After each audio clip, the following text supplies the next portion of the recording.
की मोहब्बतें शुक्रिया से कहीं ज़्यादा हैं। और शारिब सर का भी ये एक उसूल था कि वो वक्त पे प्रोग्राम शुरू हो। वक़ार भाई भी हमेशा ये इम्तियाज़ रखते थे कि वक्त पे प्रोग्राम शुरू करके वक्त पे ख़त्म करते थे। तो 2:30 बजे हम ये प्रोग्राम शुरू कर देना चाहते हैं। और आप सब जानते हैं कि आसिम भाई 2:30 बजे हमने प्रोग्राम शुरू कर दिया है, ताकि जो शारिब सर का एक अपना उसूल था कि वक्त का ख्याल रखा जाए, पाबंदी वक्त का, और हर चीज़ नज़्म व ज़ब्त में। शारिब रुदौलवी सिर्फ़ एक नक़ाद और अदीब और दानिश्वर और राइटर और क़लमकार का नाम नहीं, बल्कि ज़िंदगी के एक सलीक़े का नाम था। और यही जो है वो हमारे जो है वो शमीम आपा में भी यही बात थी। तो उसी सलीक़े को बाक़ी रखा जाए। और हमारे जो शहर निगारा के जो चंद चेहरे हमारे सामने आ चुके हैं, और उनमें परवेज़ व शहरियारो सरवतमंद दाने शहर यहाँ मौजूद हैं, उन सब का हम जो है वो, और फिर जो यहाँ की साहिरी है गर्ग साहब की शक्ल में, वो सब हम उनका इस्तकबाल करते हैं। और हमारे उबैदुल्लाह चौधरी साहब मौजूद हैं, नियाज़ साहब मौजूद हैं, शादाब साहब मौजूद हैं, हम उनका इस्तकबाल करते हैं। और हमारे लखनऊ यूनिवर्सिटी के जो रिसर्च स्कॉलर्स में जो अब सर्विसों में बाहर जा चुके हैं और मुलाजिम हो चुके हैं, परमानेंट जॉब उनकी हो चुकी है, वो भी शारिब साहब की मोहब्बत में और थोड़ा सा हम लोगों का भी पास लिहाज करते हुए तशरीफ़ ले आए हैं। इलाहाबाद की सरज़मीन से अहमद अब्दुल्ला साहब आए हैं, और इतने पीछे बैठे हैं, ठीक है उनकी दोस्ती, मगर थोड़ा सा पहचान लीजिए, वहीं से ज़रा सा खड़े हो जाइए, लोग देख लें कि इलाहाबाद से ये अहमद अब्दुल्ला साहब तशरीफ़ ले आए हैं। और डॉक्टर यासिर जमाल अंसारी जो मुमताज़ कॉलेज में परमानेंट हो गए हैं, तो परवेज़ भाई इनकी तरफ से भी एक दावत और होगी इंशाअल्लाह। तो अब ये, और डॉक्टर रोशन तकी लखनऊ का एक बहुत रोशन चेहरा। अच्छा, रोशन चेहरा तो खैर लखनऊ में सब होते ही हैं, मगर ये रोशन दिमाग भी हैं। रोशन तकी साहब वो भी तशरीफ़ ले आए, हम उनका खैर मकदम करते हैं। अच्छा, इधर मेज़बानों में जो है हमारी तकदीस भाभी और अर्श सभी मौजूद हैं। जी, आपका हुक्म।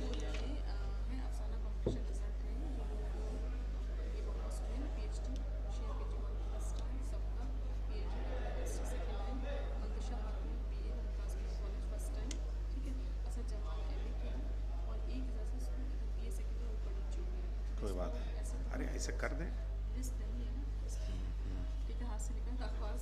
तो ये रिज़ल्ट तो अभी जब देना होगा तब होगा, अभी तो रख लें।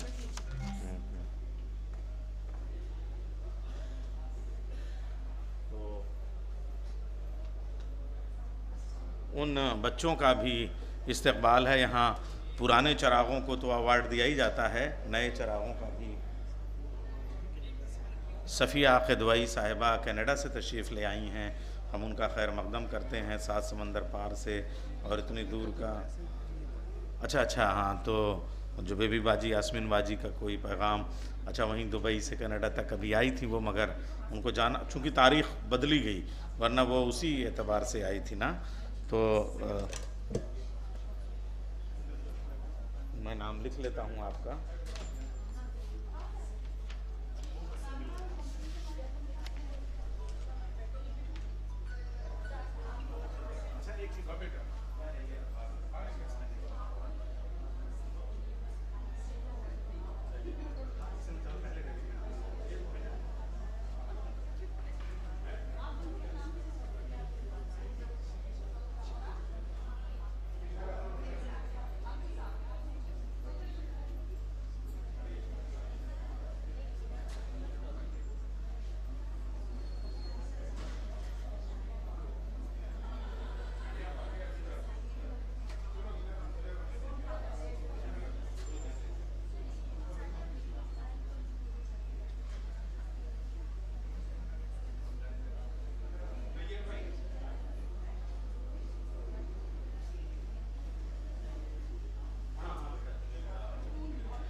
तो ख़वातीन व हज़रात, अब हम चाहेंगे कि ये शहनशीन जो है वह हमारे तमाम मेहमानों से सज जाए।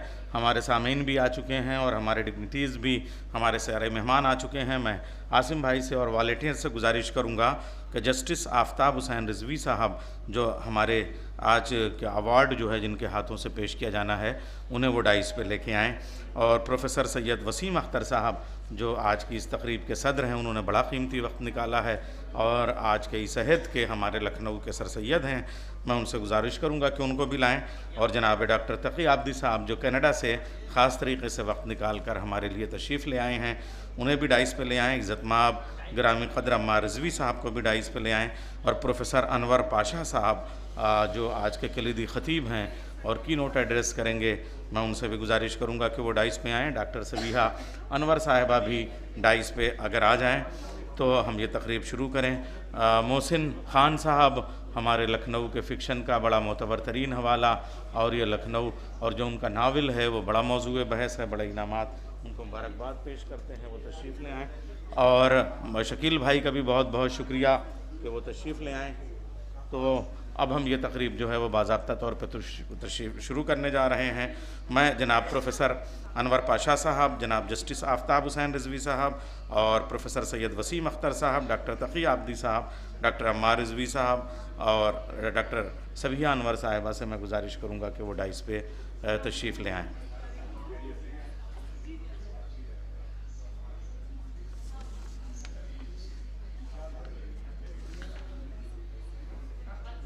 मैं इज़्ज़त माब आली मरतबत जनाब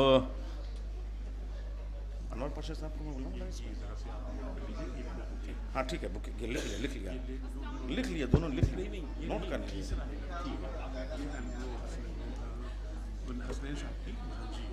अच्छा इनको भी, हाँ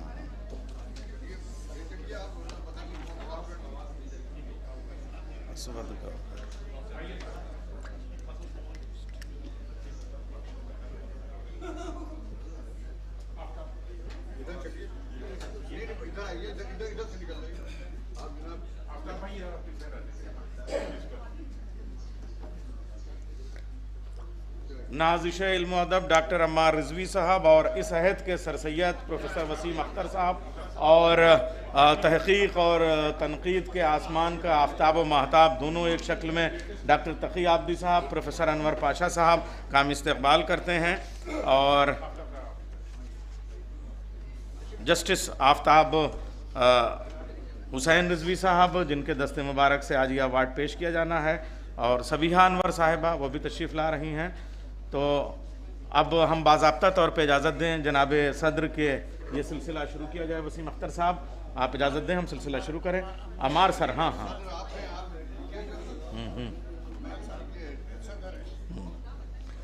तो अब लखनऊ वालों, हम बाज़ाब्ता तौर पे जो लखनऊ फूलों का शहर है, खुशबुओं का शहर है, मैं चाहूँगा कि इस्तकबाल का ये सिलसिला जो है वो शुरू किया जाए। और हमारा डाइस जो है वो मेहमानों से सज चुका है, तो इजाज़त दें। क्यों आसिम भाई, अब ये गुलदस्ते फूल वगैरह तैयार हैं, बेचैन हैं, बल्कि खुशबुएँ जो हैं वो बाहर निकली आ रही थी अपने फूलों से कि जल्दी से अपने मेहमानों तक पहुँचें। तो मैं सबसे पहले जो है वो ज़ाहिर सी बात है कि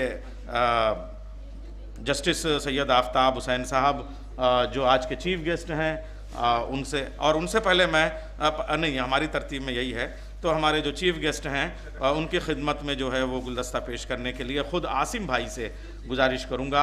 आसिम भाई से हम लोग अभी हैदराबाद में थे, दिल्ली में थे। सभी आपा से गुजारिश है प्रोफेसर सबीहा अनवर साहिबा कि वो डाइस पे तशरीफ़ ले आएँ। आयशा सिद्दीकी साहिबा का हम इस्तकबाल करते हैं। सभी आपा आप यहाँ तशरीफ़ ले आएँ। और आप जानते हैं कि पिछला खुतबा जो था वो सबीहा अनवर साहिबा ने कितना उम्दा खुतबा दिया था, और ऐसा लग रहा था कि ये इस हाल की दीवारें और उनके उस तहसीन के कलमात से गूंज रही थी। तो सभी आपस से गुजारिश है, ये चलता फिरता लखनऊ, इनकी गुफ्तगू और तहजीब। अरे बच्चों, थोड़ी सी तो तालियां हो जाएं, इतने सारे लोग हैं, सिलसिला शुरू तो हो। तो मैं ये सबसे पहला गुलदस्ता जो है मैं पेश करने के लिए आसिम रज़ा साहब से दरख्वास्त करूँगा कि जस्टिस सैयद आफ्ताब हुसैन साहब की खिदमत में पेश कर सकें। ज़माना कर न सका उसके कद का अंदाज़ा। देखिए कितनी सादगी है जस्टिस साहब में। ज़माना कर न सका उसके कद का अंदाज़ा, वो आफताब है और सर झुका के मिलता है। अच्छा, ये प्रोफेसर सैयद वसीम अख्तर साहब जाहिर सी बात है सदर हैं, तो अब मैं पहले तो सबसे पहले सदारत का ऐलान और उसी के साथ तायद भी आप लोग तालियों से करेंगे। बहुत ताज़ीम करते हैं, बहुत तकरीम करते हैं, सब अहले दिल सदारत आपकी तस्लीम करते हैं। तो आप जानते हैं कि ये इतना बड़ा काम इन्होंने किया इंटीग्रल यूनिवर्सिटी, और इसका जो कैरेक्टर है वो अपनी नौइयतों में बाज़ इम्तियाज़ात में मोहसिन भाई ये अलीगढ़ और जामिया से भी बहुत डिफरेंट यूनिवर्सिटी है, इतनी बड़ी यूनिवर्सिटी। मुझे ऐसा लग रहा है कि मैं एक जुमला इनके लिए कहूँ कि सर जो हैं वो अपने नसब से सैयद हैं। लखनऊ वाला जुमला याद रखना चाहिए, वरना मैं 1 घंटे तक एक जुमला समझाऊँगा तब ये शुरू होगा। ये अपने नसब से सैयद हैं और हसब से सर सैयद हैं। तो मैं गुजारिश करूंगा खान फारूक साहब से कि एक गुलदस्ता पेश करें जनाब सदर प्रोफेसर सैयद वसीम अख्तर साहब को, chancellor Integral university. Khan Farooq साहब शारिफ साहब की मुंह बोलती किताब यानी उनके शागिर्द हैं।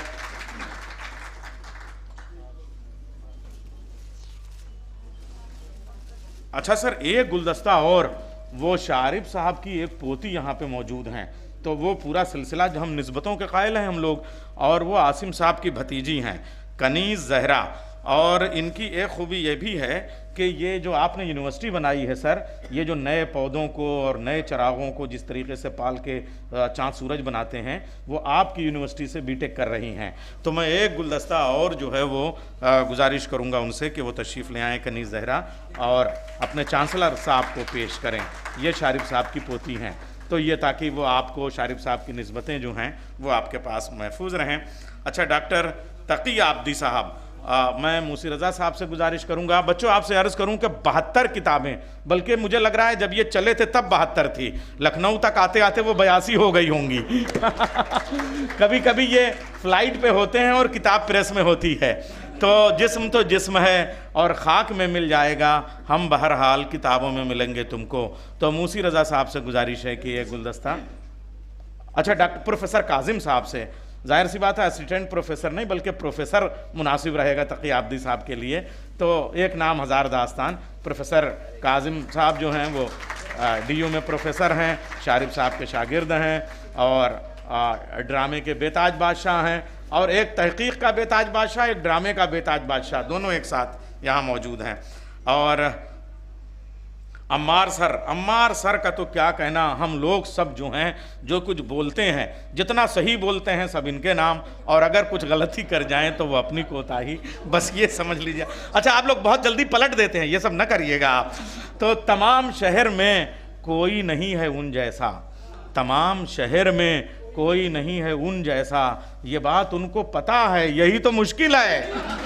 तो ये हम देखिए बच्चों, दुआ, तालियां एक बार ज़ोरदार अम्मार सर के लिए, और एक बार ये दुआ करते हैं रोशन सर कि ये चराग जो है वो लखनऊ में सलामत रहें, सेहत और सलामती के साथ, इसलिए कि इनके बाद हमारे बाद अंधेरा रहेगा महफिल में। हसन भाई, 1000 शम्मा जलाओगे रोशनी के लिए। तो अम्मार सर के इस्तकबाल के लिए प्रोफेसर हुसैन असगर काज़मी साहब से मैं गुजारिश करूँगा कि वो गुलदस्ता पेश करें।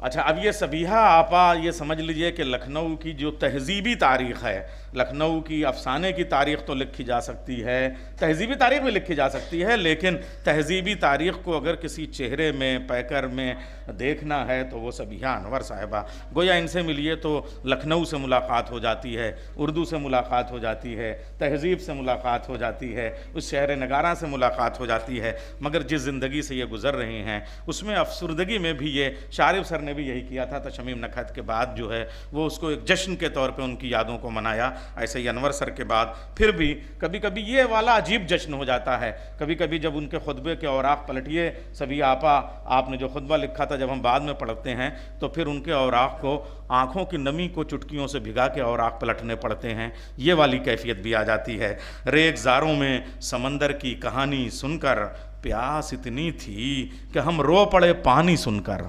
मैं गुजारिश करूँगा जनाब सबिया अनवर साहिबा की गुलपेशी के लिए रेशमा परवीन साहिबा से गुलपेशी फरमाएं। प्रोफेसर रेशमा परवीन तशरीफ़ ला रही हैं। कल बहुत अच्छा जश्न किया, मगर अपने यहाँ आपको नहीं बुलाते से भी आपा, तो यहाँ बहुत अच्छा किया था।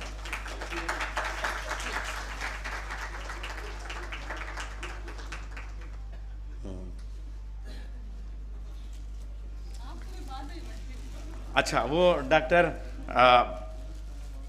प्रोफेसर अनवर पाशा साहब, जाहिर सी बात है इनके यूं तो जो है वो हज़ारों काम हैं साहब, मैं क्या अर्ज़ करूं, सैकड़ों पीएचडी और एमफिल और सैकड़ों इनके मज़ामीन और मकाले और दर्जनों किताबें और दर्जनों अवार्ड, मगर उस सब के अलावा ये एक विज़न का नाम है, एक मिशन का नाम है। इनकी खिदमत में मैं प्रोफेसर मोहम्मद काजिम साहब से गुजारिश करूँगा कि वो एक बार और जहमत करें और गुलदस्ता पेश करें।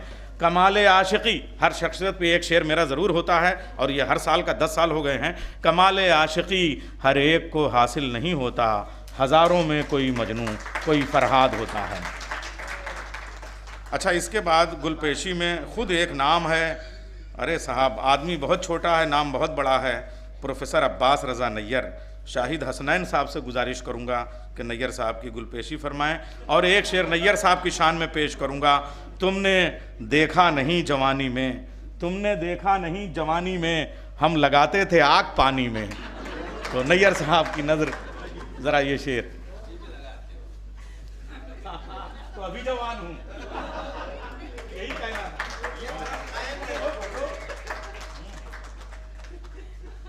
निजामत करने वाले का यही अंजाम होता है, वरना बहुत पहले ये गुलदस्ता होता और बहुत अच्छी रिपोर्टिंग फेंकी जाती। क्यों तो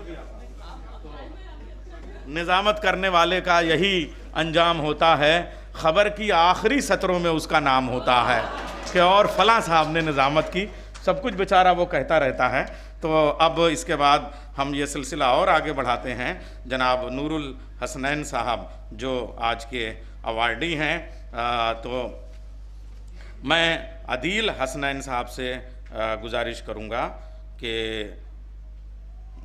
नहीं, नूरुल हसनैन साहब को जनाब शबीब हसनैन साहब से कि वो इनकी खिदमत में गुलदस्ता पे, हाँ अच्छा आए नहीं है, तो फिर ये हो गया।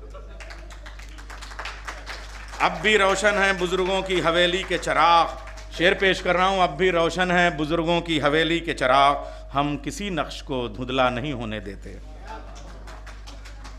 और प्रदीप सर क्या कहने साहब, बिशन कपूर साहब की यादें और वो काफ़ी हाउस पे उनकी किताब और वो काफ़ी हाउस पे बैठकी और वो चलता फिरता लखनऊ और उनकी मोहब्बतें, जिनसे मिलकर ज़िंदगी से इश्क हो जाए वो लोग आपने शायद न देखे हों मगर ऐसे भी हैं। तो जनाब प्रदीप कपूर साहब को अदील हसनैन साहब गुलदस्ता पेश करें। अदील हसनैन साहब, प्रदीप कपूर साहब ये बैठे हुए हैं, ये सामने देखिए। अच्छा भाभी भी हैं, ऐसा नहीं भाभी आप भी वहां भी हाथ लगा दिए, फोटो ये खींच लेंगे भाई। अरे अब इस कदर गुर्बत नहीं है कि आप ही फोटो भी खींचें, तो आप वहां खड़े हो जाइए।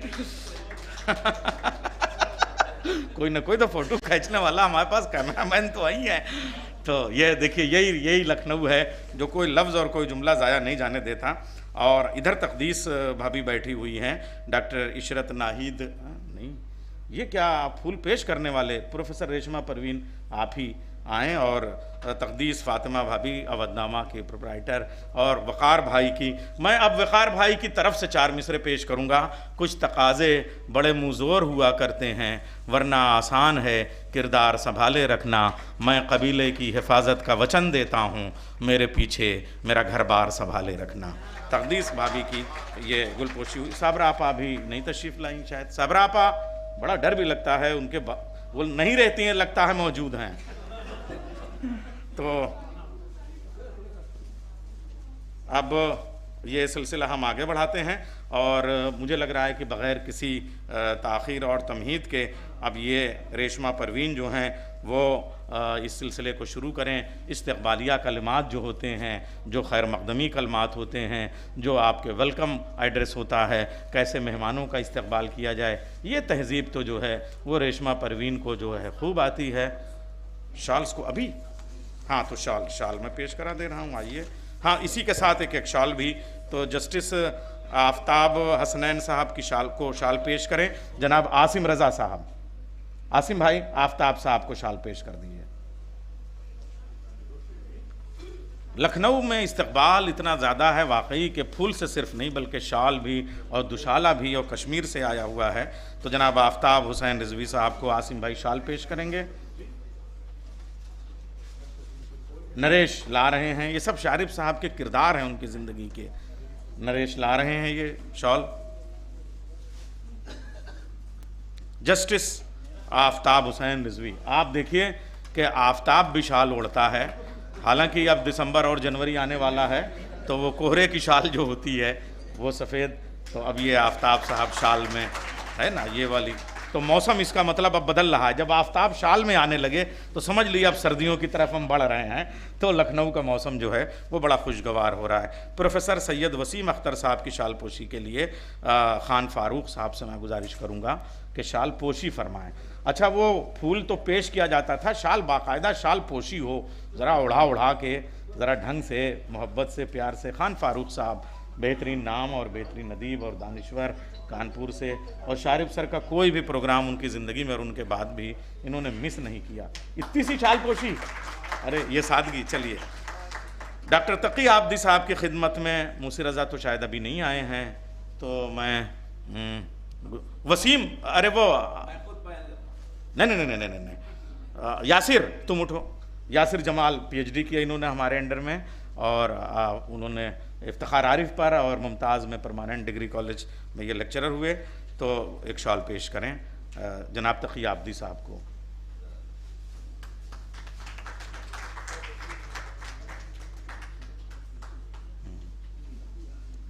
अच्छा, तकी आबदी साहब यहाँ से किताबें कनाडा ले जाते हैं, शालें हमारे पास छोड़ जाते हैं, मगर ये वाली शाल ज़रूर ले जाइएगा सर। तो अब मैं अम्मार सर की खिदमत में डॉक्टर इज़्ज़त माब, नाज़िश इल्म व अदब और वक़ार लौह क़लम अम्मार रिज़वी साहब की खिदमत में प्रोफेसर हुसैन असगर काज़मी साहब से गुजारिश करूँगा कि वो शाल पेश करें।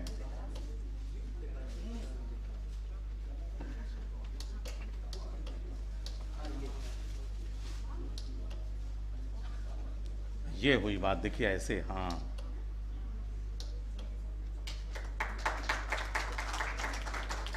अब प्रोफेसर अनवर पाशा साहब की खिदमत में प्रोफेसर मोहम्मद काजिम साहब शाल पेश करें। अनवर काजिम साहब, ये इसमें सारे आपने कुछ अलग, अच्छा प्रोफेसर काजिम साहब, हाँ। अरे तो अनवर, आप देखिए अनवर पाशा, अनवर काजिम, वो तो नूर दोनों तरफ बराबर से रहेगा ही। अच्छा, ये कुछ सेटिंग कर रखी है क्या कि फूल भी आप ही पेश करेंगे, शाल भी? आपने ही किया है ना, मैं थोड़ी कर रहा हूँ।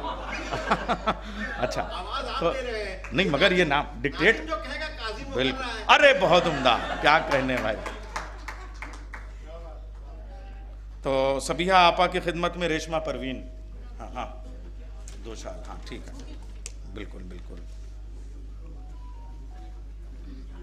ये हो जाए, सबिहा आपा का हो जाए। मेरी खुशनसीबी।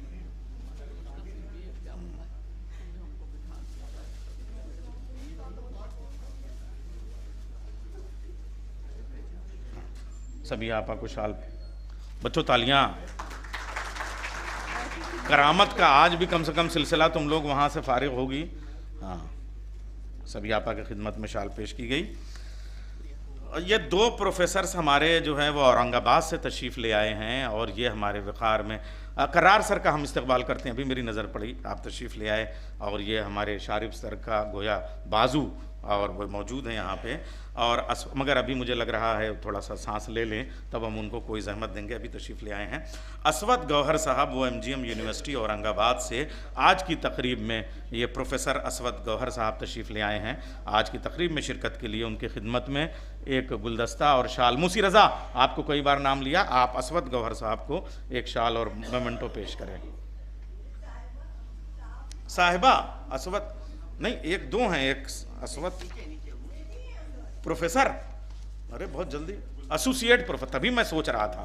तो एसोसिएट प्रोफेसर असवद का, तो रेशमा आप आ जाइए, आप इनको दे दिए। असिस्टेंट प्रोफेसर, हाँ कोई बात नहीं। अरे वुड बी प्रोफेसर, बहुत जल्दी इंशाल्लाह।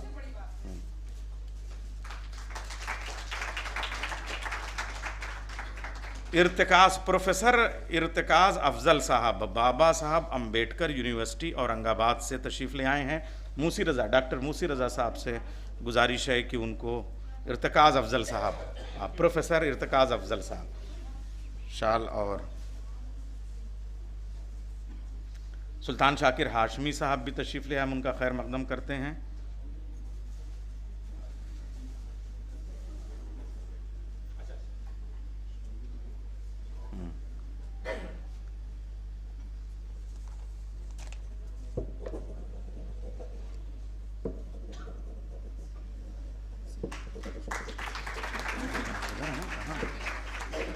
अरे बेगम वसीम अख्तर साहब की खिदमत में एक गुलदस्ता पेश करने के लिए मैं तकदीस भाभी पेश कर दें, वो मुनासिब रहेगा।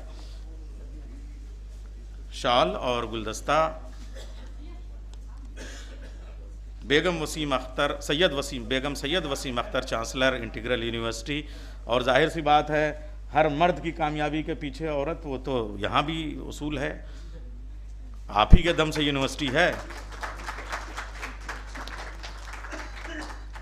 बच्चों, तुमको किसी का एडमिशन इंटीग्रल में नहीं कराना है क्या? तालियां इतनी हल्की हैं। और ये लड़कियां तो ऐसे बजा रही हैं जैसे दिसंबर के तवे पे आखिरी रोटी बुझते चूल्हे की होती है। अरे अभी शुरू हो रहा है आपका ये जश्न।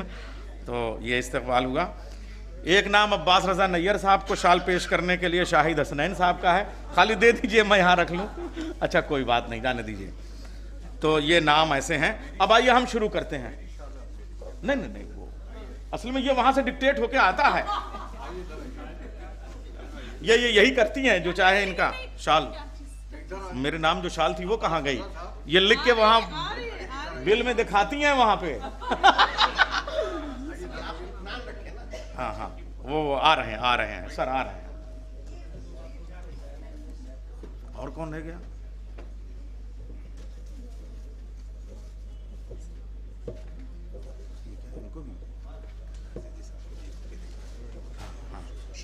मैं आसिम भाई से गुजारिश करूंगा कि एक शाल और गुलदस्ता कर्रार जैदी साहब, शारिफ सर ऐसा लग रहा है इनके साथ मौजूद हैं। और मैं इसलिए कि शारिफ सर, जब आसिम भाई से लोग कहते हैं कि बात हो जाती है तो लगता है शारिफ सर से बात हुई है। तो कर्रार जैदी साहब, हाँ, ये जोरदार इस्तकबाल रखिए।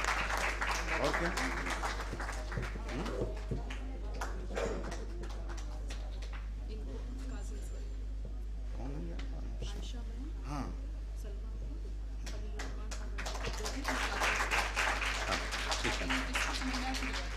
खलीलुर रहमान एडवोकेट साहब दिल्ली से तशरीफ़ ले आए हैं। प्रोफेसर काजिम से मैं गुजारिश करूंगा। प्रोफेसर काजिम जो हैं वो हमारे वो मेज़बान ख़ुसूसी हैं जो दिल्ली से लखनऊ सिर्फ इस तकरीब के लिए आते हैं। तो खलीलुर रहमान एडवोकेट साहब की खिदमत में गुलदस्ता और शाल पेश करें। अरे कोई बात नहीं सर, ये लखनऊ है तहज़ीब का। प्रोफेसर मोहम्मद काजिम, ये मोहम्मद काजिम हैं और इनके नूर की वजह से हम लोग अनवर कहते हैं।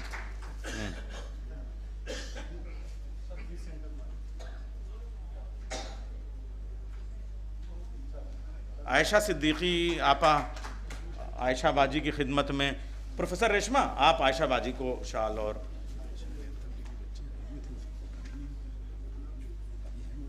हाँ तो ठीक है, अभी तो खाली शाल हुई है, अभी शुरू कहाँ हुआ है।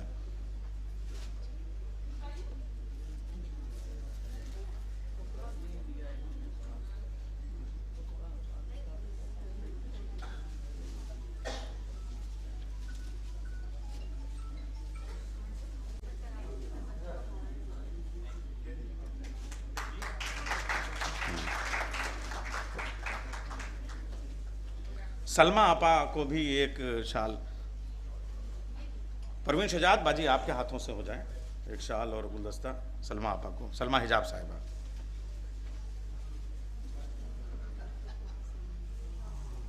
उनको मैं बोलना, मैं कौन कर।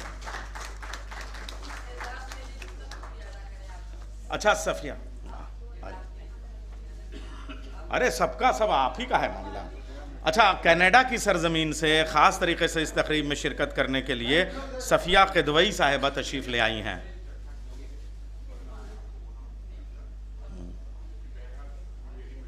रेशमा परवीन साहिबा, सफ़िया क़िदवई साहिबा कनाडा से तशरीफ़ ले आई हैं, उनकी खिदमत में शाल और गुलदस्ता पेश करें। सफ़िया क़िदवई साहिबा। हाँ मैं करा रहा हूँ। सफ़िया क़िदवई साहिबा को शाल और गुलदस्ता। हाँ हाँ, प्रोफेसर रेशमा परवीन।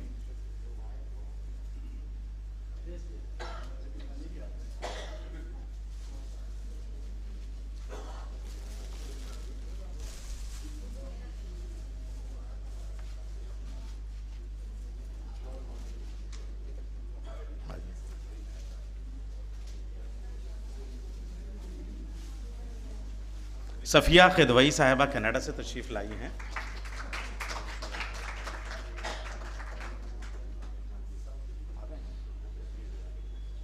अच्छा, अनीस अंसारी सर अभी शायद अभी आया, मेरी निगाह आप पड़ रही है, तो अनीस अंसारी साहब की खिदमत में एक शाल और गुलदस्ता पेश करें। डॉक्टर मुसी रज़ा, आप शाल और गुलदस्ता। Doctor Anees Ansari senior IAS और वाइस चांसलर, और यानी इनके साथ ओहदों की और मनसबों की एक पूरी फहरिस्त है। हम आपका इस्तकबाल करते हैं। सर अब बाज़ाब्ता शुरू कर दें। तो एक कोई भी चीज़ शुरू करने से पहले हम नेशनल एंथम, मैं बच्चों से गुजारिश करूंगा कि आ जाएं और आप लोग अपनी जगहों से थोड़ी देर के लिए उठ जाएं ताकि हम नेशनल एंथम से शुरू करें।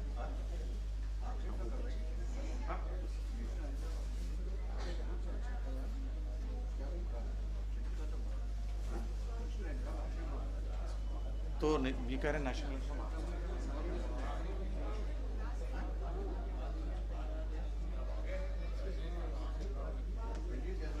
वो बच्चों सारे जहां से अच्छा तैयार है। हाँ, सारे जहां से अच्छा पढ़ दो, उसके बाद में आखिर में 2 शेर वो पढ़ दो, फिर नेशनल एंथम आप लोग बैठ जाइए।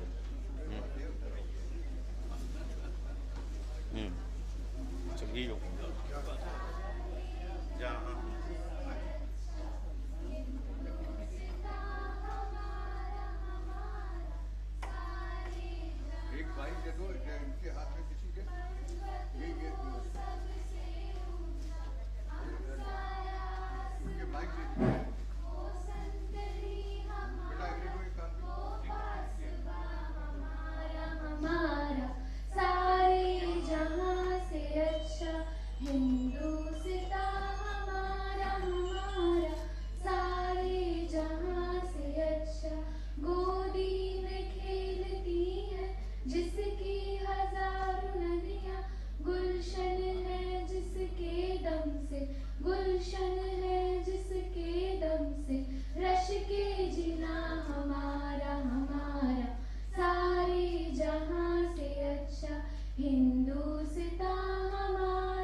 बहुत शुक्रिया बच्चों। अब तुम अपनी जगह बैठ जाओ, तुमको नेशनल एंथम के लिए बोले, माइक दे दो हमें।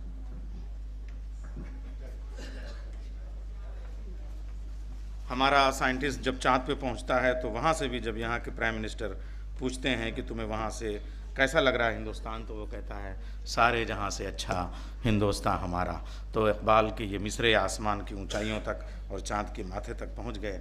और ये जो तकरीब कोई होती है, ये जो पूरा सब कुछ लिखा हुआ है, यकीन जानिए इसमें रेशमा परवीन जो है वो जाहिर सी बात है जिस तरीके से शारिब सर तैयारी किया करते थे, इन सब को लेके उन चीज़ों को बाकी रखे हुए हैं। एक अच्छा प्रोग्राम करना सर, अमार सर बिल्कुल ऐसे ही है जैसे किसी रेशम के धागे में अंगारों को बांध के हवा में उछाला जाए और इतनी नज़ाकत के साथ कि किसी का दामन भी न जलने पाए और शहर भर में चरागा भी हो जाए। ये हुनर सिर्फ़ और सिर्फ रेशमा परवीन को आता है और इतने सलीक़े से आता है कि वो रेशम को उलझने भी नहीं देती और सुलझने भी नहीं देती। मैं गुजारिश करूँगा उलझने और उस सुलझने के इस हसीन तरीन इम्तिज़ाज यानी प्रोफेसर रेशमा परवीन को। कल इन्होंने बहुत शानदार प्रोग्राम किया अपने कॉलेज में, हम मुबारकबाद देते हैं। तकी आब्दी साहब की किताब का इजरा था और सर आप अपनी मसरूफियत से चले गए, लेकिन हमने हमने पहला सेमिनार देखा कि जिसमें दूल्हा अपनी मसरूफियत की वजह से दूसरी जगह चला गया, मगर बाराती जो है वो सेहरा उसी तरीके से गाते रहे, शाहाना मुबारक बाशद वाला। बहुत शुक्रिया।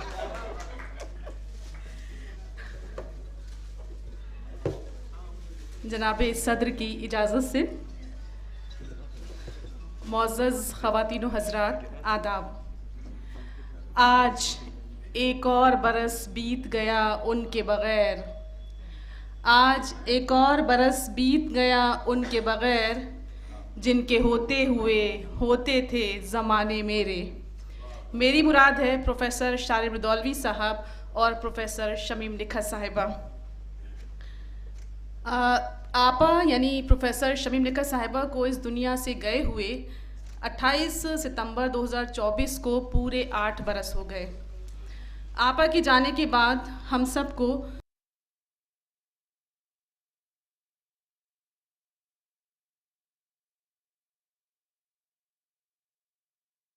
पिछले बरस 8 अक्टूबर को होने वाले शमीम निखत फिक्शन अवार्ड की पूरी तैयारी प्रोफेसर शारिब साहब ने खुद अपने हाथों से की थी, मगर अफसोस कि वो 8 अक्टूबर को मुनक़िद होने वाले शमीम निखत फिक्शन अवार्ड में गिर जाने की वजह से शिरकत न कर सके। हम सब पुरुम्मीद थे कि वो अच्छे हो जाएंगे, मगर मौत के बेरहम हाथों ने हमसे उन्हें छीन लिया। आज हम सब तन्हा हैं। ये किसी एक फ़र्द की तन्हाई नहीं है, ये सिर्फ मेरी तन्हाई नहीं है, ये हम सब की तन्हाई है, क्योंकि शमीम साहिबा और शारिब साहब हर एक के दिल में बसते थे और बसते हैं। आज भी हम में से हर एक का ये दावा है कि वो सबसे ज़्यादा उनके करीब है, जिसका सबूत आज का शमीम निखत फिक्शन अवार्ड है, जिसमें आप सबकी मौजूदगी इस बात को सही साबित कर रही है कि ये दोनों हर एक के दिल में बसते थे और बसते हैं, वरना इस हॉल का भरना नामुमकिन सी बात थी। तो ये शारिब साहब और शमीम निखत साहिबा की मोहब्बत ही है कि आप लोग यहाँ मौजूद हैं। बहरहाल इस्तकबाली की तरफ, इस रस्म की तरफ आते हुए हम सबसे पहले अपने सदर मोहतरम इज़्ज़त माब आली जनाब प्रोफेसर सैयद वसीम अख्तर साहब, चांसलर इंटीग्रल यूनिवर्सिटी का तहे दिल से इस्तकबाल करते हैं कि आपने अपनी तमाम मसरूफियतों के बावजूद, आप आउट ऑफ स्टेशन भी थे लेकिन इसके बाद भी आप तशरीफ़ लाए, हम दिल से सर का इस्तकबाल करते हैं। हम अपने मेहमान खुसूसी इज़्ज़त माब आली जनाब डॉक्टर अम्मार रिजवी साहब, साबिक़ कारगुज़ार वज़ीर आला यूपी का तहे दिल से खैर मक़दम और इस्तकबाल करते हैं कि आप सिर्फ़, सर प्लीज़ थोड़ा सा ध्यान दीजिएगा, कि आप सिर्फ मेहमान खुसूसी ही नहीं हैं बल्कि प्रोफेसर शारिब रुदौलवी के हमदमे दैरीना, दुख और सुख के साथी हैं। अम्मार सर को देखते ही शारिब साहब के चेहरे का सुकून व इत्मीनान देखने लायक होता था, हम सब इसके चश्मदीद हैं। अम्मार सर को देखते ही शारिब साहब के चेहरे का सुकून व इत्मीनान देखने लायक होता था। सर ने हर कदम पर शारिब साहब का साथ दिया, बल्कि एक मर्तबा तो शमीम निखत फिक्शन अवार्ड के ही सिलसिले में अगर अम्मार सर हौसला अफजाई नहीं करते तो पता नहीं क्या होता। शायद सर को याद भी नहीं होगा, लेकिन 2019 के हमारे फंक्शन में अवार्डी अपनी तबीयत की ख़राबी के सबब रतन सिंह साहब और keynote speaker professor Abul Kalam Qasmi साहब अपनी किसी मजबूरी की वजह से तशरीफ़ नहीं ला सके थे। आप समझ सकते हैं कि शारिब के सर के साथ हम सब की क्या हालत होगी, ना अवार्डी और ना कीनोट स्पीकर। मगर उस वक्त भी अम्मार सर की हौसला अफजाई ने हमें हिम्मत दी, उनकी मौजूदगी और गुफ्तगू ने उस जलसे को ज़बरदस्त कामयाबी बख्शी। ये जलसा उस वक्त लखनऊ यूनिवर्सिटी के मालवीय हॉल में हुआ था। इतना बड़ा हॉल, उसमें इतनी सारी ऑडियंस, और अगर सर की हौसला अफजाई नहीं होती तो नामुमकिन सी बात थी। हम सर का तहे दिल से खैर मक़दम करते हैं। और आज भी मैं आपको बता दूं कि अम्मार सर से मैंने यही कहा कि अगर शारिब साहब नहीं हैं तो आप हैं, और आपकी हौसला अफजाई से ही, आपकी हिम्मत के ज़रिए से ही हम इस प्रोग्राम को कर सकते हैं। हम सर का दिल से खैर मक़दम करते हैं। हम इज़्ज़त माब आली जनाब जस्टिस सैयद आफ्ताब हुसैन रिजवी साहब का भी तहे दिल से इस्तकबाल करते हैं कि वो अपनी शदीद तरीन मसरूफियतों के बावजूद शमीम निखत फिक्शन अवार्ड यानी इस प्रोग्राम में शिरकत करने के लिए तशरीफ़ लाए। हम कनाडा से तशरीफ़ लाए मोहतरम जनाब डॉक्टर तकी आदनी साहब का भी अपने इस प्रोग्राम में दिली खैर मकदम करते हैं कि सफ़र की तमाम तर मुश्किलात के बावजूद और अपनी शदीद तरीन मसरूफ़ियतों के बाद भी आपने आज के इस फंक्शन में तशरीफ़ लाने की जहमत फरमाई और हमारे इस प्रोग्राम को रौनक बख्शी। हम अपने कीनोट स्पीकर मोहतरम जनाब प्रोफेसर अनवर पाशा साहब का खुसूसी खैर मकदम करते हैं कि उन्होंने हमारी दरख्वास्त पर प्रोफेसर शमीम निखत यादगारी खुतबा तहरीर फरमाया। हम अपने बहुत मोहतरम मशहूर मारूफ अफसाना व नावल निगार जनाब नूरुल हसनैन साहब का भी खैर मकदम करते हैं जो महाराष्ट्र से तशरीफ़ लाए हैं और जिन्हें 2024 का फ़िक्शन अवार्ड अभी थोड़ी ही देर में दिया जाना है। हम आपके साथ आए आपके बेटे और मोहतरमा गौहर साहिबा और प्रोफेसर इर्तिकाज़ अफजल साहब का भी इस्तकबाल करते हैं। हम मोहतरम जनाब प्रदीप कपूर साहब सीनियर सहाफ़ी का भी इस्तकबाल करते हैं जिन्हें वक़ार मेहदी रिजवी सहाफ़त अवार्ड 2024 अब से थोड़ी ही देर में दिया जाना है। हम अपनी मेहमान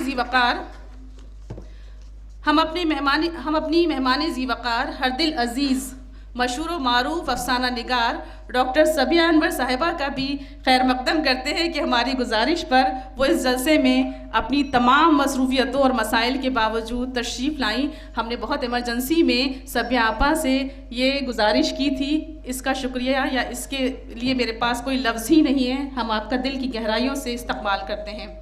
हम गौर से सुन लेना, हम मशहूर शायर व नाक़िद मुक़र्रिर ख़तीब प्रोफेसर अब्बास रज़ा नैयर का भी इस्तकबाल करते हैं कि वो हमेशा हमारे प्रोग्राम्स की निज़ामत फरमा कर उसे कामयाबियों कामरानी की मंजिलों तक ले जाते हैं। इस्तकबाल है वो लफ्ज़।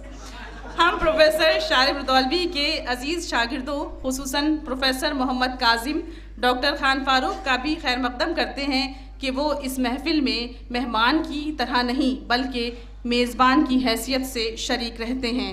हम अपने तमाम करम फरमाओं और मोहब्बत करने वालों के साथ हॉल में मौजूद तमाम शुरका डॉक्टर परवीन शुजात शबनम रिजवी नहीं है, ये लोग वो लोग हैं कि जिनकी वजह से हमारा अफसाना कंपटीशन बहुत तेज़ी से आगे बढ़ रहा है।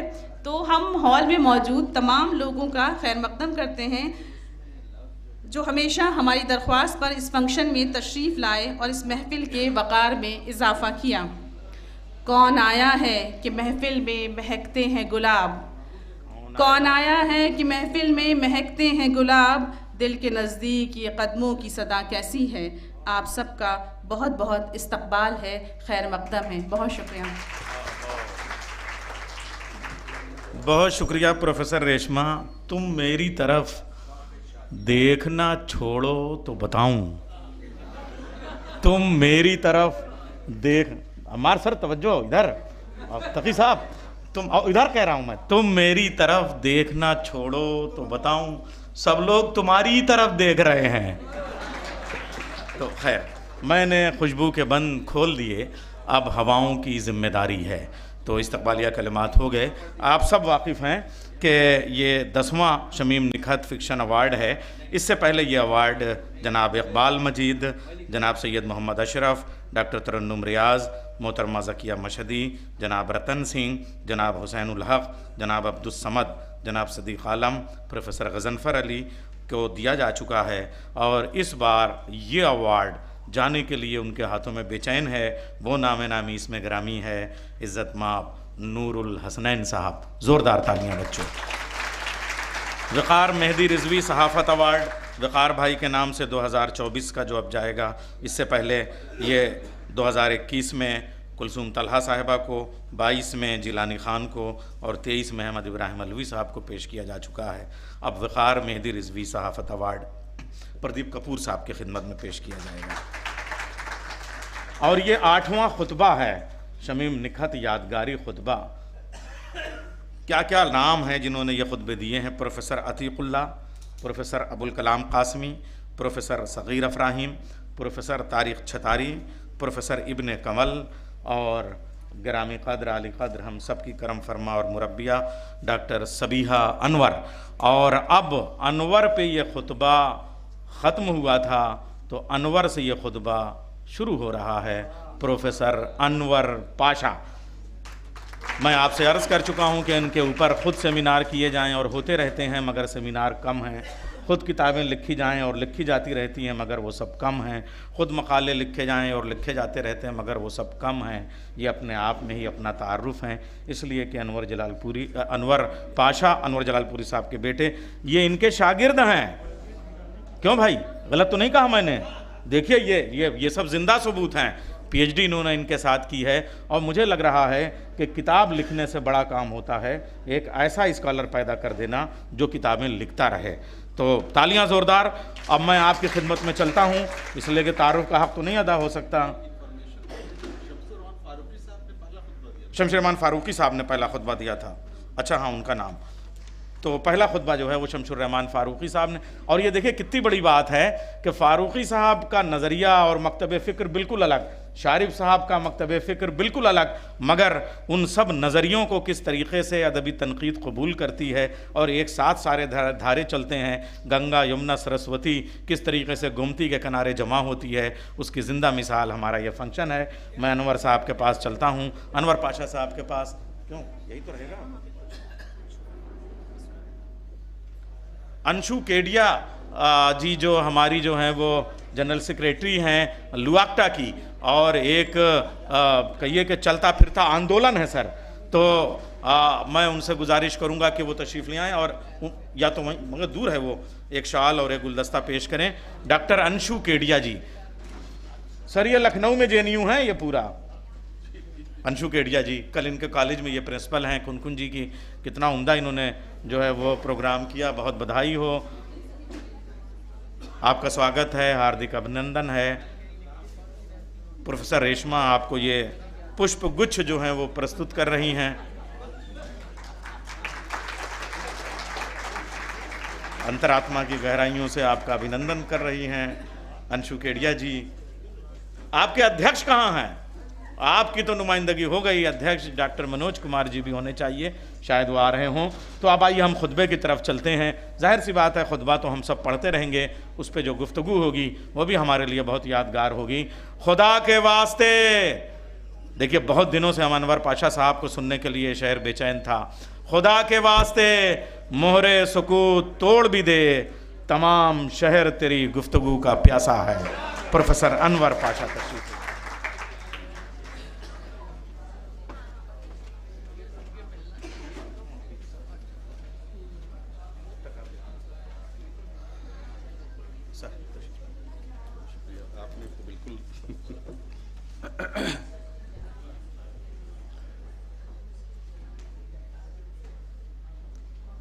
ये लम्हा मेरे लिए बहुत ख़ास लम्हा इसलिए भी है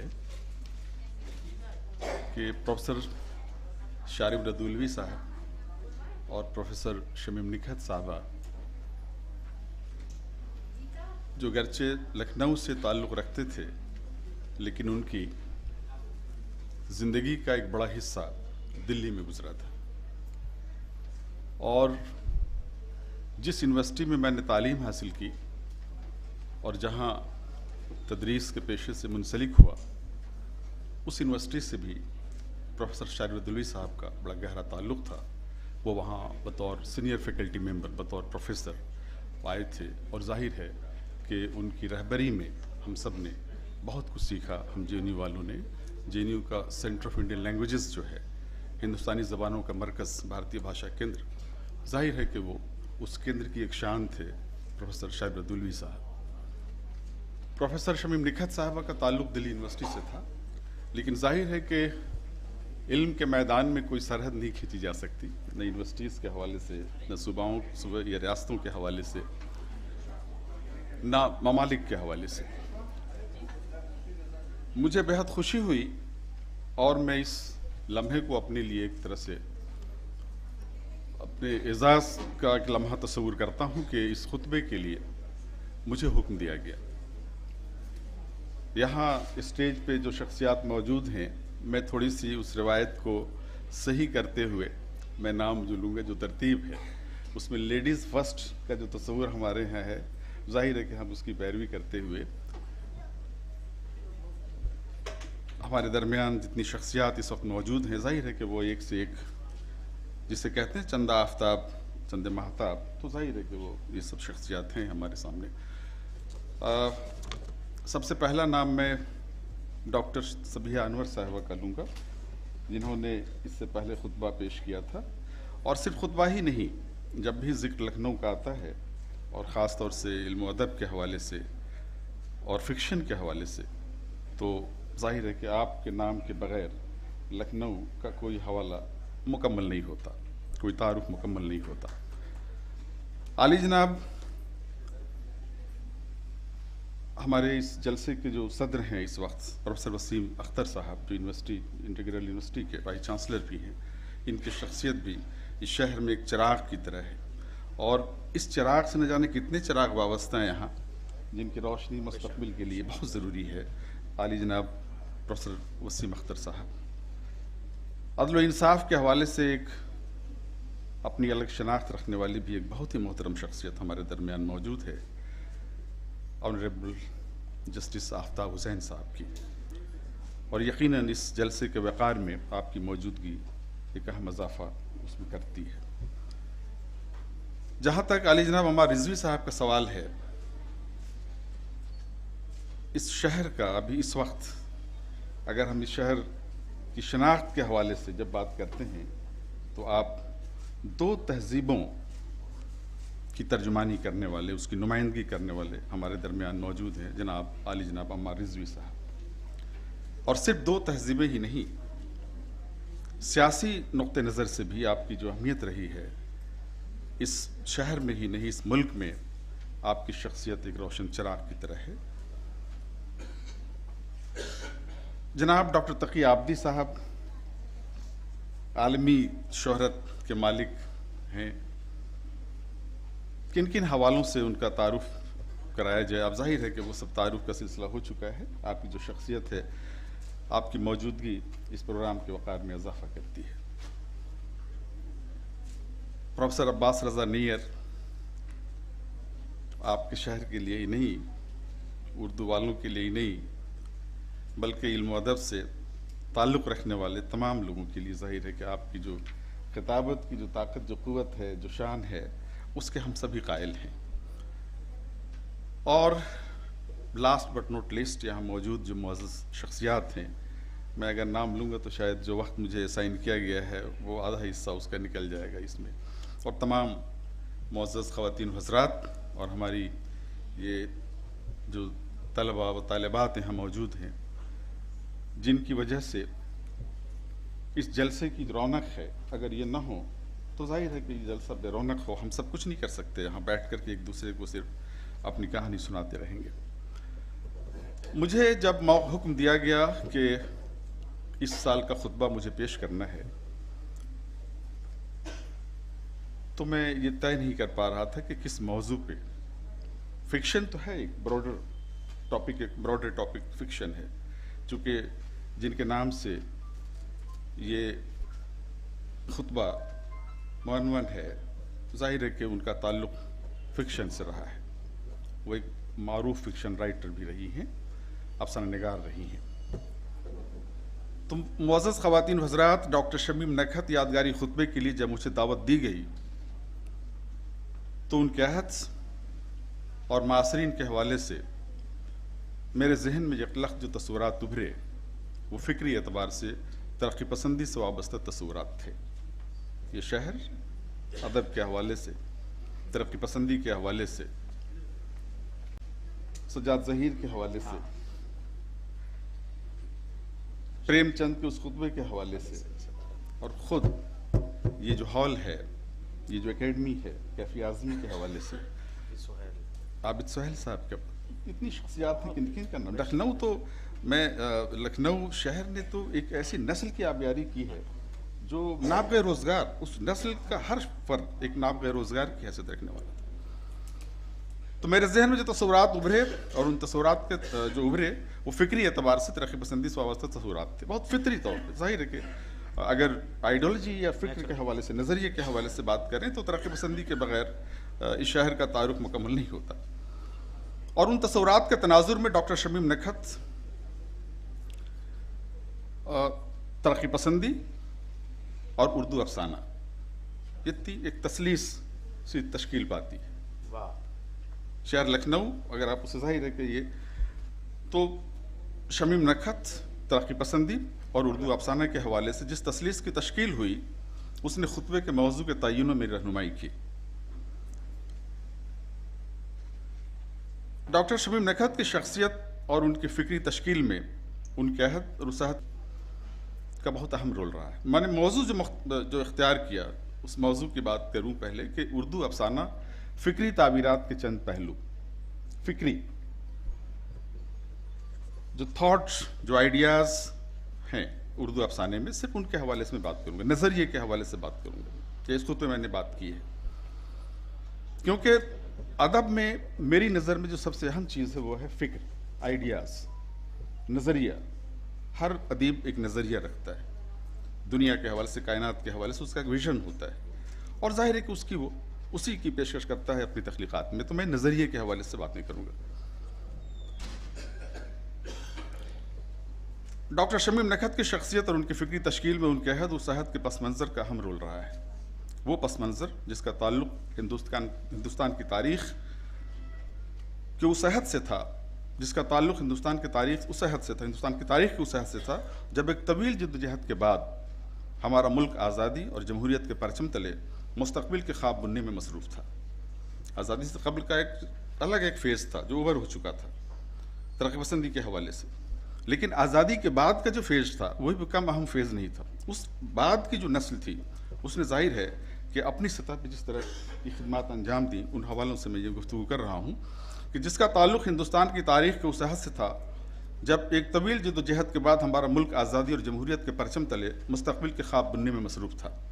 और उस ख्वाब की ताबीर की जुस्तजू में बाशऊर नौजवानों की नस्ल बदस्तूर अपने इनकलाबी अज़ाइम के साथ अपने वतन को जन्नत नशा बनाने की मुहिम में सरगर्म अमल थी। लखनऊ, अब ऐसे मैंने सरफिरे लफ्ज़ का इस्तेमाल किया है, बहुत शौरी तौर पर किया है, लेकिन वो अवाइन में है, इन्वर्टेड कॉमा में है, सरफिरे। आमतौर से सरफिरों का इस्तेमाल जो निगेटिव सेंस में भी होता है, लेकिन ये बहुत पॉजिटिव सेंस सरफिर है। और उस ख्वाब की ताबीर की जुस्तजू में लखनऊ अब भी ऐसे सरफिरे ख्वाबगरों का मस्कन व महवर था। ऐसे ही ख्वाबगरों की जवान नस्ल से डॉक्टर शमीम नखत और प्रोफेसर शाहिर रदौलवी का ताल्लुक़ था, जिनकी फ़िक्री तश्कील व तरबियत सज्जाद ज़हीर और रज़िया सज्जाद ज़हीर और दिगर तरक्की पसंद अकाबरीन की मय्यत में हुई थी। गरज के तरक्की पसंदी से वाबस्ता फ़िक्र नज़र उन्हें अपने पेशराओं से विरासत में मिली थी, शमीम नखत साहबा को। इस फ़िक्र नज़र की बुनियाद खालिस इंसानियत दोस्ती पर थी। तरक्की पसंदी को बहुत से लोग बहुत महदूद करके देखते हैं। तरक्की पसंदी का नज़रिया बहुत ब्रॉडर एक नज़रिया है, बहुत सारी चीज़ों को अपने अंदर समोए हुए नज़रिया है। उसको सिर्फ मार्क्सिज्म के हवाले से अगर आप देखना चाहेंगे तो शायद तरक्की पसंदी की एक छोटी सी जो उसकी एक शिक है वहीं तक आपकी पहुँच हो सकेगी। इस फ़िक्र नज़र की बुनियाद खालिस इंसान दोस्ती पर थी। ऐसे फ़िक्र नज़र जिसकी बुनियाद आफाकी और मकामी दोनों अवामिल पर भी थी, सिर्फ मकामी नहीं थे अवामिल उसके। आफाकी अदब में पहली ऐसी तहरीक थी, पहला ऐसा नज़रिया था जिसका ताल्लुक़ मकामियत से भी था और जिसका ताल्लुक़ आफाकियत से भी था। दोनों तरह के तस्वुरात इसके अंदर मदगम थे। डॉक्टर शमीम नखत और प्रोफेसर शाहिर रदौलवी उस फ़िक्र नज़र के परवरदा ही नहीं, उसके अमीन भी थे। पूरी उम्र उस फ़िक्र नज़र की उन्होंने आबियारी की और नई नस्लों तक उस फ़िक्र नज़र को पहुँचाने का काम किया अपने तदरीसी अमल के ज़रिए। उन्होंने अपनी पूरी ज़िंदगी उन अक़दार की पासदारी में गुजार दी। हरचंद के आज़ादी के बाद हिंदुस्तान को जन्नत नशा बनाने के ख्वाब अधूरे रह गए, जिससे फैज़ अहमद फैज़ ने अपनी नज़्म सुबह आज़ादी में दाग दाग उजाला से ताबीर करते हुए चले चलो कि वो मंजिल अभी नहीं आई की अलख जगाने की कोशिश की। डॉक्टर शमीम नखत एक वाज़ेह अदबी फ़िक्र नज़र की पैरोकार थी। तरक्की पसंदी का जो नज़रिया था उसकी बतौर तख्लीकार और नाक़िद उन्होंने अपनी तहरीरों में उस फ़िक्र नज़र को अवलियत दी, वो फ़िक्र नज़र जो तरक्की पसंदी की कलीद रहा है उनके अफसाने हों, मज़ामीन हों या खाके, उन सब में उनकी फ़िक्री तरजीहात नुमायाँ हैं। मुशतरका तहज़ीबी विरासत हो, ज़िंदगी व माशरत की मुस्बत कदरें हों, समाजी व सिनफ़ी भेदभाव, जेंडर बायसनेस जो हमारी सोसाइटी में, समाजी व सिनफ़ी भेदभाव के ख़ात्मे की बात हो, या इंसानियत की बक़ा से वाबस्ता तस्वुरात व अक़दार। शमीम नखत साहिबा ज़िंदगी भर अपनी इस फ़िक्री कमिटमेंट पर कायम रहीं। लिहाजा मैंने इसी मुनासबत से अपने खुतबे का उन्वान उर्दू अफसाना फ़िक्री ताबीरात के चंद पहलू रखा है। थोड़ी सी गुफ्तगू मैं अफसाने के आगाज़ के हवाले से भी करना चाहता हूँ, और उसमें सबसे अहम रोल नस्र का है, प्रोज़ का। हम एक ऐसी हमारी रिवायत, तहज़ीबी रिवायत रही है कुछ इस तरह की कि जिसमें अदबी रिवायत, जिसमें शायरी का दबदबा रहा, शायरी हमेशा हावी रही। शायरी को हम सब जानते हैं कि वो जज्बात के इजहार का बेहतरीन वसीला शायरी है, लेकिन फ़िक्र के इजहार के लिए, नज़रिए के इजहार के लिए नस्र के बगैर काम नहीं चल सकता था। तो नस्र का जो फ़रोग़ है, नस्र का आगाज़ है, वो फ़िक्री एतबार से बहुत अहम है। वो आगाज़ मैंने उस हिस्से को सोचा कि छोड़ दूं, क्योंकि वक्त नहीं है। मैं अपने खुतबे को 20 मिनट में समेटना, इतनी गुंजाइश तो है। हाँ, 20 मिनट। अगर हम उर्दू अफसाने का जायज़ा लेते हैं, इससे कबल मैंने उसका जिक्र किया, उसको छोड़ता हूँ, लेकिन अगर हम उर्दू अफसाने का जायज़ा लेते हैं तो हमें अंदाज़ा होता है कि इंसान की फ़िक्री ताबीरात का ताल्लुक़ जदीद नस्र के आगाज़ व इर्तिक़ा से वाबस्ता फ़िक्री तनाज़ुर और रवायत से मरबूत व मंसलिक है। यहाँ ये बात भी ज़हन नशीं रहे कि अदब बुनियादी तौर पर जमालियाती इंबसात के हुसूल का वसीला होता है। अदब व फ़न में बैक वक्त जमालियात की दो सतहें होती हैं, लेकिन जमालियात को ही बहुत से लोग महदूद करके देखते हैं। दो सतहें होती हैं अदब, जमालियात की अदब में, एक खारजी और दूसरी दाखिली। खारजी सतह अदब के ज़ाहरी महासिन पर मबनी होती है, जबकि बातनी सतह मानवी तहदारियों का अहाता करती है। किसी भी फनपारे की वक़्त व अज़मत का इन्हिसार इन दोनों सतहों के बाहमी इर्तबात व तवाज़ुन पर होता है, और इन दोनों में से किसी भी सतह पर कोई नुक्स फनपारे की जमालियाती तवाज़ुन को मजरूह करता है। लेकिन जमालियात की इन दोनों सतहों की अहमियत को तस्लीम करने के बावजूद ये अमर अपनी जगह मुसल्लम है कि जमालियात की ज़ाहरी सतह के मुकाबले में बातनी सतह का दायरा ज़्यादा वक़ी और वसी होता है, क्योंकि जमालियात की बातनी सतह का ताल्लुक़ अदब व फ़न के मानवी कदरों से है, जो कारी को ज़हनी तौर पर इंबसात व लज़्ज़त से आशना करने के साथ साथ फ़िक्री व रूहानी सतह पर भी उसे तस्कीन व इंबसात बहम पहुँचाने का काम करती है। अलावा बरी उस सतह का ताल्लुक़ कारी की बसीरत अफरोज़ी से है। ये बहुत इंपॉर्टेंट फैक्टर है, बसीरत। कोई फ़नपारा अगर हमारी बसीरत में इजाफा नहीं करता है तो उसको हम कितनी ही बार क्यों न पढ़ लें, उससे कोई फ़र्क नहीं पड़ता, बेकार है हमारे लिए। अफसाने का ताल्लुक़ जदीद नस्र से है, और जदीद नस्र का नुक्ते आगाज़ निशत सानिया है। ये बहुत इंपॉर्टेंट फैक्टर। निशत सानिया के बाद बगैर ज़ाहिर है कि जदीद इल्म व अदब का तस्वुर हम नहीं कर सकते। तो जदीद नस्र का आगाज़ निशत सानिया है, रेनेसां, और निशत सानिया की अदबी पैदावार होने के सबब अफसाना ने निशत सानिया के बतन से पैदा हुए अफकार, रुझानात और तस्वुरात को अपने अंदर समो लिया। निशत सानिया ने अहद वस्ता की जहालत, तोहम परस्ती, तंग नज़री, ज़वालज़दा माशी निज़ाम और जागीरदाराना कदरों की जड़ें न सिर्फ मुनहदिब की, बल्कि उनकी जगह इल्म, तशकीक, डाउट करना पहली शर्त है। इल्म को आप अगर हासिल करना चाहते हैं तो सबसे पहले जो मंजिल है वो डाउट करें। हर चीज़ को अंधभक्त बन करके उसे कबूल न कर लें। इल्म, तशकीक, ज़ात परस्ती, मादा परस्ती और आज़ादी इजहार के पहलू ब पहलू एक मुतहर्रिक और फ़ाल माशी निज़ाम और कौमियत के निज़ाम को फ़रोग़ दिया। ये नेशनलिज्म का भी पूरा तस्वुर जो उसके साथ उभरा, वो ज़ाहिर है कि उससे वाबस्ता है। तालीम पर से मजहब की इजारादारी ख़त्म हुई। गैलीलियो को ज़हन में रखें आप। इस कदर तालीम पर चर्च का कंट्रोल था कि उसके बगैर आप कुछ भी फ़िक्र, अपनी फ़िक्र, आज़ादाना फ़िक्र जो है आपकी, वो पनप नहीं सकती थी। मतबा की ईजाद व इस्तेमाल से तालीम की तौसी हुई और नया तालीम याफ्ता तबका पैदा हुआ, और इंसान साइंस का सहारा लेकर फितरत की तस्खीर की जानिब तेज़ रफ्तारी से गामज़न हुआ। वो एक पॉइंट है, टर्निंग पॉइंट जदीद दुनिया के लिए। इन तमाम तब्दीलियों का असर अदब पर भी पड़ा, अदब पर से मावराइयत का गलबा ख़त्म हुआ, माफ़ौक़ुल फ़ितरतना, सुपर नेचुरल जो अनासिर थे जिसका गलबा था पहले, वो ख़त्म हुआ। मैं आलमी तनाज़ुर में बातें कर रहा हूँ, अपनी दास्तान बाद में ज़ाहिर है कि वो उसका हिस्सा है, लेकिन मैं आलमी तनाज़ुर में बातें कर रहा हूँ। तख़य्युली अदब की अहमियत घटने लगी, उसकी जगह हक़ीक़त निगारी और अर्ज़ियत पसंदी का आगाज़ हुआ। तहज़ीबी, माशी और माशरती तब्दीली से पैदा शुदा पेचीदगियों और मुख्तलिफ़ नौ असरी हक़ाइक़ व मसाइल से वाबस्ता अफ़कार व तसव्वुरात की पेशकश के लिए नस्र और नसरी असनाफ़ सबसे मौज़ू वसीला के तौर पर इस्तेमाल नस्र को किया जाने लगा। हिंदुस्तानी ज़बानों के अदब में भी जदीद नसरी असनाफ़ का आगाज़ व इर्तिक़ा एक ख़ास अहद में आकर हुआ।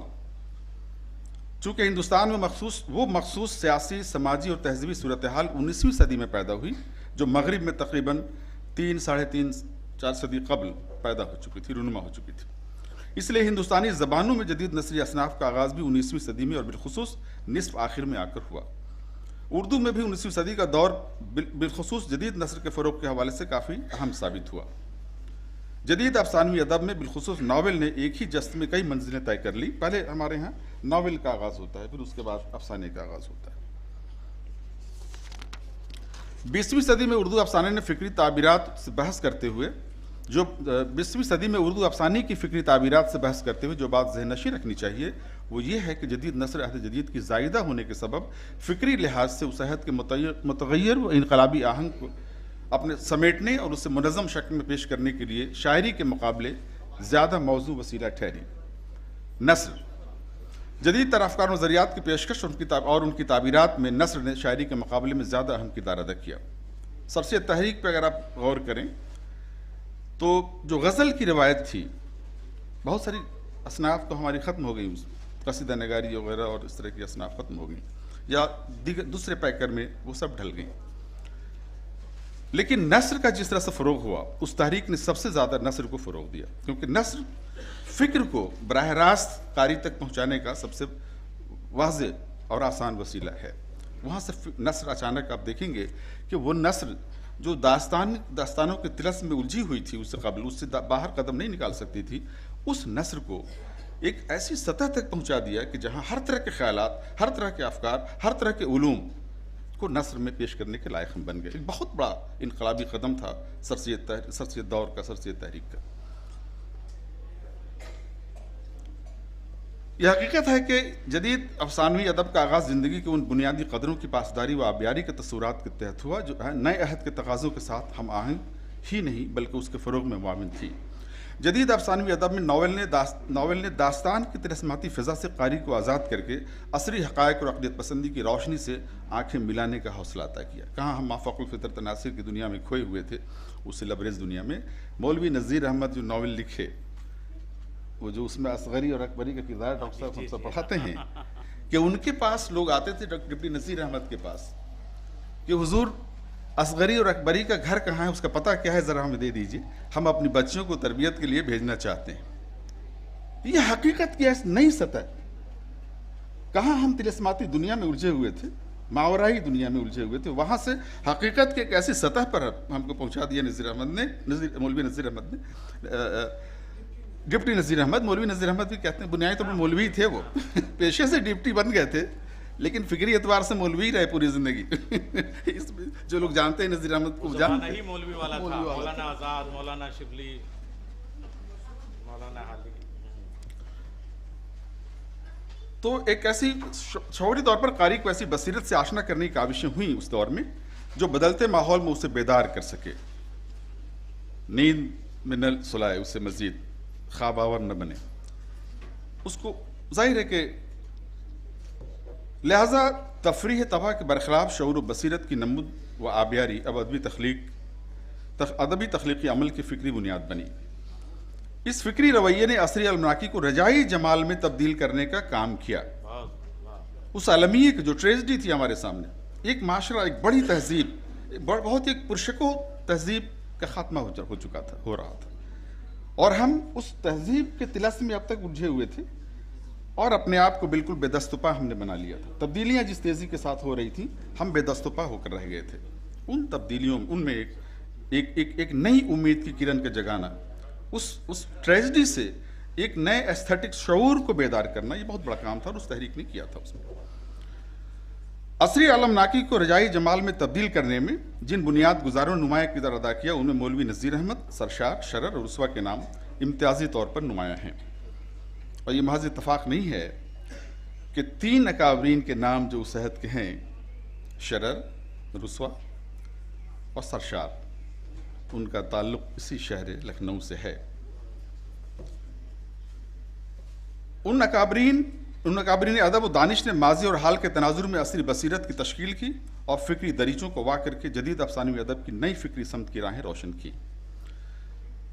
जदीद अफसानवी नसरी असनाफ में नावल के आगाज़ के फ़ौरन ही बाद अफसानानिगारी का अमल शुरू हुआ।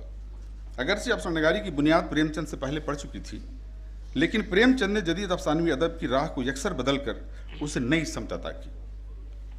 तग़य्युर व तजदीद को एक फिक्री और आफाकी अमल है जिसके पीछे जदलियात का फ़लसफ़ा कार फरमा होता है, लेकिन उस अमल में इंसान और इंसानी माशरे की इज्तिमाई काविशें भी अपना किरदार अदा करती हैं और उन इज्तिमाई काविशों के मुहर्रिक वो दानिश्वर, मुफक्किर और अदीब और दूर अंदेश अहले नज़र व अहले बसीरत अफराद होते हैं जो न सिर्फ ज़माने की नब्बाज़ी पर कुदरत रखते हैं बल्कि माशरे को इर्तिक़ा की समत रफ्तार अता करने की अहलियत भी रखते हैं। प्रेमचंद अपने हद के ऐसे ही हसास बाशऊर, दूर अंदेश व मुस्तक़बिल शनास दानिश्वर अदीब थे जिन्होंने अपने असरी इरफान व बसीरत को फ़न के सांचे में ढालकर माशरे की रहबरी और जदीदकारी का काम अंजाम दिया।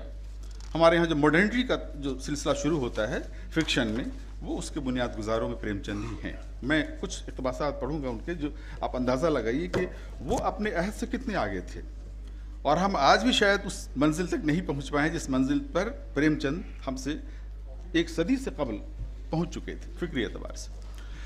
प्रेमचंद की तख्लीक़ात और उनकी तारीर न सिर्फ उनके अहद की असली दस्तावेज़ हैं बल्कि वो समाजी तब्दीली, मुस्तक़बिल साजी, जिद्दतकारी का नुस्ख़े आज़म भी हैं जिसकी अशद ज़रूरत उस अहद के हिंदुस्तानी माशरे को थी।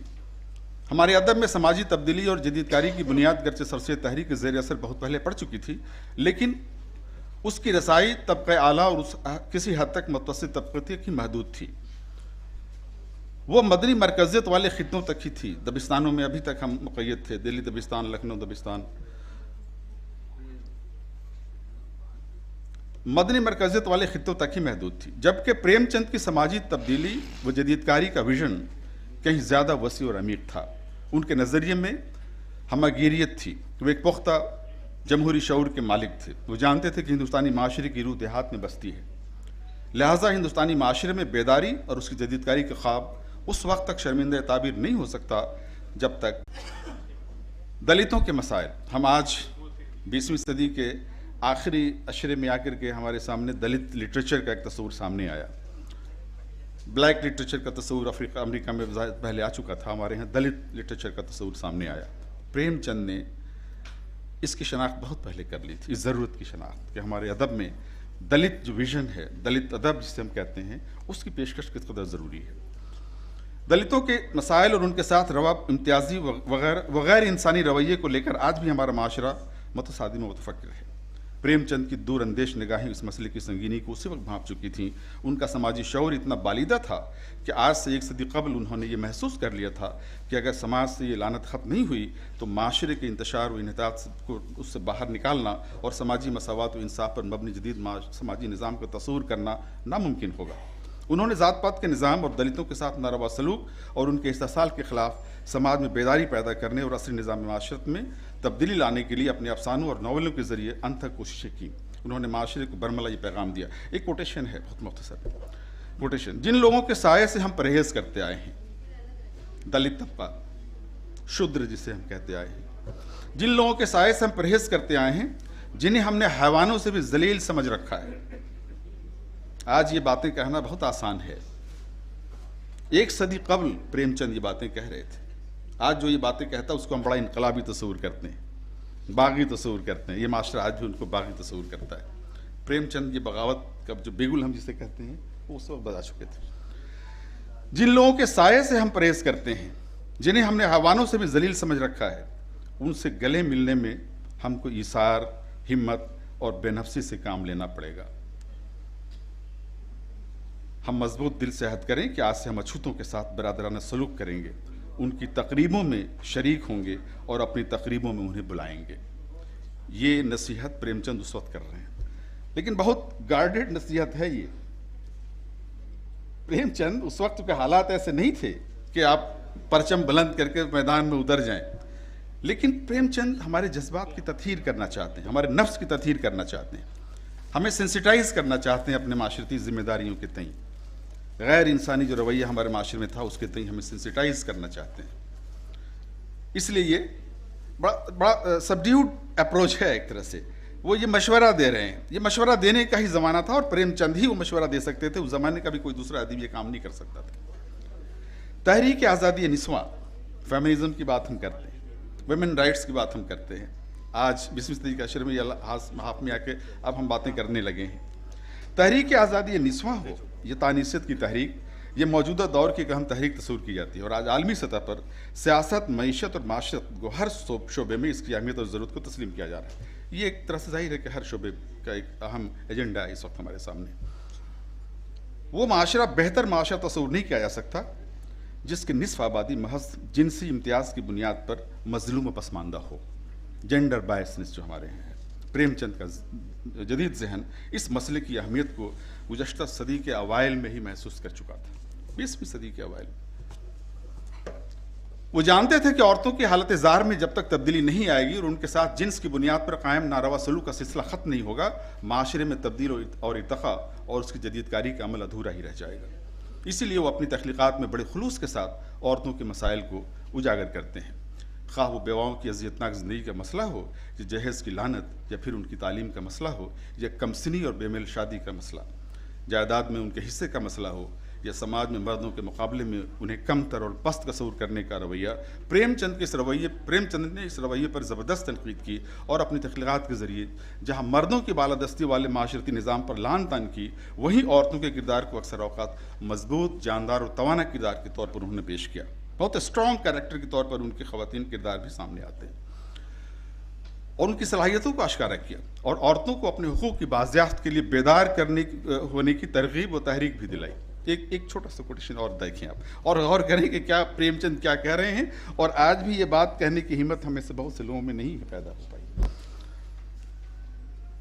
औरत महज खाना पकाने, बच्चे जनने, शौहर की खिदमत करने और एकादशी का व्रत रखने के लिए नहीं बनाई गई है।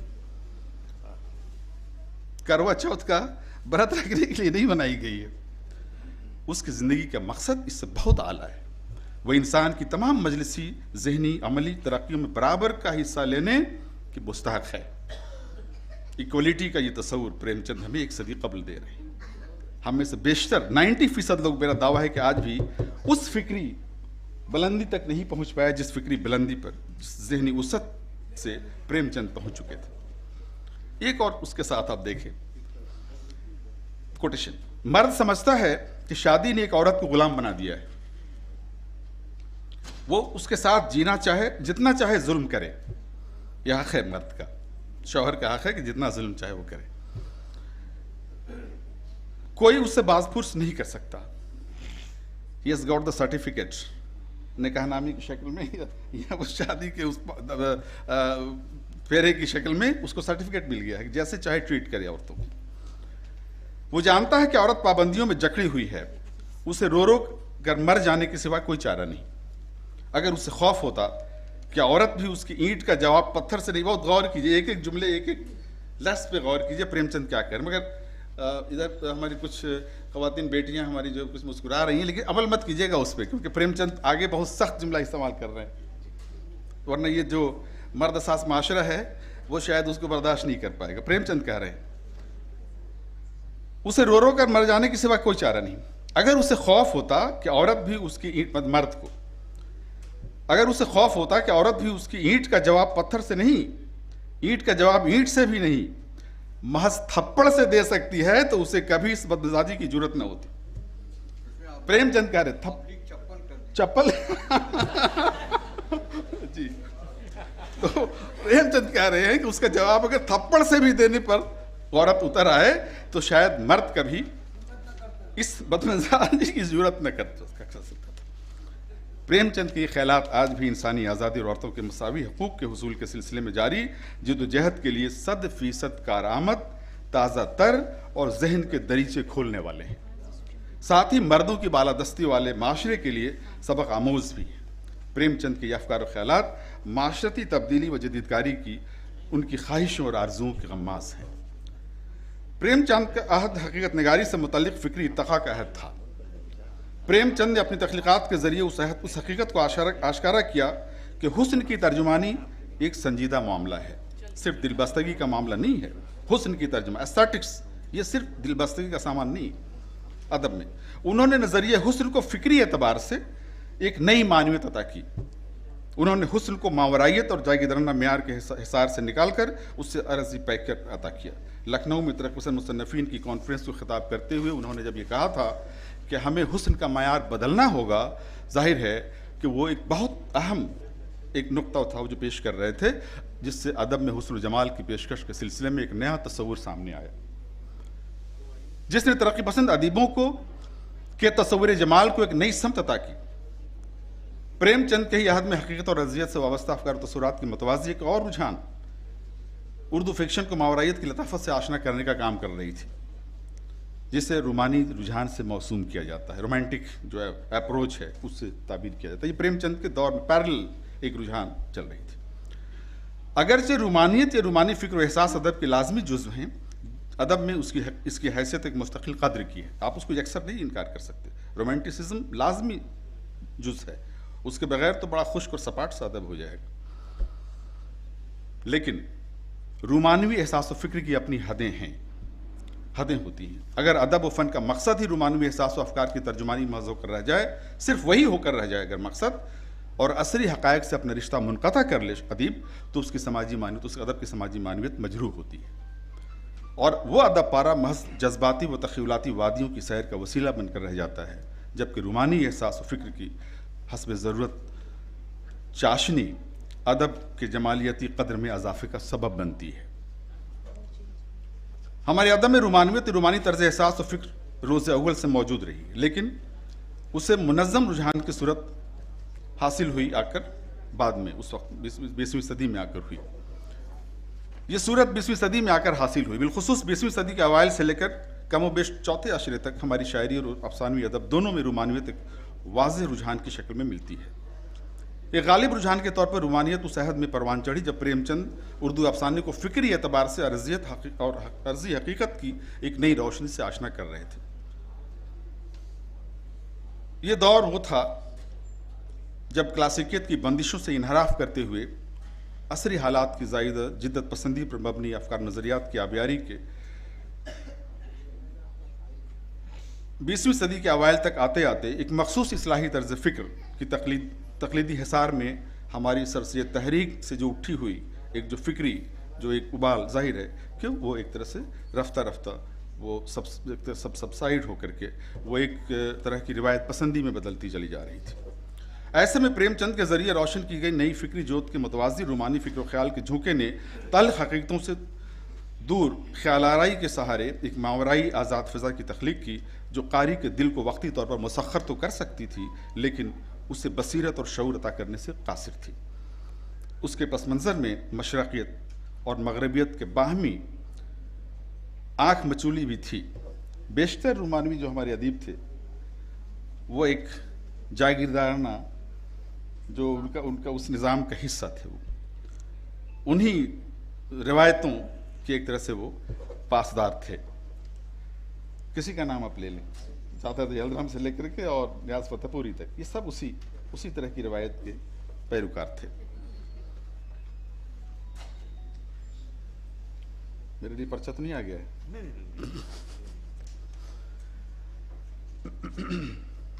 रूमानवियत बुनियादी तौर पर एक अबूरी दौर की पैदावार थी। जिस तरह के हमारी दास्तानों का तिलस्माती व माफ़ाकुल फितरत बयानिया एक अबूरी दौर का ज़ायदा था, इसलिए उस असर में उसमें असरी निज़ाम व अक़दार की बंदिशों से बेजारी और एहतजाज के जज्बात की शिद्दत तो थी, लेकिन उसका दायरा ज़ाती तजर्बात व महसूसात के इजहार तक महदूद था। उसमें इनफरादी आरज़ूमंदी को मरकज़ियत हासिल थी और वाज़े फ़िक्री समत का फ़क़दान था, जिसके सबब उस रवैये ने फ़रार की सूरत इख्तियार कर ली और मायूसी, कर्ब और एहसास नारसाई व महरूमी का जश्न उसका वतीरा बनकर रह गया। मायूसी, कर्ब और एहसास नारसाई व महरूमी का जश्न उसका वतीरा बनकर रह गया। जज्बात शिद्दत जज्बात वाज़ फ़िक्र व फ़लसफ़े की अदम मौजूदगी में ये रोमानवी इजहार तख़यलाती फ़िज़ाओं में गुलगश्त करने तक महदूद होकर रह गया। इस हकीकत से इनकार मुमकिन नहीं कि रोमानवी रुझान उर्दू अफसाने को वाज़े और मुतय्यना फ़िक्री समत अता करने में भले ही नाकाम रहा हो रुझान, लेकिन उसने मुस्तक़बिल के नए मंजरनामे की पेशबीनी का काम ज़रूर किया, पेशबंदी का काम ज़रूर किया और इजहार उसलूब की सतह पर नए रंग व आहंग से उर्दू शेर व अदब को आशना भी किया।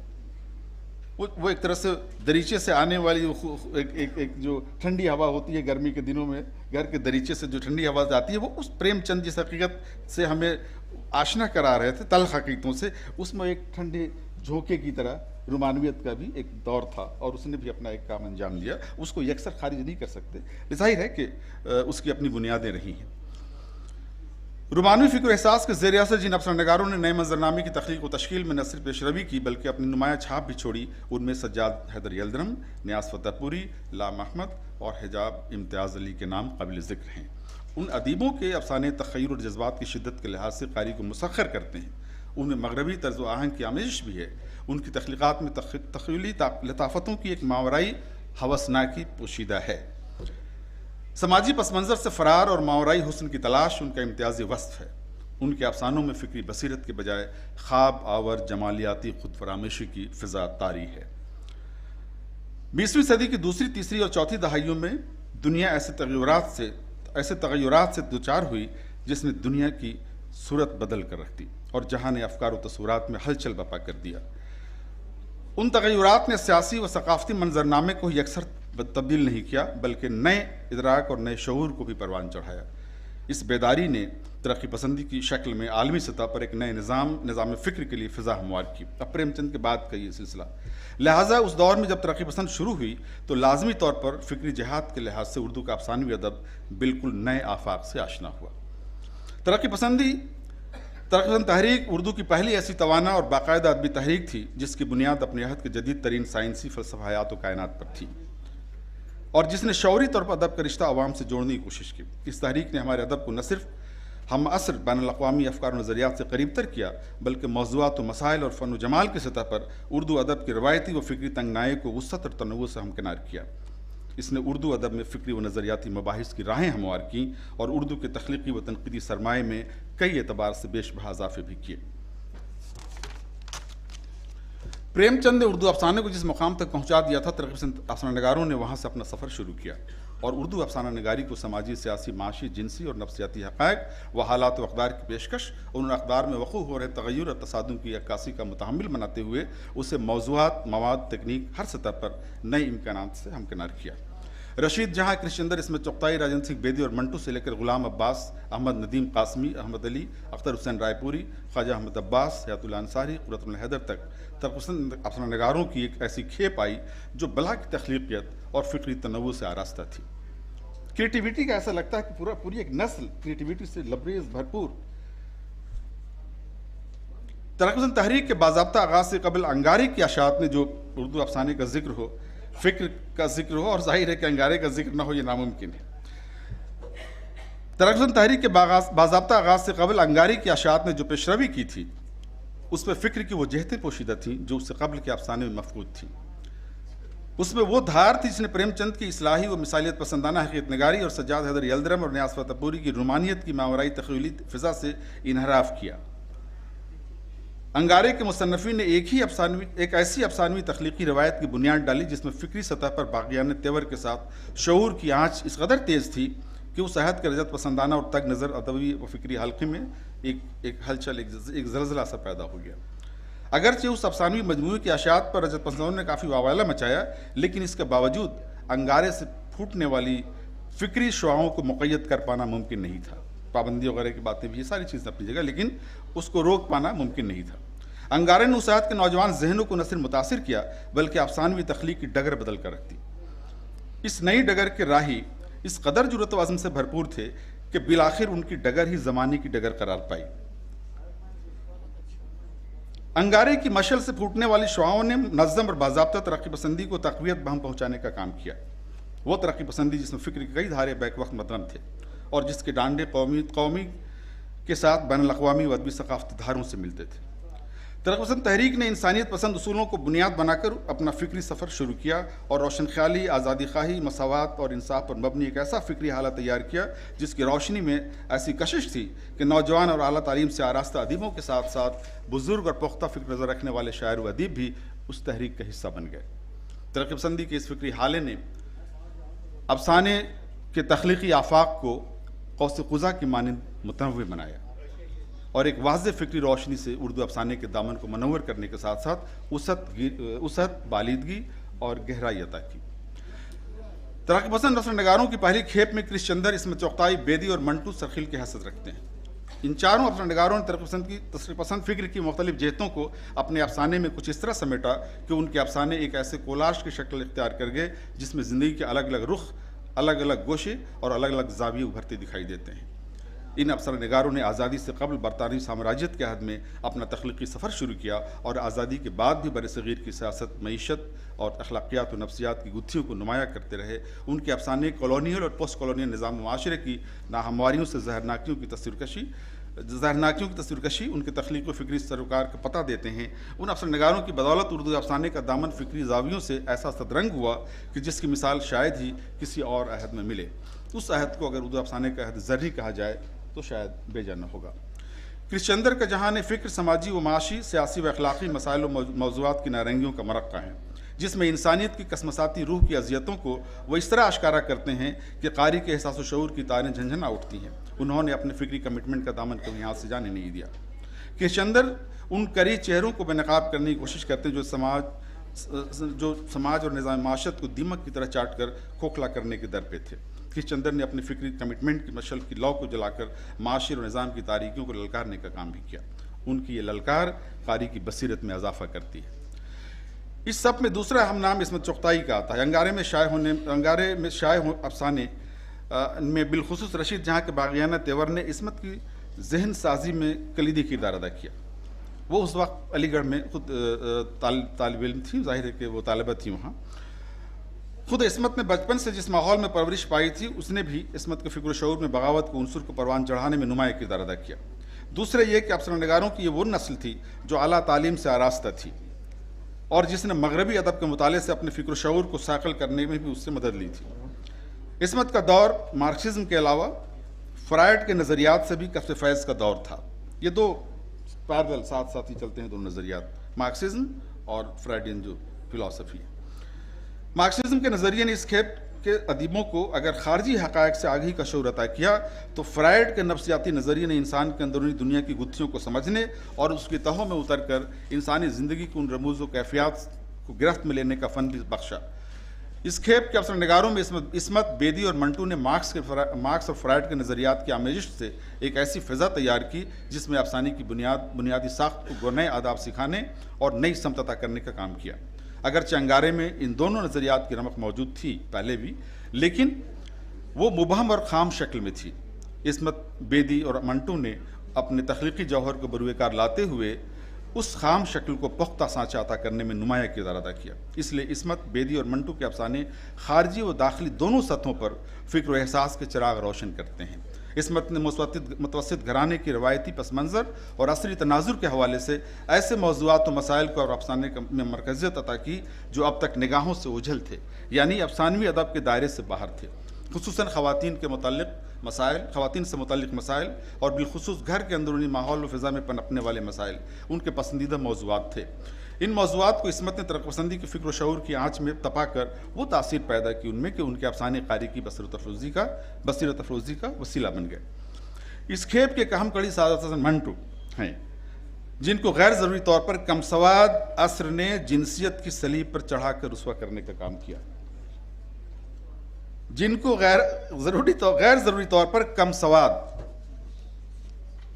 बैड टेस्ट जिन लोगों का था, मैं उन्हें कमसवाद नाक़िद कहता हूँ या अदब का क़ारी तस्वूर करता हूँ। जिनको गैर ज़रूरी तौर पर कमसवाद असर ने जिनसियत की सलीब पर चढ़ाकर रुस्वा करने का काम किया, जबकि फ़िक्री व फ़नी एतबार से मंटू के अफसाने बसीरत के ऐसे चिराग हैं जिनकी लौ की ताबानी इम्तदाद ज़माने के साथ मज़ीद ज़ियाबार होती गई।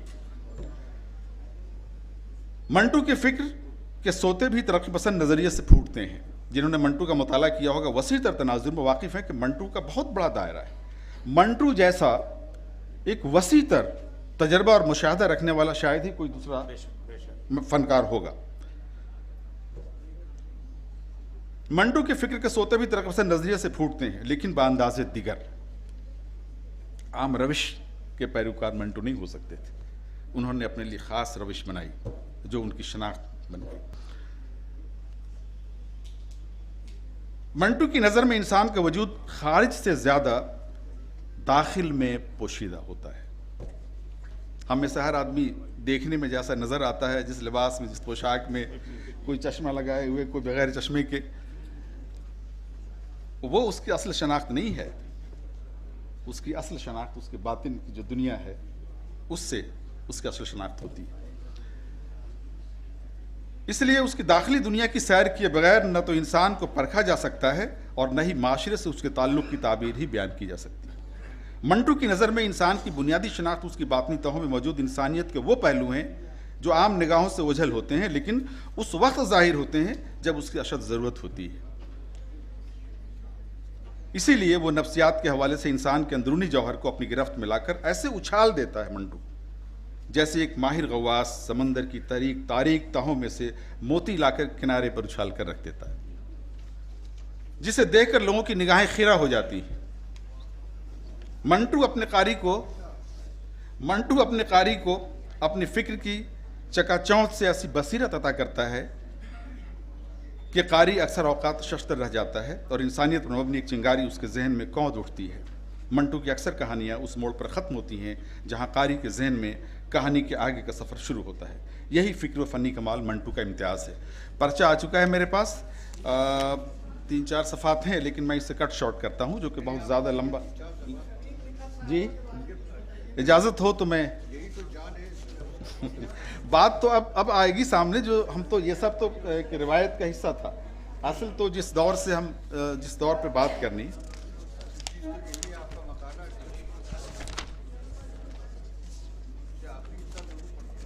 जी आखिरी हिस्सा 3 सफ़े हैं।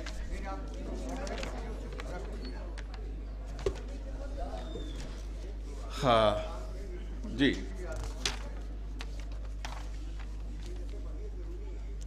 हुसूल आज़ादी के जिलों में तकसीम का आलमिया कहीं ज़्यादा शिद्दत के साथ वक़ूफ़ पज़ीर हुआ। आज़ादी भी हासिल हुई, एक तरफ आज़ादी का जश्न का परचम भी हमारे हाथ में, दूसरी तरफ तकसीम के मातम का परचम भी हमारे हाथ में रहा। ये वो दौर था, बहुत ही इसको हमारे आली जनाब अम्मार रिजवी साहब से बेहतर इस कर्ब, इस दर्द को ये और इनकी नस्ल ने जिस तरह से झेला है, हम लोग सिर्फ उसे कहानी समझकर उसको जानते हैं, किताबों के ज़रिए उसे जानते हैं। ये वो नस्ल है जो उस आग के दरिया से गुजरने का तजर्बा रखने वाली नस्ल है। तकसीम ने बरसगीर की आज़ादी पर गहन सा लगा दिया, गहन सा लग गया। उस गहन का मुहिब साया सिर्फ सरहदी लकीरों की शक्ल में नमूदार नहीं हुआ, बल्कि उसने शिद्दत से ज़हन व दिल को ऐसा ज़ख्मी किया कि उसके घाव आज तक मुंदमिल नहीं हो पाए। हम आज भी उसी हिसार में घूम रहे हैं, हमारी पूरी सियासत उसके हिसार में है। सियासी, समाजी और सकाफती सतह पर तकसीम की अनमिट छाप आज भी उसी तरह नुमाया है। और सितम तो ये कि इस नाकर्दा गुनाही की सज़ा, जो सबसे इसका अलमनाक दर्दनाक पहलू है कि उस नाकर्दा गुनाही की सज़ा नस्ल दर नस्ल मुल्क व कौम के आवाम को मुसलसल झेलनी पड़ रही है, भुगतनी पड़ रही है। हम सब नहीं थे उसका हिस्सा। तकसीम के गुनाह का बार हमारे कांधों पर नहीं है। हम तो उस नस्ल के अमीन हैं जिसने डिटर्मिनेशन के साथ इस मुल्क में रहने का तहिया किया था। डिटर्मिनेशन था, वो कमिटमेंट था अपनी ज़मीन, अपनी सरजमीन, अपने वतन से। हमारे अदीब और शायरों ने सलमियों को पूरी शिद्दत के साथ अपनी तख्लीक़ात में समोने की कोशिश की, लेकिन उस फ़िक्री बेदारी के साथ, इस फ़िक्री बेदारी के साथ कि इंसानियत के चिराग को रोशन रखा जा सके। ये भी बहुत हमारे अदब के लिए एक एज़ाज़ की बात है कि हमारे किसी अदीब ने उस आलमिये को किसी, इसे कहते हैं सेक्टेरियन विजन के साथ नहीं देखा, एक बड़े जमहूरी और इंसाफ पसंदाना इंसानी नज़रिए से देखा। चाहे इस मुल्क के अदीब हों या वहाँ के अदीब हों, उनके यहाँ एक बहुत ही एक सेकुलर सा तस्वुर उभरता है उस दौर का। और हैवानियत की इफरीत को हमेशा के लिए दफन किया। लिहाजा आज़ादी के बाद भी रोशन ज़मीरी और इंसान दोस्ती की वो मशल जिसे तरक्की पसंद फ़िक्र फ़लसफ़े ने जलाई थी, उसी आबोताब के साथ अफसाने को मनव्वर करती आ रही है। आज़ादी के हुसूल के साथ एक नए जमहूरी निज़ाम के क़याम ने नई उम्मीदों और उमंगों को जन्म दिया। हरचंद के उन उम्मीदों और उमंगों पर दाग उजाली की मोहर सब थी, लेकिन तरक्की पसंद अफसरनगारों ने सपर डालने के बजाय चले चलो को मंजिल अभी नहीं आई कि अज़्म के साथ अज़्म के साथ मुकम्मल उजाले के हुसूल के लिए अपनी काविशें जारी रखीं। गोया कि जो फ़िक्री कमिटमेंट आज़ादी से कबल था वो अब भी बदस्तूर जारी रहा। अलबत्ता ग़ुलामी के आज़ार से निजात के बाद आज़ाद और जमहूरी निज़ाम में मौजूद नाहमवारियों और सरमायादाना निज़ाम की लूट खसोट और इस्तेसाली शिकंजों के ख़िलाफ़ एहतजाज की आवाज़ बुलंद करने के अलावा माशरे में मौजूद माशी नाबराबरी, समाजी नाइंसाफ़ी, फ़िरका परस्ती और सिनफ़ी इम्तियाज़ात और महरूमियों के हवाले से कारी को हसास और बेदार बनाने की काविशें एक नए अज़्म के साथ जारी रहीं। मज़कूरा मसाइल के हवाले से आज़ादी से कबल के अफसानगारों के शाना बशाना नई नस्ल से ताल्लुक़ रखने वाले जिन कलमकारों ने अफसाने की नई उफ़क़ की रंगामेज़ी की, उनमें क़ुर्रतुल हैदर, खदीजा मस्तूर, हाजरा मसूर, शफ़क़त सिद्दीक़ी, अहमद नदीम कासमी, हयातुल्लाह अंसारी, ख्वाजा महमूद अब्बास, क़ाज़ी अब्दुल सत्तार, बलवंत सिंह, इक़बाल मजीद, सोहेल अज़ीम आबादी, अख्तर उरैनवी, जिलानी बानो, अनवर अज़ीम और वाजिद तबस्सुम वगैरह के नाम अहम हैं।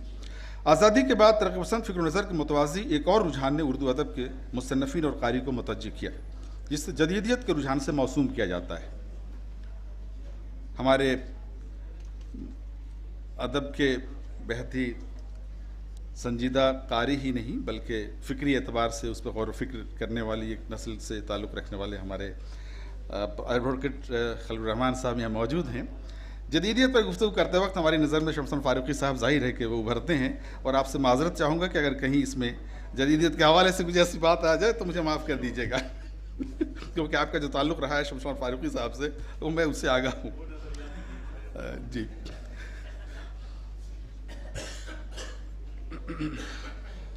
आज़ादी के बाद तरक्की फ़िक्र के मुतवाज़ी एक रुझान ने उर्दू अदब के मुसन्नफ़ीन और क़ारी को मुतवज्जह किया, जिसे जदीदियत के रुझान से मौसूम किया जाता है।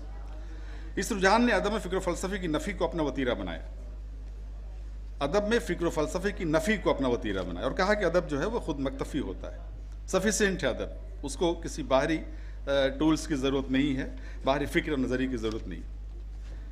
हमारे इर्तिकाज़ अफजल साहब यहाँ मौजूद हैं, इनसे भी माज़रत के साथ ये गुफ्तगू कर रहा हूँ। इस पर बहस हो सकती है, सवालात हो सकते हैं, गुफ्तगू हो सकती है। इस रुझान ने अदब में फ़िक्र फ़लसफ़े की नफ़ी को अपना वतीरा बनाया और इज्तिमाई सरोकार के बजाय इनफरादी एहसास और ख़याल को मुक़द्दम गर्दानने पर इसरार किया। इस रुझान ने उर्दू अफ़साने को ज़ात के हिसार में मुक़य्यद करने की भी कोशिश की। अलावा बरी अदब को ख़ुद मुक्तफ़ी करार देते हुए दीगर उलूम व फ़लसफ़े से भी उसके रिश्ते की नफ़ी की, जिसके नतीजे में अदब का दायरा महदूद व मसदूद हो गया। जदीदियत के रुझान ने इजहार की सतह पर भी अपने अलग राह बनाने की कोशिश की। नए डिक्शन, लेकिन ऐसा नहीं है कि सिर्फ आपको उसमें खराबियाँ ही खराबियाँ नज़र आएँ। नए डिक्शन से लेकर अलामतों और इस्तिआरात की सतह पर भी जिद्दत की समत में जदीदियत ने पेशकदमी ज़रूर की। अफसाने के फ़ार्म और हयात में तब्दीली की वकालत भी की, लेकिन जदीदियत के ज़ेर असर फ़िक्शन की सतह पर किए जाने वाले तजर्बे ज़्यादा बारावर साबित नहीं हुए। तजर्बे जो एक्सपेरिमेंट्स किए गए बहुत ज़्यादा बारावर साबित नहीं हुए, क्योंकि बयानिया में कहानीपन और उसके लवाजिम के अलावा किरदार कलीदी हैसियत रखते हैं। कोई भी किस्सा बगैर कहानीपन के और बगैर किरदार के उस तरह से हमें कबूल नहीं है जिस तरह से ज़ाहिर है कि जदीदियत ने जिसकी कोशिश की। जबकि जदीदियत के रुझान के तहत जदीद अफसाने से कहानीपन और किरदार मादूम होने लगे और उसकी जगह तजरीदियत ने ले ली। जबकि जदीदियत के रुझान के तहत जदीद अफसाने से कहानीपन और किरदार मादूम होने लगे और उसकी जगह तजरीदियत ने ले ली, जिसके सबब मुझे लगा कि शायद आप नहीं, ठीक है 2 मिनट, ये दो सफ़े रह गए, क्योंकि जबकि जदीदियत जिसके सबब जदीद अफसाना अपनी शनाख्त से महरूम होने लगा।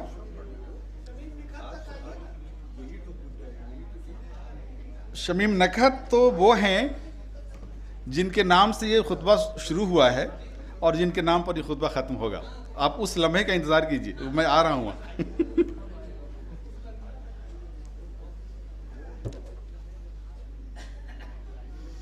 लेकिन जल्द ही अफसानगारों को यह एहसास हो गया कि जदीदियत के तहत लिखने जाने वाले अफसाने ही उनकी अफसाने अपनी शनाख्त से महरूम जदीदियत, लेकिन जल्द ही अफसाननिगारों को एहसास हो गया कि जदीदियत के तहत लिखे जाने ऐसे अफसाने ही उन्हें अपनी शनाख्त से महरूम नहीं कर, बल्कि उन्हें अपनी शनाख्त से भी महरूम कर रहे हैं। लेकिन इस हकीकत से अक्सर इनकार नहीं किया सकता, जदीद के रुझान के तहत उर्दू अफसाने में जो मुस्बत इजाफे हुए, उनमें ख़ास तौर से इजहार की सतह पर नए आफाक की तलाश, नए डिक्शन और इलामतों इस्तारों का इस्तेमाल और तजर्बे की काविशें अहम पहलू हैं। जदीदियत के असरात के तहत जिन अफसाननिगारों ने अपनी शनाख्त कायम की, उनमें इंतज़ार हुसैन, बलराज मेंढा, हुसैन उल हक, सुरेंद्र प्रकाश, अनवर सज्जाद, नैयर मसूद, रशीद अमजद, शफक अहमद हुमैश, आसन कमर वगैरह कई सारे नाम हैं। मैंने चंद नामों पर इक्तफा किया है। 1970-80 के आसपास अफसाननिगारों की जो नई खेप आई, उसकी फ़िक्र का महवर अगरचे तरक्की पसंदी और उसके आसपास ही रहा, लेकिन उन्होंने बदले मंजरनामे और नए उलूम तकनोलॉजी की पैदा करदा सूरत हाल से मवाद कशीद करके उर्दू अफसाने को फ़िक्री और मौज़ूआती दोनों सतहों पर नए और मुतनव्वे आफाक से हमकिनार किया।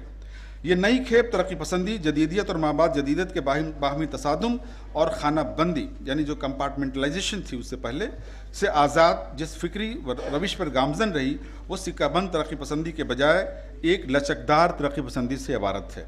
फ्लेक्सिबिलिटी अब आई, उसमें वो शिद्दत नहीं रही। यहाँ इस बात की वजाहत भी करता चलूँ कि तरक्की पसंदी सिर्फ मेहनतकश और मजलूम और मक़हूर तबके की हिमायत से इबारत नहीं, जैसा कि बहुत से लोग समझते हैं, और न ही सिर्फ मार्क्सिज्म तरक्की पसंदी का कभी लाजमी उनसुर रही है, बल्कि तरक्की पसंदी एक आफाकी तस्वुर है जो अज़ल से अबद तक जारी रहने वाले इर्तकाई सफ़र से इबारत है। वह इर्तकाई सफ़र जिसमें खूब से खूब तर की तलाश जुस्तजू को अव्वलियत हासिल है। बकौल हाली है जुस्तजू के खूब से है खूब तर कहाँ, अब देखिए ठहरती है जाकर नज़र कहाँ।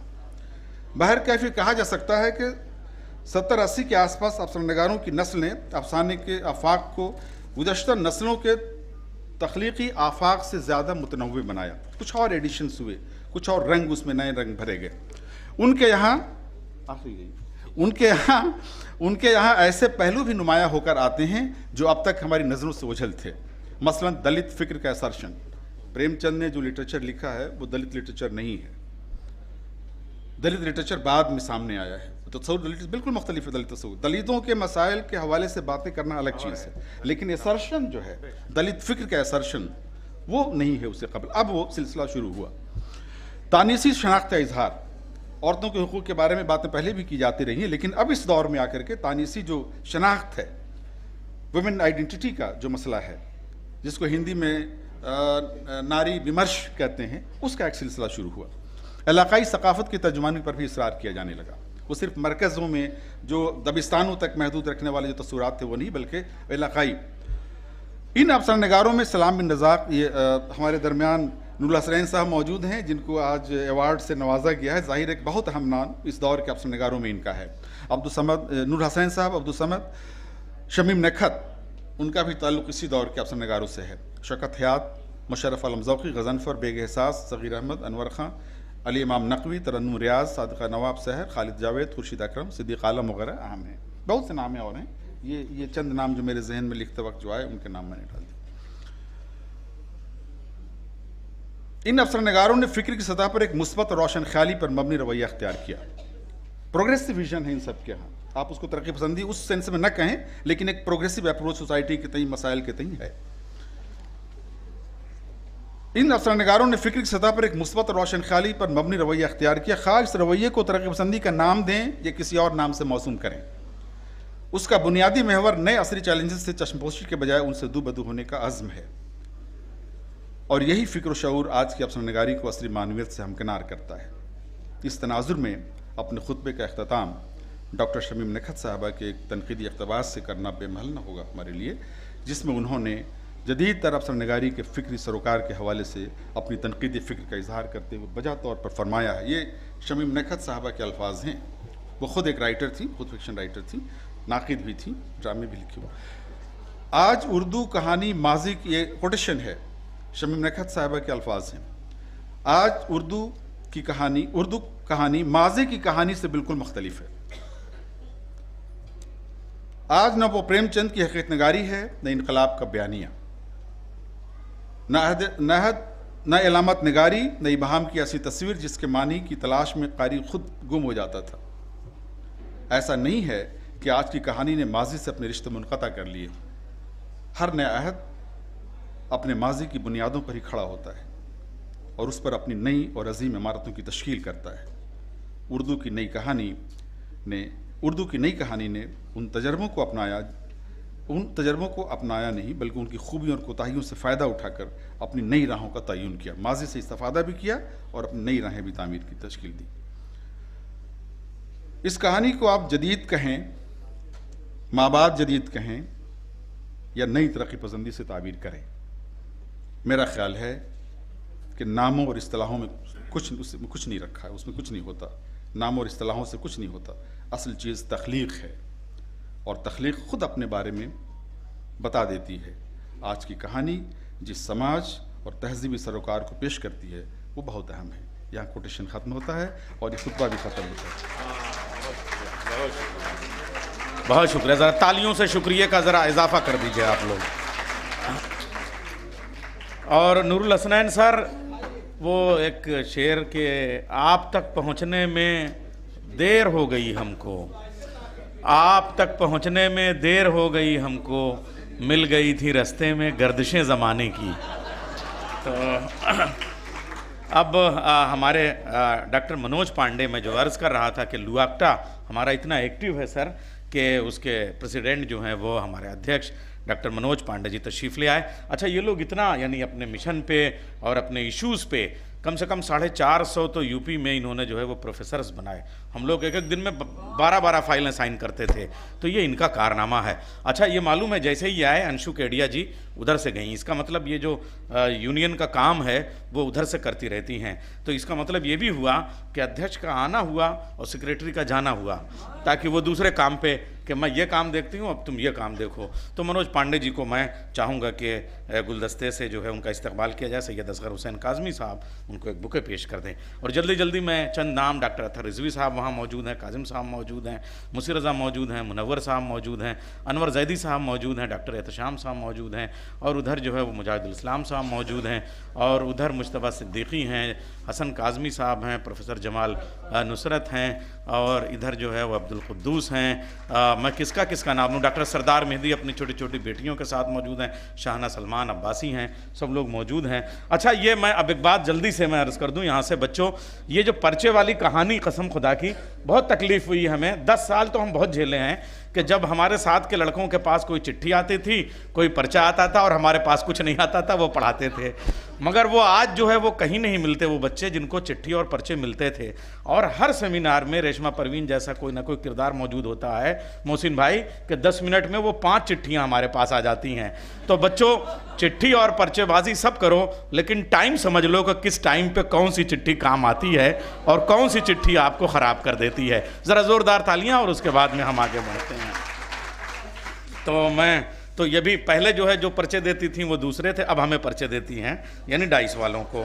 अब मैं गुजारिश कर रहा हूँ साइटेशन के लिए जो नूरुल हसनैन साहब का ये जो सिपासनामा है वो पेश करने के लिए प्रोफेसर मोहम्मद काजिम, क्या उम्दा सिपासनामा होगा इंशाअल्लाह, आप देखेंगे। और काजिम का जो ड्रामाई लहजा है, जो अंदाज़ है, जो तजस्सुस है, जो तहय्युर है, जो सस्पेंस है, वो जब तक आ रहे मैं बोल रहा हूँ मोतियों में तोलेंगे लोग मेरे लफ्ज़ों को, उंगलियाँ तराशी हैं तब कलम बनाया है। प्रोफेसर मोहम्मद काजिम दिल्ली वाले हैं, लखनऊ वाले इस्तकबाल करें। बेहद शुक्रिया नैयर साहब। डाइस पर मौजूद मोतबर शख्सियात, ख़वातीन व हज़रात, जैसा कि आप लोगों के इल्म में है कि Shua Fatima educational and charitable trust की जानिब से doctor Shamim Nikhat Urdu fiction award बराए 2024 नूरुल हसनैन साहब को पेश किया जाना है। उनके पेश किए जाने का ये फ़ैसला हुआ है और आज उसी हवाले से हम सब लोग यहाँ हैं। नूरुल हसनैन साहब का बहुत ही मुख्तसर, बहुत तवील उनका बहुत बड़ा काम है, बहुत काम है और बहुत तवील बायोडाटा है। उसमें से थोड़ी सी तलखीस, मतलब जीस्ट मैं यहाँ आपके सामने पेश करना चाहूँगा कि हम अपने अवार्डी को जान लें कि किनको अवार्ड दिया जा रहा है।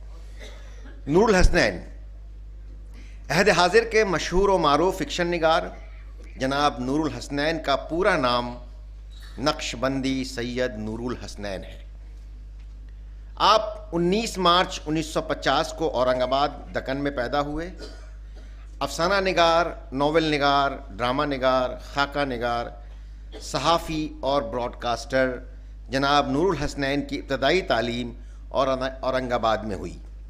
आपने मराठवाड़ा यूनिवर्सिटी से एमए उर्दू में एमए किया और इम्तियाजी नंबरों के साथ कामयाबी हासिल की। तवील अरसा तक रेडियो से आपकी वाबस्तगी रही और वहीं से आप सुबुकदोश हुए। जब वो 7वें क्लास में के तालिबे इल्म थे, उस ज़माने में उन्होंने कहानी लिखना शुरू किया और बच्चों की पहली कहानी इंसानियत के नाम से खिलती कलियां रोज़नामा हिंदुस्तान मुंबई में शाये हुई। उनका पहला अफसाना काले हाथ महानामा बानो में यानी दिल्ली में से शाये हुआ। अब तक जनाब नूरुल हसनैन के कई अफसानवी मजमूए, नॉवेलेट और नॉवेल शाये होकर मकबूलियत हासिल कर चुके हैं। उनके अफसानवी मजमूओं में सिमटते दायरे जो 1985 में शाये हुआ था, मोर रक्स और तमाशाई 1988 में शाये हुआ, गढ़ी में उतरती शाम 1999, फ़कत बयान तक 2012, भोर भई जागो 2020 शाये होकर मकबूल हो चुके हैं। और नावलों में अहंकार 2005, ऐवानों के खाबिदा चिराग 2013, चांद हमसे बातें करता है 2015 और तिलकुल अय्याम 2018, आशा नगर ये शाये हो चुके हैं और मकबूल भी हो चुके हैं। इनमें ख़ासकर चांद हमसे बातें करता है बहुत मकबूल है और हम सब लोगों ने उनको पढ़ा है। एक उनका नॉवेलेट बहुत ताज़ा है, अभी 2024 में शाये हुआ है, आशा नगर की चौल के नाम से। इसके अलावा उन्होंने तनक़ीदी मज़ामीन भी लिखे हैं और उनमें नया अफसाना नए नाम के उन्वान से एक किताब उनकी 2012 में शाये हुई। इसकी दूसरी जिल्द फिर 2016 में। उर्दू नावल और आज 2017 में। खुश बयानियाँ जो खाके हैं, खाकों पर मुश्तमिल है, वो 2003 में। इक़बाल मतीन से उनसियत, शख्सियत और फ़न, नाक़दीन अदब से खराज तहसीन हासिल कर चुके हैं। आपने अदब अतफ़ाल पर कई किताबें तसनीफ़ की हैं। नूरुल हसनैन साहब जदीद उर्दू फ़िक्शन में अपना मुनफरिद मकाम रखते हैं। आपकी अदबी खिदमात के लिए आपको 5 मरतबा महाराष्ट्र उर्दू साहित्य अकादमी अवार्ड, महाराष्ट्र उर्दू साहित्य अकादमी से असिस्टेंट लेवल का इनाम, शाह सिराज औरंगाबादी, उत्तर प्रदेश उर्दू अकादमी से 3 मरतबा फ़िक्शन अवार्ड, बिहार उर्दू अकादमी और चौधरी चरण सिंह यूनिवर्सिटी की जानिब से फ़िक्शन का मंजर काज़मी कौमी अवार्ड 2017, बज़्म फ़रोग़ अदब और दोहा क़तर आलमी अवार्ड 2020 से नवाजा जा चुका है। आपकी इन्हीं खिदमात को मद्देनज़र रखते हुए Shua Fatima educational and charitable trust ने उन्हें doctor Shamim Nikhat Urdu fiction award बराए 2024 पेश करता है। मैं बहुत ही अदब व एहतराम के साथ इज़्ज़त माब जनाब ऑनरेबल जस्टिस सैयद आफ्ताब हुसैन रिज़वी साहब से गुजारिश करता हूँ कि वो आली जनाब नूरुल हसनैन साहब को प्रोफेसर शमीम निखत अवार्ड बराए 2024 मनवत फरमाएँ। जनाब नूरुल हसनैन साहब से गुजारिश है कि बराए करम डाइस पर तशरीफ़ लाएँ।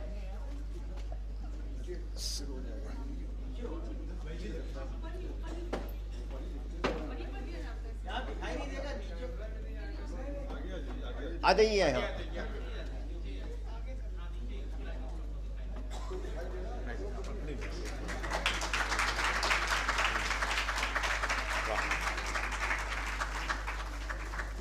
देख रहे हैं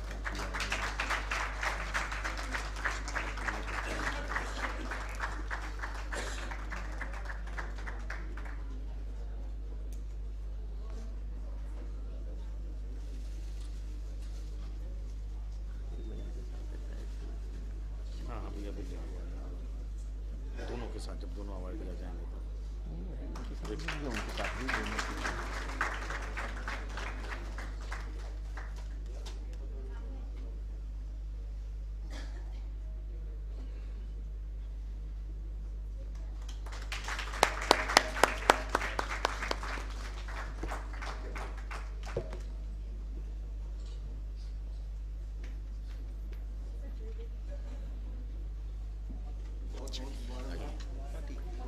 तो नूरुल हसनैन साहब, बहुत अच्छी तस्वीर। कैमरे को मेरी आदत का पता कैसे हुआ, मेरी तस्वीर में आंखें नहीं ख्वाब आए हैं। कैमरे इंतज़ार कर रहे थे। नूरुल हसनैन साहब, अब आप शैनशीन पे ही, डाइस पे ही तशरीफ़ रखें। यह हमारी रिवायत रही है कि किसी भी यूसुफ़ को उसकी कीमत का एतराफ़ करने के बाद ही बाज़ार में ले आते हैं, तब तक वो वहीं रहता है। तो अब आप यहाँ आ जाइए बाज़ार में, शैनशीन में, इसलिए कि आपकी कीमत का हमने एतराफ़ कर लिया है और हमारी जूरी के फ़ैसले पे जस्टिस आफ्ताब हुसैन रिजवी साहब ने मोहर लगा दी है। बच्चों, ज़ोरदार तालियाँ। और अब आइए प्रदीप कपूर जी का साइटेशन पेश करने के लिए मैं जनाब प्रोफेसर खान फारूक साहब से गुजारिश करूँगा कि वो तशरीफ़ ले आएँ। मैं इसलिए ज़िंदा हूँ कि मैं बोल रहा हूँ, दुनिया किसी गूंगे की कहानी नहीं लिखती। मैं गुजारिश कर रहा हूँ प्रोफेसर खान फारूक साहब प्रदीप कपूर जी का साइटेशन पेश करें। मोहतरम सदर साहब, इज़्ज़त माब अम्मार रिजवी साहब, जस्टिस आफ्ताब साहब और दीगर डाइस पे बैठे मेरे बहुत मोहतरम और तमाम सामईन, यह अजब सानिया है कि professor Shamim Nikhat award function जिसके हाथों से शुरू हुआ और जो इसका रूह रवां था शारिफ साहब के बाद, आज हम उसकी याद में अवार्ड दे रहे हैं। ये बड़ा सानिया है हम सब के लिए। और जब वक़ार साहब का जिक्र आता है तो वाकई उनकी दोस्तियाँ, उनकी मोहब्बतें, और ये बड़ा अजीब था कि जब आखिरी हमारी मुलाकात उनसे हुई तो हम काजिम साहब को, हम लोग दिल्ली से आए, सब लोग किसी सेमिनार में आए हुए थे। अमार साहब का शायद कोई सेमिनार, इंटरनेशनल सेमिनार था उसमें, और उसके जब जाने के बाद 2-4 दिन के बाद पता चला कि वो बीमार हो गए और फिर वो अल्लाह को प्यार। बहरहाल, लेकिन वो जो उन्होंने काम किए और जिस तरह वो इस पूरे फंक्शन के लिए हम सरापा काम करते थे, शारिफ साहब जिस कदर उनको बाद में याद करते रहे, और ये उनकी मोहब्बत है कि उन्होंने उसको उनके नाम पर एक यादगार बना दिया। और जिस तरह के इस उनके नाम पर लोगों को याद किया गया, जो अवार्ड दिए गए, वो भी बड़े काबिल क़द्र हैं। पहला अवार्ड 2021 में मोहतरमा कुलसुम तलहा साहिबा को पेश किया गया। दूसरा इनाम जनाब जिलानी ख़ान को 2022 में। तीसरा इनाम जनाब अहमद इब्राहिम अलवी साहब को 2023 में, और आज 2024 में प्रदीप कपूर जी को ये इनाम दिया जा रहा है। जनाब प्रदीप कपूर साहब 7 दिसंबर 1955 को आगरा में पैदा हुए। इब्तिदाई तालीम आगरा में हासिल की। उनके वालिद बिशन कपूर साहब भी सहाफ़ी थे और कम्युनिस्ट वर्कर और थिएटर की बहुत अहम शख्सियत थे। उत्तर प्रदेश इप्टा के सदर और ब्लिट्स के ब्यूरो चीफ भी थे। प्रदीप साहब ने, और ब्लिट्स शायद आज की नस्ल ना जानती हो, लेकिन एक ऐसा अखबार था, मेरा शायद हिंदुस्तान में सबसे ज़्यादा पढ़ा जाने वाला अखबार, और तीनों ज़बानों में, उर्दू, हिंदी, अंग्रेज़ी में। प्रदीप साहब ने MA western history Lucknow university से किया। 1 जून 1989 में आप पायनियर से वाबस्ता हुए और 1981 में ब्लिट्स के ब्यूरो चीफ हो गए। ब्लिट्स के बाद आपने हार्ड न्यूज़ मैगज़ीन में ब्यूरो चीफ की हैसियत से भी काम किया, और आप संडे ऑब्जर्वर और the observer of business and politics से भी जुड़े रहे। आपका हितावता ऑफ नागपुर और नई दुनिया इंदौर के लिए भी आप काम करते रहे। आपने राम जन्मभूमि और बाबरी मस्जिद जैसे अहम मामले पे भी बहुत अहम काम किया। और मैंने उनकी एक जो आखिरी तहरीर पढ़ी प्रदीप कपूर साहब की, वो भी शीतला सिंह की ऑबिचुरी थी।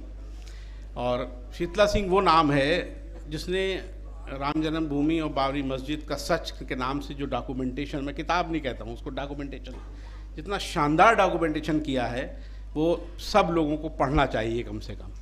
बहुत अहम डॉक्यूमेंटेशन है। और जनमोर्चा के वो मुदीर थे।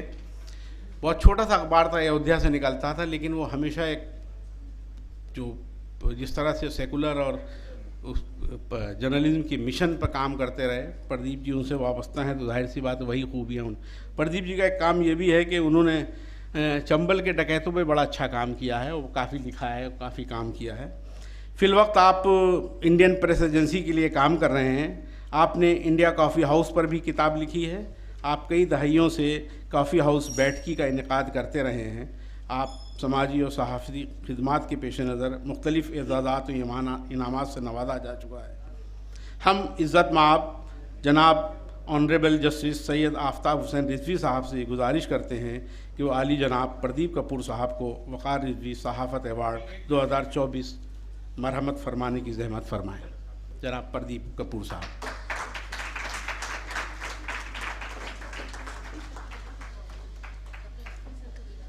इसमें तो यही लिखा है। हाँ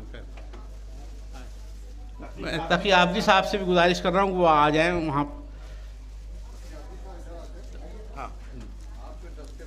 मैं डॉक्टर प्रोफेसर तकी आबदी साहब से गुजारिश करूंगा कि तशरीफ़ ले आएँ और बच्चों का अवार्ड भी इसके बाद तकी आबदी साहब के हाथों से वो भी हो जाए, है ना।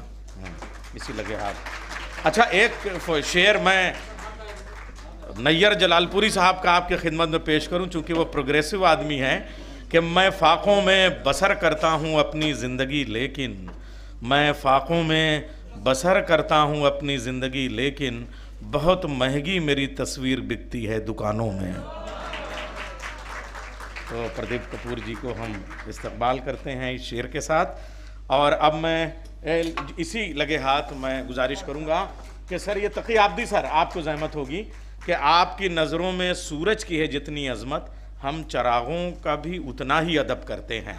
हमारे वो बच्चे जो यूनिवर्सिटीज़ से और कॉलेजेस से कहानियाँ लिखते हैं और बड़ी तादाद में हमारे पास आती हैं, उनमें इस बार जो कहानियाँ फ़र्स्ट और सेकंड प्राइज़ जिन्होंने हासिल की है वो मोहम्मद सुहेल पीएचडी के उन्होंने फ़र्स्ट शिया कॉलेज से हैं और फर्स्ट पोजीशन हासिल की है।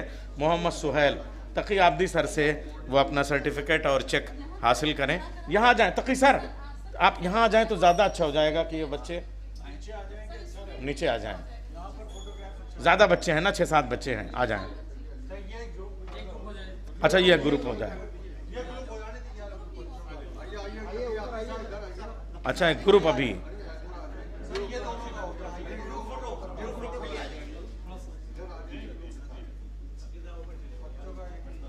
अब एक में कितने फोटो कितने आ पाएंगे? आप लोग खींच लीजिए।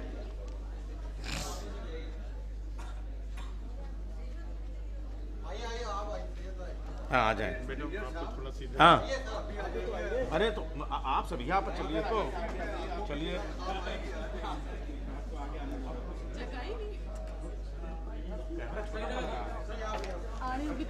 मैं भी हूँ। रेशमा साहिबा, मैं आ रही हूँ। हाँ, मैं निकल जाऊँ? नहीं,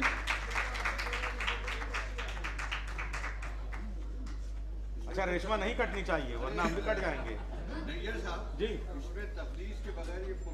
हाँ बिल्कुल तब्दील भाभी आइए, आइए तब्दील भाभी। हाँ, हमारे सर देखिए, और क्या वक़ार के नाम से ये अवार्ड है। तब्दील भाभी आइए, आप भी आइए, आप भी इधर से आइए।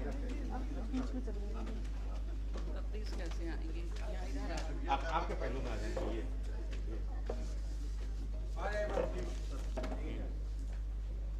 हाँ नजुल भाई, देखना है आपका कैमरा छोटा पड़ रहा है। मुझे छुपा दिया आपने।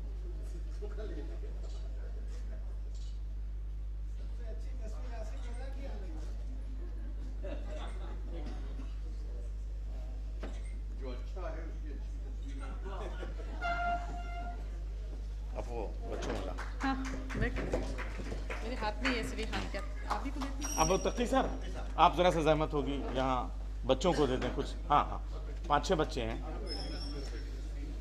तो रिसर्च स्कॉलर्स में पहला जो यानी अफसाना कंपटीशन में फ़र्स्ट पोजीशन हासिल की है, हमारी ज्यूरी ने दी है, वो मोहम्मद सुहेल, वो शिया कॉलेज के पीएचडी स्टूडेंट हैं लखनऊ यूनिवर्सिटी से, फर्स्ट पोजीशन। सेकंड पोजीशन भी लखनऊ यूनिवर्सिटी के उर्दू डिपार्टमेंट को गई है। अरे लखनऊ यूनिवर्सिटी वालों सारे स्कॉलर्स हैं यहाँ, मानू भी है, के जेएमसी भी है, मगर लखनऊ यूनिवर्सिटी वाले तालियां बजाएं। सऊदा पीएचडी स्टूडेंट, सऊदा एलयू से, सेकंड पोजीशन। आ जाएं सऊदा।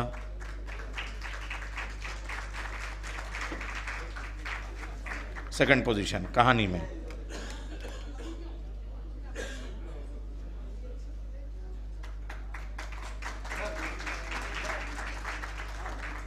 और एमए में असद जमाल लखनऊ यूनिवर्सिटी से।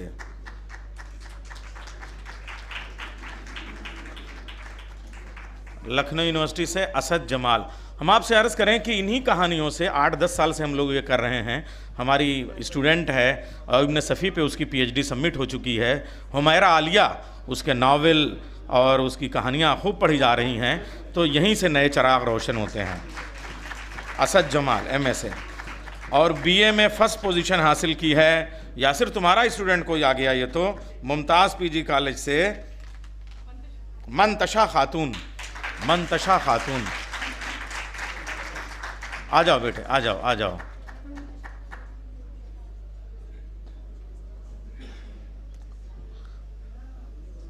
अच्छा ये रेशमा आप अजीब करते हैं, कम से कम उस्तादों को साथ में बुला लिया कीजिए। यासिर साथ में आ जाओ स्टूडेंट्स। अच्छा बाद में, अब बच्चों के टीचर्स भी साथ में आ जाएंगे। हाँ हाँ, उनकी भाई मेहनतें होती हैं। अच्छा second position BA second year की स्टूडेंट हैं सैयदा इकरा आरिफ, यशिया पीजी कॉलेज से है। सैयदा इकरा आसिफ या आरिफ क्या है? सैयदा इकरा आरिफ शिया कॉलेज से। आ जाओ बेटा, आ जाओ सैयदा इकरा। शाबाश शाबाश। अच्छा कंसोलेशन है करामत पीजी कॉलेज से ज़ैनब रुखसार, बीए फर्स्ट ईयर। ज़ैनब रुखसार करामत से। अब ये सारे बच्चे ज़रा आ जाएं, एक ग्रुप हो जाए एक साथ, जिनको अभी, और उनके टीचर्स भी, उनके टीचर्स भी।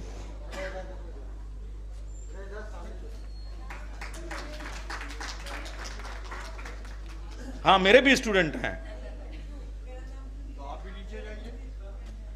हाँ तो मुमताज से, अरे परवीन आपा के स्टूडेंट हैं। परवीन शजात, डॉक्टर परवीन शजात, लखनऊ की अदबी वारिस, लखनऊ यूनिवर्सिटी की वारिस। मुमताज कॉलेज तो बहुत उसका एक वो शाख है। आइए, वो सब उन्हीं की देन है। आइए परवीन आपा, आइए आइए परवीन आपा आइए। अच्छा मुमताज से देखिए, हाँ अतीक फारूकी साहब भी आए। हाँ हाँ हाँ, परवीन शजात आपा आइए आइए आइए।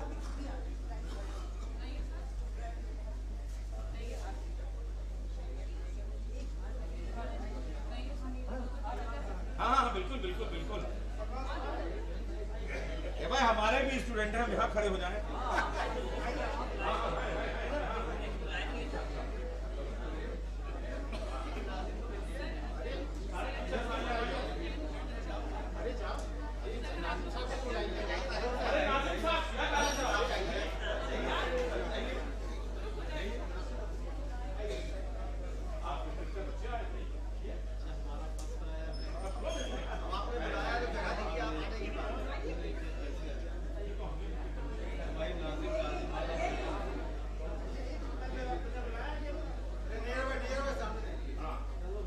इस वक्त हमारा नाज़िम बदल गया, दिल्ली के बजाय लखनऊ वाला नाज़िम हो गया। बच्चों फोटो हो गया, तालियां बजाओ।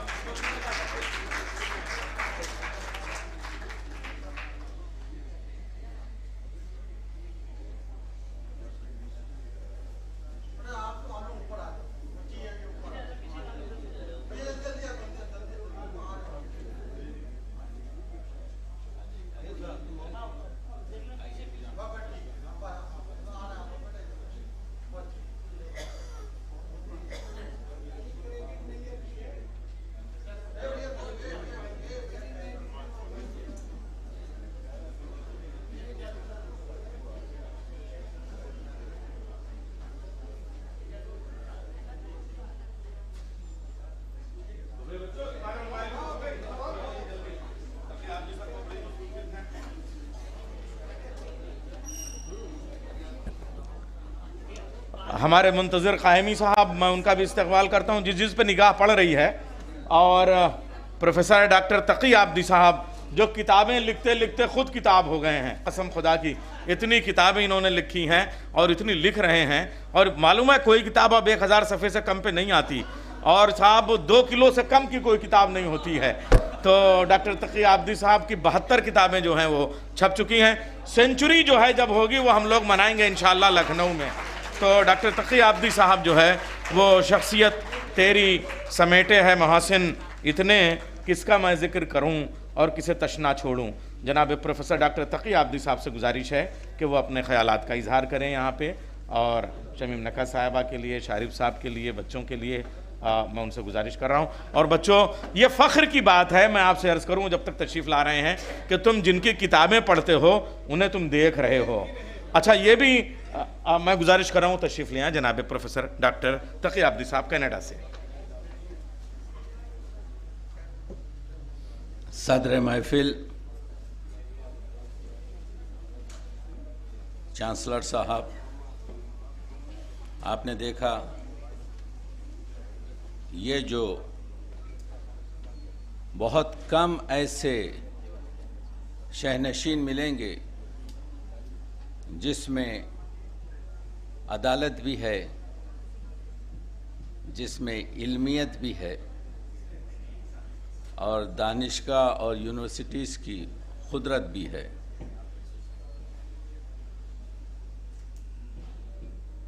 आज हम यहाँ जो जमा हुए हैं, मैं कुछ और ही फिक्र में हूँ। बहुत खूबसूरत खुतबा तो हुआ,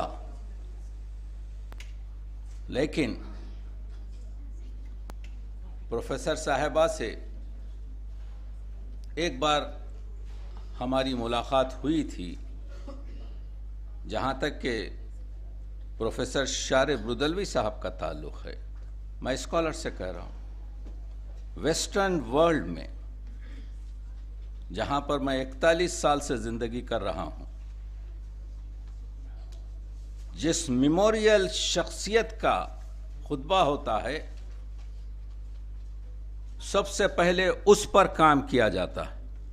अगर शेक्सपियर मेमोरियल है तो शेक्सपियर पर काम किया जाता है। आपके उर्दू अदब की तनकीद में पहला शख्स जिसने जुर्रतमंदाना नजरी तनकीद पर काम किया है, आपके पास नहीं है नजरी तनकीद,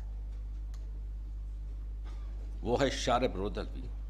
कितने आर्टिकल्स आपने लिखे, कितनी किताबें आपके लखनऊ ने प्रोड्यूस की, कितनी उर्दू यूनिवर्सिटियों ने, आजकल तो मैं नाम तक नहीं देखता हूं नजरी तनकीद का।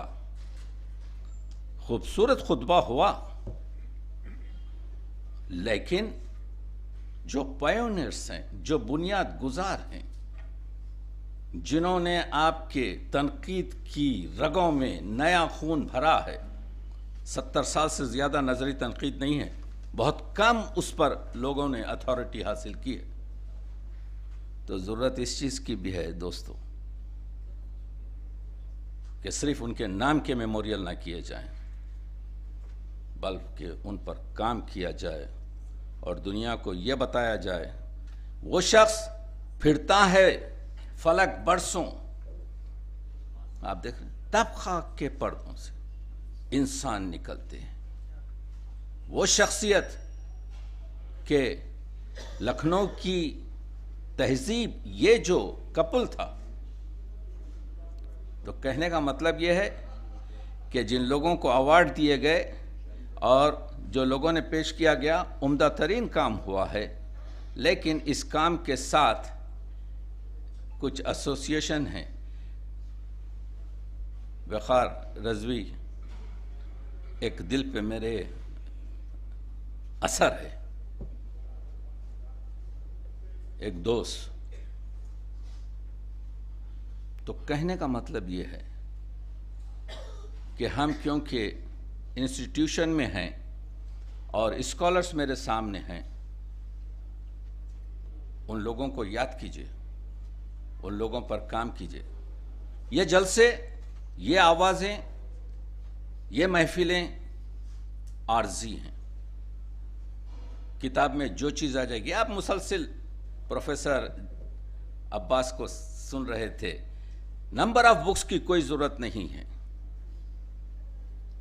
रहता सुखन से नाम, क़यामत तलक है ज़ौक़, औलाद से रहे यही 2 पुश 4 पुश। आप लोग हैं इस मीरास को आगे बढ़ाने वाले। आप पढ़कर तो देखें, शारिब रोदलवी साहब से मेरी पहली मुलाकात 26 साल पहले एयरपोर्ट पर हुई कि हमको जोश की सदी में कराची खालिदीना हॉल में इनवाइट किया गया था। मैं टोरंटो से आ रहा था, यहाँ से सरदार जाफरी और कैफी आज़मी उस चेयर पर बैठे हुए थे और शारिब साहब बैठे हुए लिख रहे थे। मैं किसी को नहीं जानता था। मैं पहुँचा शारिब रोदलवी साहब के पास, कहा आप क्या PIA की फ़्लाइट से कराची आ रहे हैं? कहा हाँ हम जा रहे हैं जोश। मैंने कहा मुझे भी दावत दी गई है, आप कौन हैं? मैं कहा मेरा नाम तकी आबेदी है। कहा मैं तो जानता हूँ आपको। मैंने कैसे जानते हैं? मैं आपको नहीं जानता। उसके बाद से शख्सियत से हम इतने नज़दीक हुए। कहने का मतलब ये है, हम लोग जो हमारे हाथ में कलम है, हमारे एतबारात और हमारे काम अलग हैं। हमारी जिम्मेदारियां, हमारे बोझ और हैं। काम करेंगे आप लोगों के साथ। आज तक एक अच्छी किताब शारिब रोदलवी पे लिखी नहीं गई। देखिए मैं बहुत सच्ची बात करता हूं, लोग मुझसे पसंद करें या ना करें, क्योंकि मैं स्टैंडर्ड से बात कर रहा हूं आपसे। शारिब रोदलवी पे कोई आज तक कोई अच्छी किताब नहीं लिखी गई। जिस शख्स ने इतनी खूबसूरत आपके तनकीदों की बात की, उनकी शायरी पर कोई काम नहीं हुआ। हमारा काम है, आप यहां पर मौजूद हैं, यह हमारा काम है कि हम प्रेजेंट करें अपने इस हीरे को, अपने इस सुपूत को, अपनी इस आवाज़ को। तो आप देख रहे हैं कि अवार्ड तो हमने हासिल कर लिया। पेश करेंगे वो ख़जाने जो इन लोगों ने हमारे तक दिए हैं। मैं समझता हूं कि रज़वी साहब यहाँ पर तशरीफ़ रखते हैं, जस्टिस साहब यहाँ पर और चांसलर साहब यहाँ पर जो है वसीम साहब हैं। इन चीज़ों की आमतौर से हमारी मीटिंग्स में गुफ्तगू नहीं होती, लेकिन मैं कह चुका हूँ, मैं सेहत का तबीब, अदब का मरीज़ और उर्दू का वकील हूँ। वकालत कर रहा हूँ जस्टिस साहब के सामने। Thank you. बहुत शुक्रिया। मुझे लग रहा है मैंने अपनी पूरी ज़िंदगी में तकी आबदी साहब को इतना मुख्तसर सबसे पहली बार सुना हूँ। ये आप ये समझिए कि ये इतना छोटा कैप्सूल आज पहली बार इन्होंने दिया है, वरना ये पूरा फिजिशियन सर गागर में सागर भर दिया सारी चीज़ें। और सर जो आपने कहा कि अदीबों पे काम, शारिब साहब के इंतकाल के बाद मुंतज़िर क़ायमी यहाँ कहाँ हैं बैठे हुए, तो वो एक बहस चलाई गई थी कि काश लोगों की उनकी ज़िंदगी में कुछ रिसर्च का काम होता तो उन्हें कुछ और हयात मिलती। तो उन्होंने जवाब दिया था, सर सबसे पहला सबूत तो यह है कि लखनऊ यूनिवर्सिटी ने आपकी ज़िंदगी में आपके दबीर शनासी पे PhD अवार्ड करा दी है डॉक्टर बुशरा सिद्दीकी ने। तो ये कम से कम हमने ज़िंदा लोगों पे जो PhD का सिलसिला शुरू किया था, मैं यहीं आपको 1.5 दर्जन नाम गिनाता हूँ।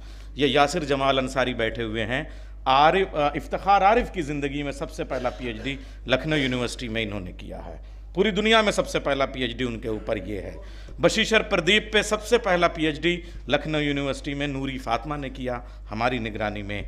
और इंतज़ार हुसैन पे उनकी ज़िंदगी में PhD अरशद अब्बास ने किया हमारी यूनिवर्सिटी में। क़ुर्रतुल ऐन हैदर की ज़िंदगी में उनका ऊपर PhD मेरी निगरानी में हमारी यूनिवर्सिटी में हुआ है। और यही नहीं, काजिम अली ख़ां पे PhD हमारे यहाँ हुआ है। और शारिब साहब की ज़िंदगी में ये PhD का काम कंप्लीट लगभग हो चुका था, सबमिट होने में ताख़ीर हो रही है। हाशमी फातिमा हमारे शोबे से, खड़ी हो जाओ बेटा, ये शारिब साहब पे काम कंप्लीट कर चुकी हैं। बल्कि मैं यही आसिम, यहाँ आओ, एक बुके जो है वो तकी आबदी साहब को पेश करो। ये शारिब साहब के ऊपर इन्होंने PhD की है। हाँ, अर्शिया जबीन की वो तो पहले की है। मैं लखनऊ यूनिवर्सिटी की बात छप भी चुकी है वो। मैं कल अर्शिया के साथ ही था, मगर अर्शिया अब उस फेरिस्त में नहीं है, वो सीनियर प्रोफेसर हैं। हम अपने यहाँ की बात कर रहे हैं कि ज़िंदगी में हम लोगों ने जो काम कराए हैं।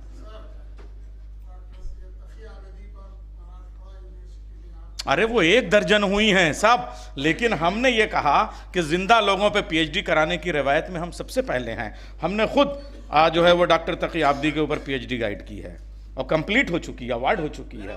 इनका तो दर्जनों हो चुकी हैं, अलग है। हाशमी, एक बुके तकी आब्दी साहब को पेश करो। अच्छा खैर,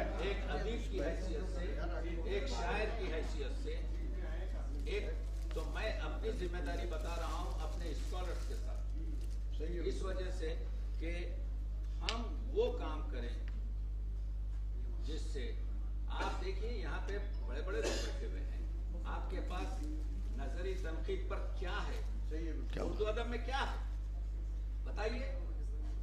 नहीं, चलिए सेमिनार बहुत जो है वो इसमें गर्म जोशी और गर्मी ये सब आई है सर्दी में। तुम एक पहले गुलदस्ता पेश करो भाई यहाँ से। ये जाओ हाशमी, हाँ जल्दी, हाँ इसको ख़त्म किया। अब आइए नूरुल हसनैन साहब, कितना बड़ा काम। एक बात और थोड़ा मैं चाहता हूँ कि इसमें गर्म जोशी और है कि बात अनवर पाशा साहब आपके खुतबे का एक बड़ा नरम लहजे का एक जुमला था, मगर वो बहुत सख्त था, और वो ये था कि उर्दू में पहले, हाँ तालियां बच्चों, इन्होंने शारिब साहब पे पीएचडी की है हमारे यहाँ से। मैं अर्ज़ करूं कि इनका जुमला था कि नावल से हमारे यहाँ सफ़र शुरू हुआ और बाद में अफसाने आए। सर ये 21वीं सदी हो गई, 24 साल भी हो गए, 25 साल पूरे होने वाले हैं। आखिर क्या बात है कि अब जिसको देखिए वो सिर्फ नावल लिख रहा है, अफसाना गायब हो गया, या तो सारे लिखने वाले बहुत बड़े हो गए। मगर नूरुल हसनैन साहब को हम सलाम अर्ज़ करते हैं कि इनके 5 नावल अगर हैं, 5-6 नावल अगर हैं, तो 5 ही 6 इनके अफसानवी मजमूए भी हैं। बच्चों पहले अफसाने लिखो और उसके बाद नावल तक चलो, ये हमारा पैगाम है। आइए मैं नूरुल हसनैन साहब से गुजारिश करूँगा कि वो तशरीफ़ ले आएँ और अपने ख़यालात का ये अवार्ड उनकी खिदमत में पेश किया गया। ये एज़ाज़ के लिए एज़ाज़ है। भाई मोहसिन भाई भी कहानियाँ आपकी, मगर अब सिर्फ नावल लिख रहे हैं। अगर मैं गलत कह रहा हूँ तो वहीं से टोकिएगा। अल्लाह मियाँ का कारखाना इन्होंने इतना बड़ा बड़ा, जाहिर सी बात है, और वो इतने बड़े नावल हैं। तो अफसाना हमारे यहाँ से, हम फिक्शन पे बात कर रहे हैं, तो ये भी एक सवाल पैदा होता है। इसीलिए हमने अफसाने पे भी ये बच्चों से अफसाने लिखवाने शुरू किए। जनाब नूरुल हसन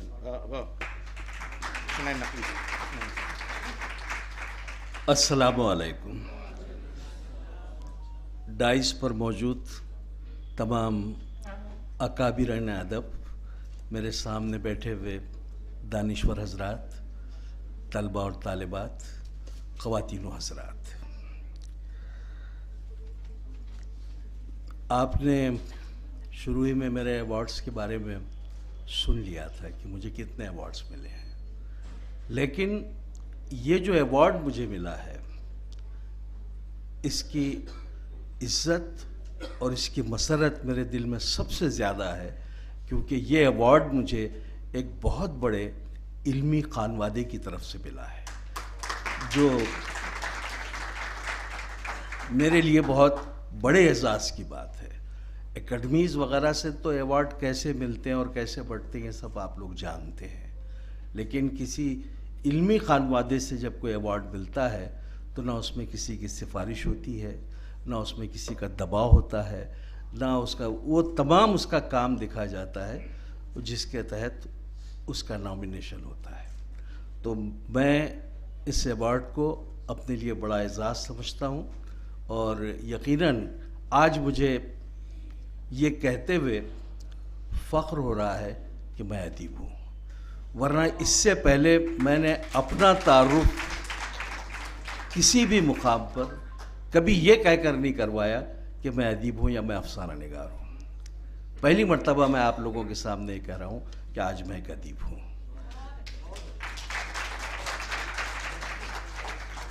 दूसरी बात कि लखनऊ का जो नाम है, मैं शायद अपनी तालिब इल्मी की ज़बानी से ही इस तरह महसूस करता था कि लखनऊ एक ख्वाबों का नगर है। लखनऊ की कहानियाँ, लखनऊ की तहज़ीब, लखनऊ का अदब, लखनऊ की भाईचारगी, लखनऊ का इत्तेहाद, इत्तेफाक, ऐसे लगता था कि जैसे ये कोई, जैसे दास्तानों में कोई शहर होता है, शायद ये वैसा ही कोई शहर है। और अपनी उम्र के 70-75 साल बर्बाद करने के बाद जब मैं लखनऊ आया तो मुझे लगा कि मैं जो बचपन में सोचता था लखनऊ आज भी वही है। लखनऊ वाकई एक तहजीब का नाम है, एक उसका नाम है।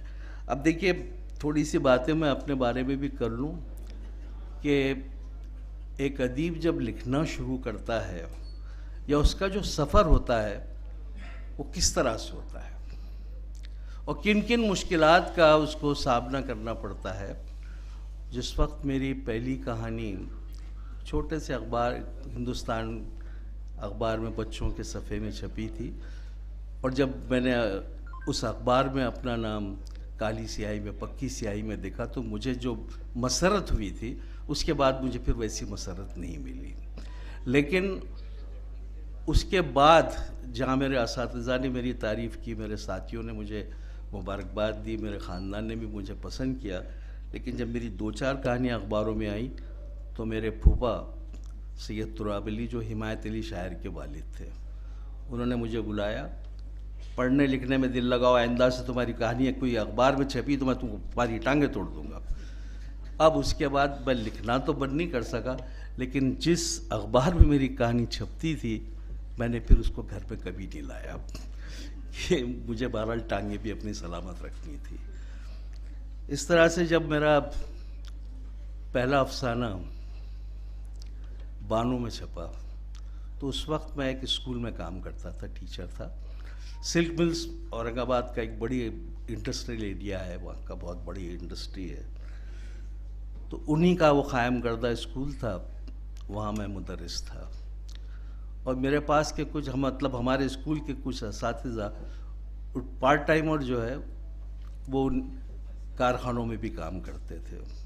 तो जब मेरी पहली कहानी छपी तो मेरे एक दोस्त थे अशफाक, जो टीचर थे, वो काम करते करते उन्होंने देखे कि मिल के मालिक इस्माइल खां साहब तशरीफ़ फरमा है, तो उन्होंने बहुत अदब से बोले, मियाँ आपको कुछ मालूम? बोले क्या? वो अपने नूरुल हसनैन साहब है ना? हाँ हाँ, क्या हुआ उनको? नहीं, उनको कुछ नहीं हुआ, वो सर वो उनकी कहानी बानों में छपी, किस माह के? नहीं, इसी महीने में छपी है। तो उन्होंने अपने चौकीदार की तरफ देखे, और इस महीने का अपने पास बानो आया? उस महीने नहीं आया, लाना भी मत। तो ये सब बातें थी। अब उसके बाद फिर मेरा कुछ नाम वाम भी हो गया, किताबें वगैरह भी आ गई। तो जिन दोस्तों में उठता बैठता था, तो मेरे एक दोस्त थे हबीब हाशिम, बहुत अच्छा मिज़ाज लिखते थे और बड़े बर्जस्ता गो भी थे। तो उन्होंने एक बार ऐसी बातों बातों में बोले, यार हसनैन, मेरे को आजकल, हम सभी बैठे हुए थे, नींद नहीं आती रात में। बोले नींद नहीं आती? उसका तो बहुत आसान इलाज है। बोले क्या?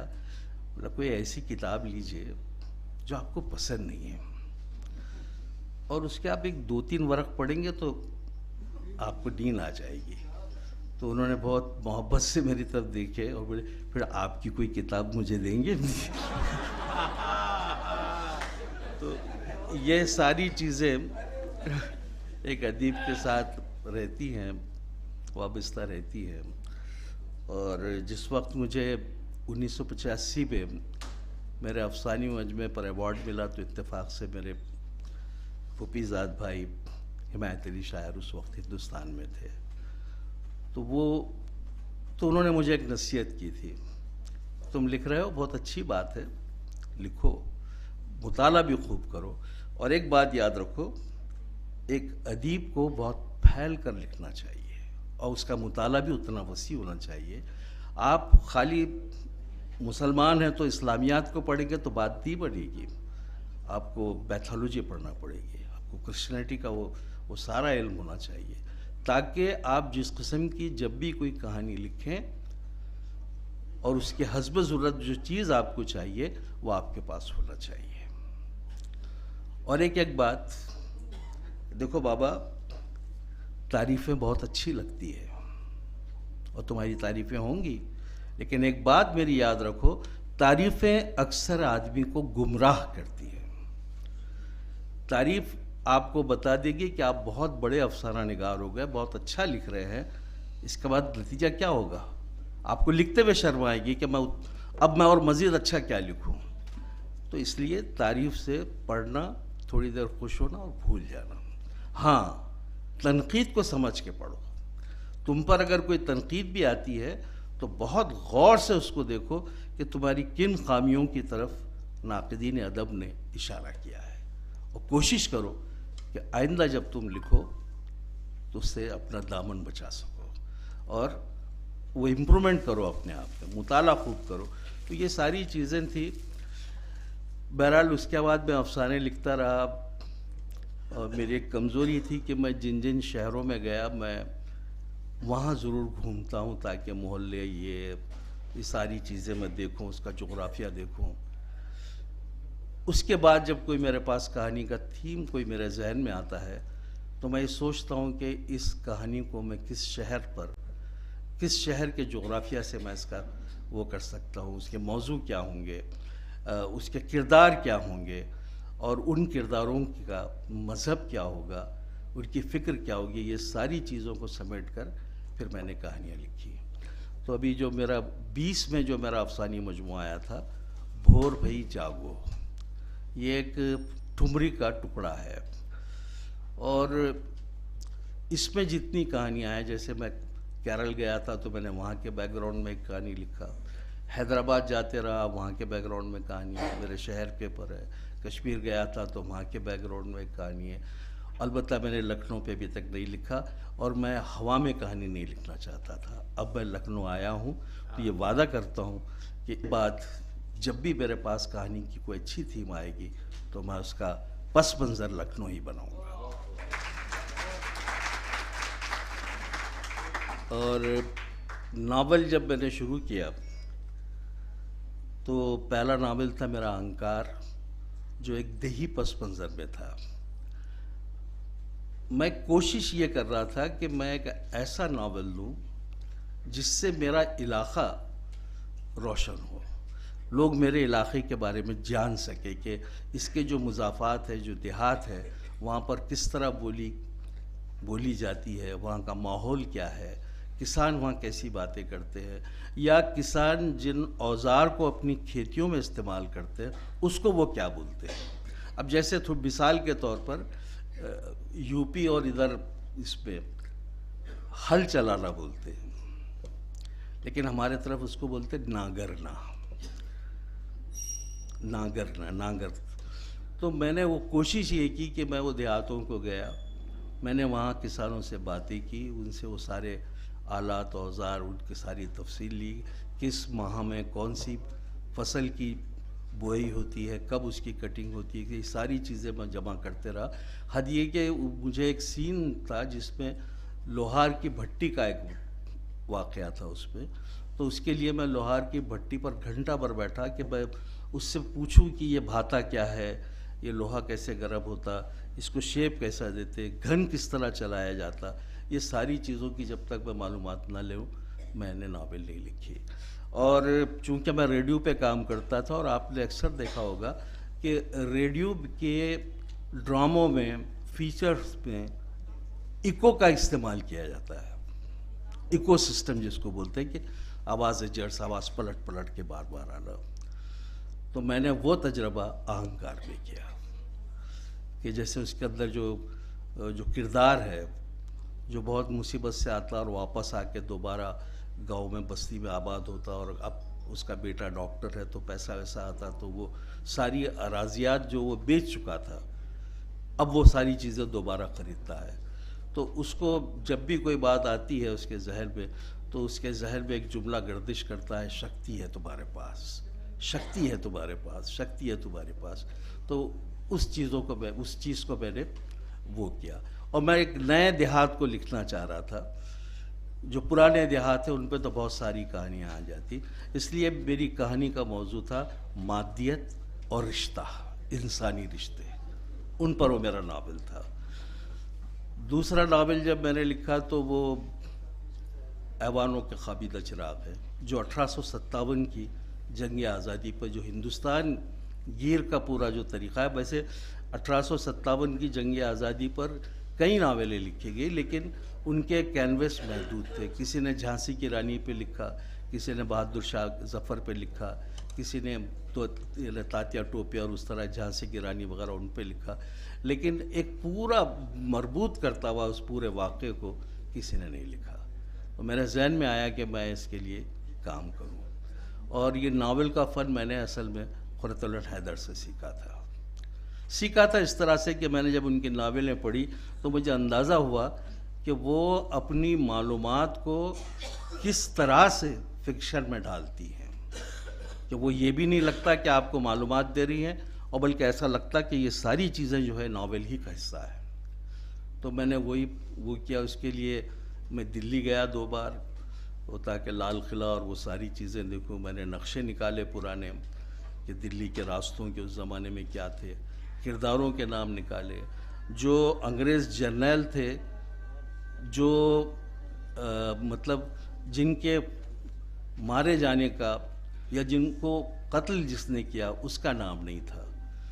तो मेरी नावल के जो मरकज़ी किरदार थे वो सब फ़र्ज़ी किरदार हैं, और वो फ़र्ज़ी किरदार इस तरह से हैं कि आज़ादी की जंग में जो लोग शामिल हुए थे, आम आदमी जो उसमें कूदा था उस जंग के अंदर, उनको क्या मिलने वाला था? न किसी को जागीर मिलने वाली थी, न किसी को इनाम मिलने वाला था। लोग अपने घरों से अपने घोड़े पर अपनी तलवार लेकर आए, अपनी ढाल लेकर आए, जंग में शरीक हुए। कितने बेनाम मारे गए जिनका तारीख़ में किसी का जिक्र भी नहीं है। तो मैंने उनकी तमसील के लिए उन मरकज़ी किरदार में उन आम लोगों को शरीक किया, और वो अंग्रेज़ अफसरान जिनके मारने वाले का नाम नहीं मालूम था, उनको मैंने अपने फ़र्ज़ी किरदारों से मरवाया। तो ये सारी चीज़ें की। उसमें मैंने एक मंजरी तकनीक इस्तेमाल किया, और कुछ और भी बात ऐसी चीज़ें इस्तेमाल हुआ।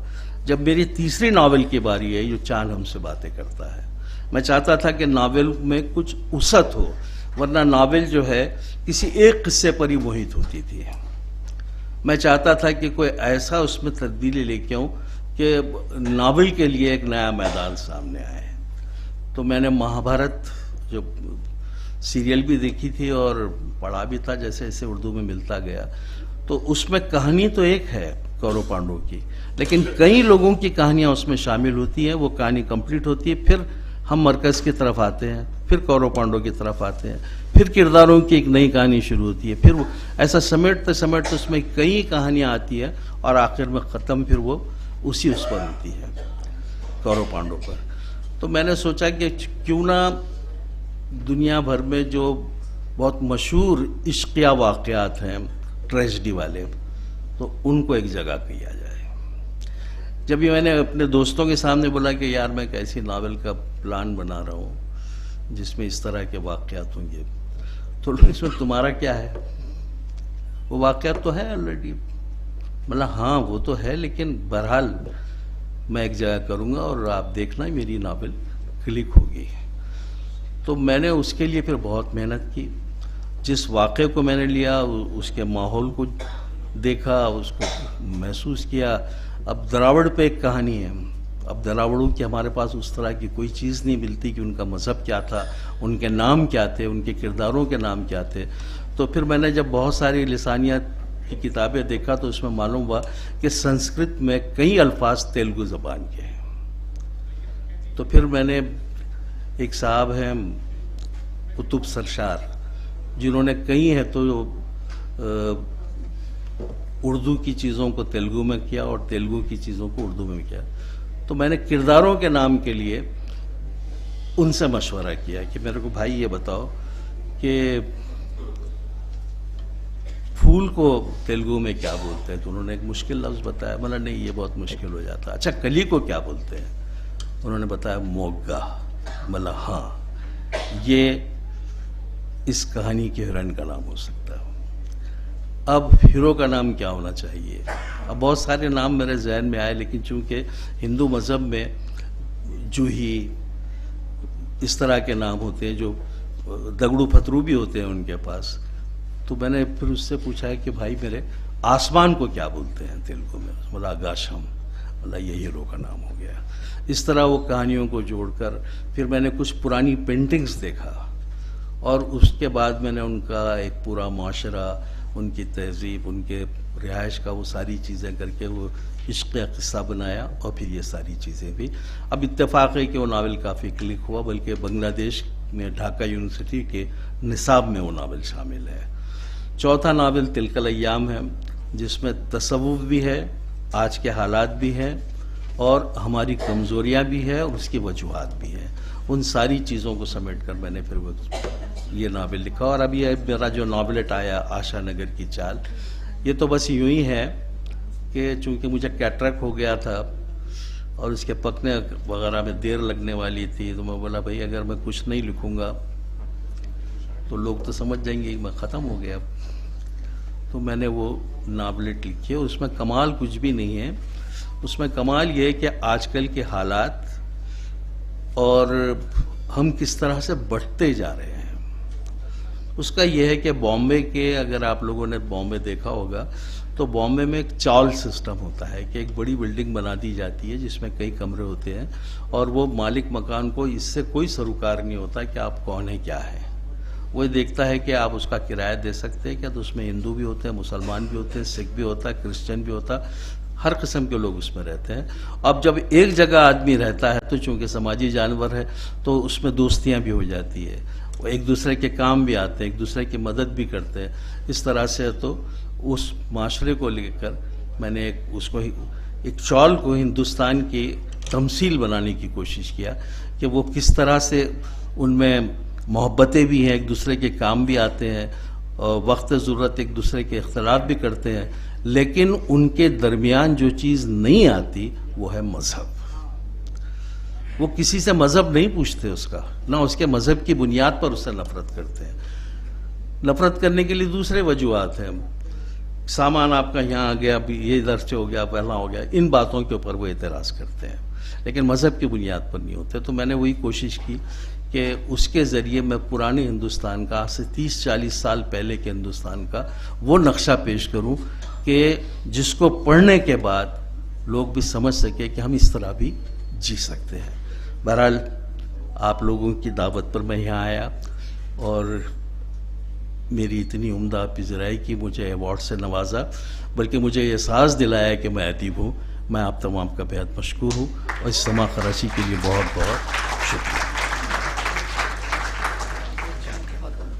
बहुत अच्छा हमारे नूरुल हसनैन साहब, आपका जो आखिरी वाला नावल है चाल वाला, और वो बहुत बड़े कैनवस पे है, उसको गज़ल के छोटे से कैनवस पे 2 मिसरे में लखनऊ वाले यूँ बयान करते हैं।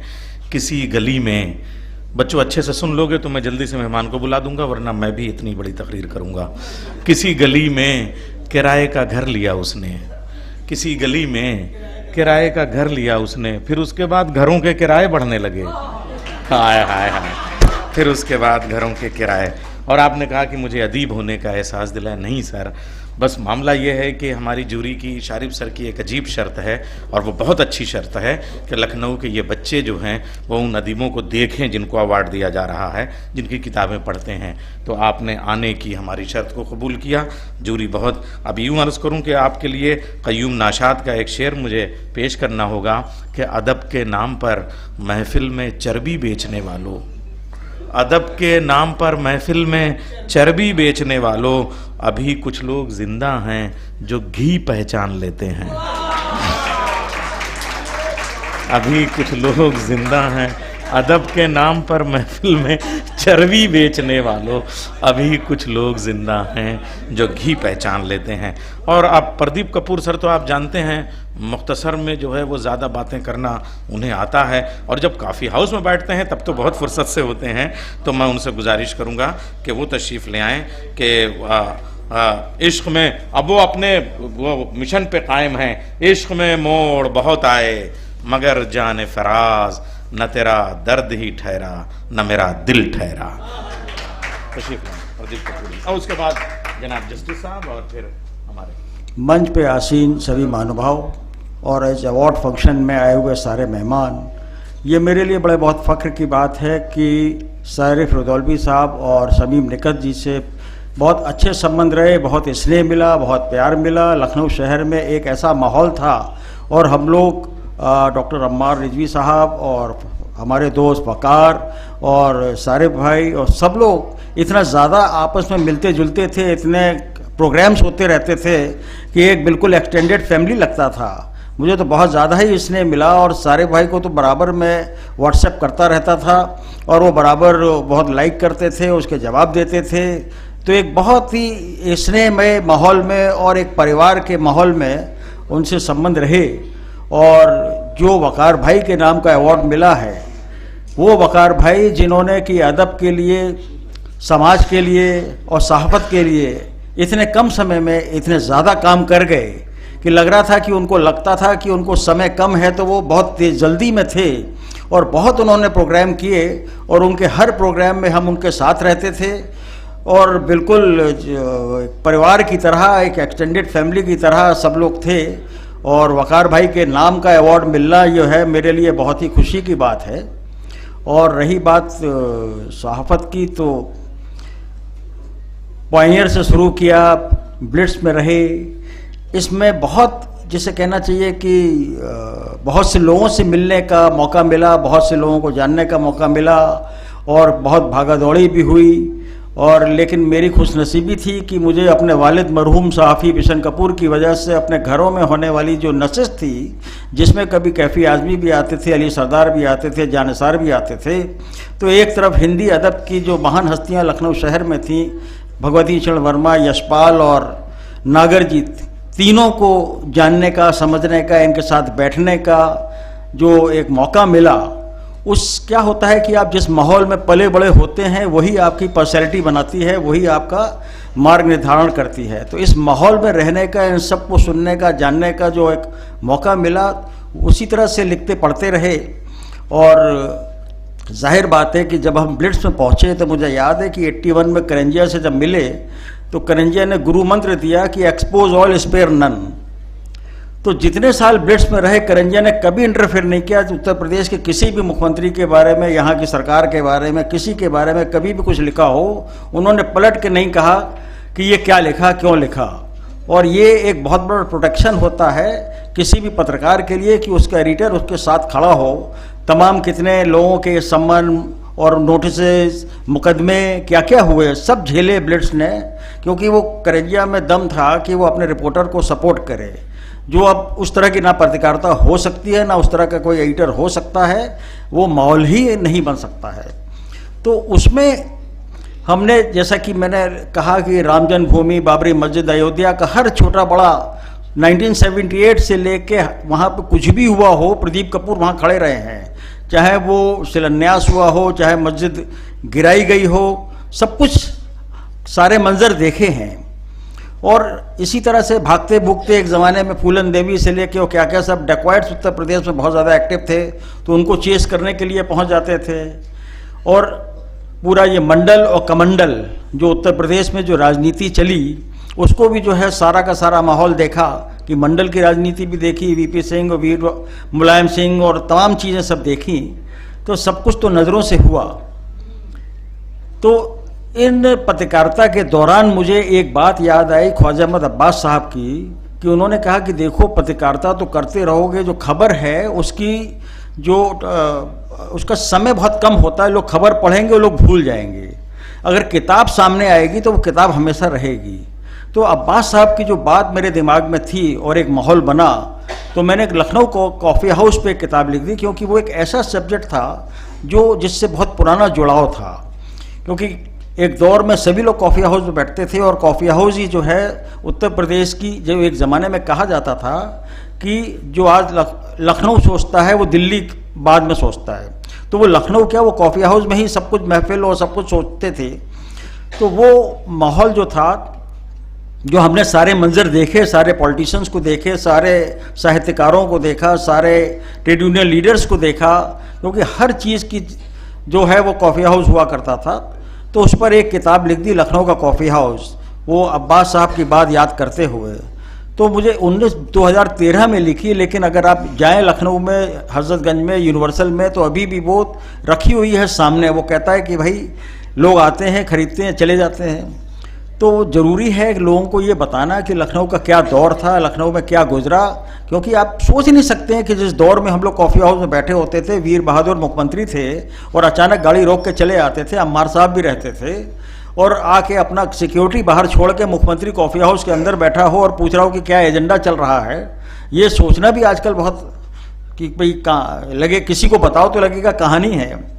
हम ही ने जैसे कि दिल्ली में चंद्रशेखर जी मिल गए, पूर्व प्रधानमंत्री, और मुझसे बोले कि लखनऊ में कौन मेरा दोस्त है कौन नहीं है। मैंने कहा सर बड़ा एम्बेरसमेंट हो रहा है ये बताने के लिए कि आपका कौन सा दोस्त है कौन सा नहीं है, बेहतर है कि लखनऊ आइए कॉफ़ी हाउस में बैठते हैं।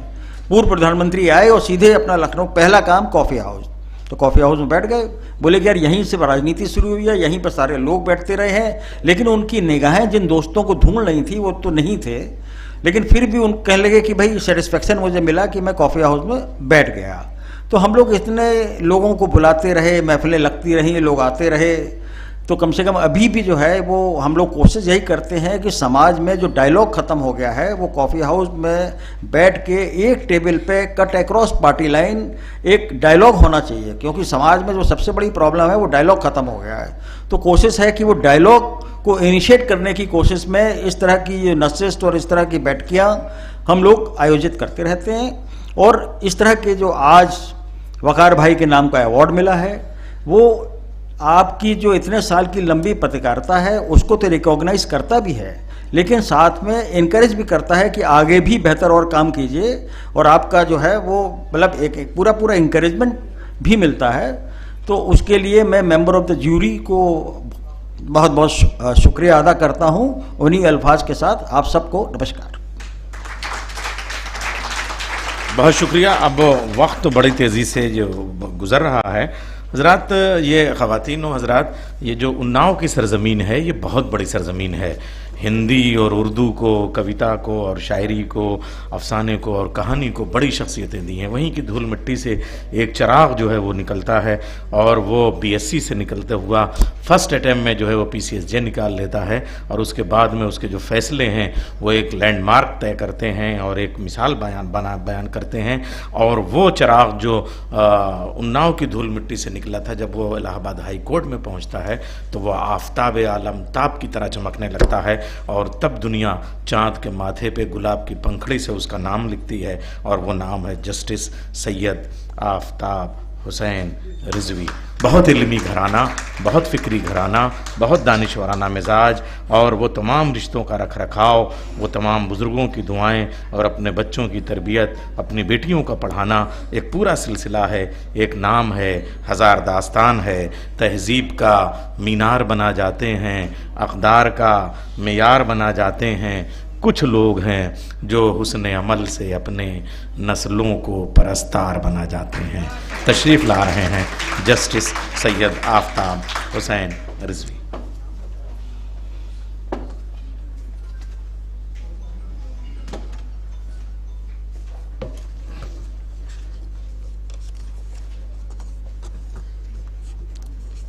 इस जलसे के सदर प्रोफेसर सैयद वसीम अख्तर साहब, मेहमान ख़ुसूसी डॉक्टर अम्मार रिजवी साहब, डॉक्टर तकी आब्दी साहब जो कनाडा से तशरीफ़ लाए हैं, प्रोफेसर अनवर पाशा साहब, सबीहा अनवर मोहतरमा, मुअज़्ज़िज़ ख़वातीन व हज़रात, माहिरीन अदब की महफ़िल में एक इब्तदाई दर्जे के तालिब इल्म का डायस पर खड़े होकर बोलना मुनासिब नहीं है। मेरा अदब से कोई ख़ास ताल्लुक़ नहीं रहा है, बस कोर्स में जितना अदब पढ़ने को मिला उतना ही पढ़ा है। उर्दू अदब तो सिर्फ एलिमेंट्री उर्दू ही दर्जे 8 तक पढ़ी है। उस ज़माने में भी ये ज़बान फरामोश हो चुकी थी, क्योंकि मुझे याद है कि वो आखिरी साल था जबकि 8वें का एग्ज़ाम बोर्ड से हुआ था, और मैं अपने सेंटर पर अकेला तन्हा था जो कि उसमें अपियर हुआ था। बहरहाल अदब तो हम लोगों को सीखने को मिलता रहा है। करबला के वसीले से महफ़िलें, मजलिसें मुनक्किद होती रहती हैं और दीगर कुछ शायर, कुछ गज़ल और रुबाइयाँ, इनसे भी अदब मिलता रहता है।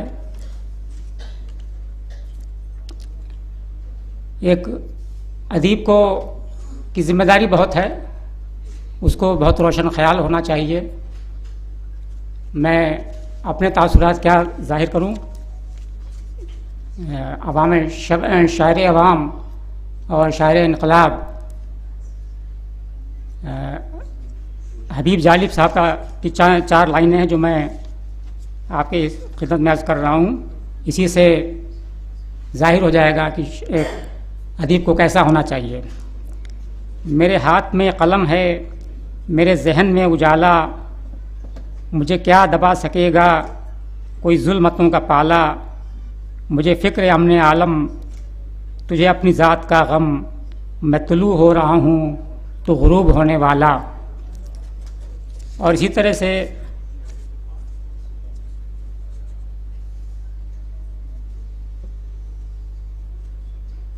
अहमद फराज साहब की चंद लाइनें हैं जिनको कि मैं पेश करना चाहता हूँ,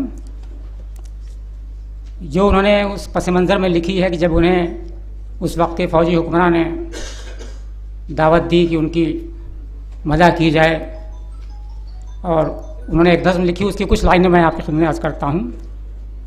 उसे है सतवते शमशीर पर घमंड बहुत, उसे शिकोहे कलम का नहीं है अंदाज़ा।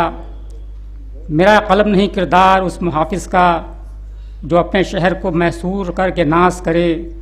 मेरा कलम नहीं कासा किसी गदागर का जो गासिबों को कसीदों से सरफराज करे। मेरा कलम नहीं औजार उस नक़बज़न का जो अपने घर की ही छत में शिगाफ डालता है। मेरा कलम नहीं उस दुजदे नीम शब का रफ़ीक जो जो बेचराग घरों पर कमंद उछालता है। मेरा कलम नहीं तस्बीह उस मुबल्लिग़ की जो बंदगी का भी हरदम हिसाब रखता है।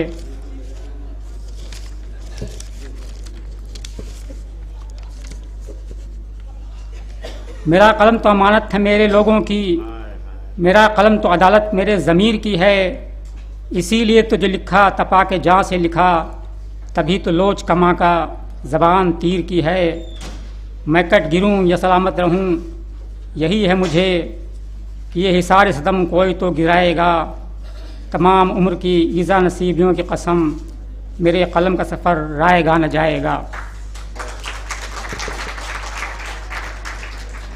तो एक अदीब को इस जुर्रत का इजहार भी करना पड़ता है और वक्त के तानाशाहों से लड़ना भी पड़ता है। मैं आखिर में आज जिनको अवार्ड से नवाजा गया है, जनाब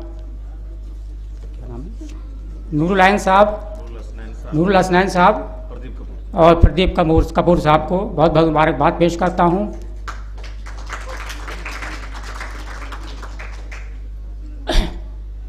उनके लिए मेरा एक मैसेज है कि ये अभी आपकी मंजिल नहीं है, अभी आपको बहुत आगे जाना है।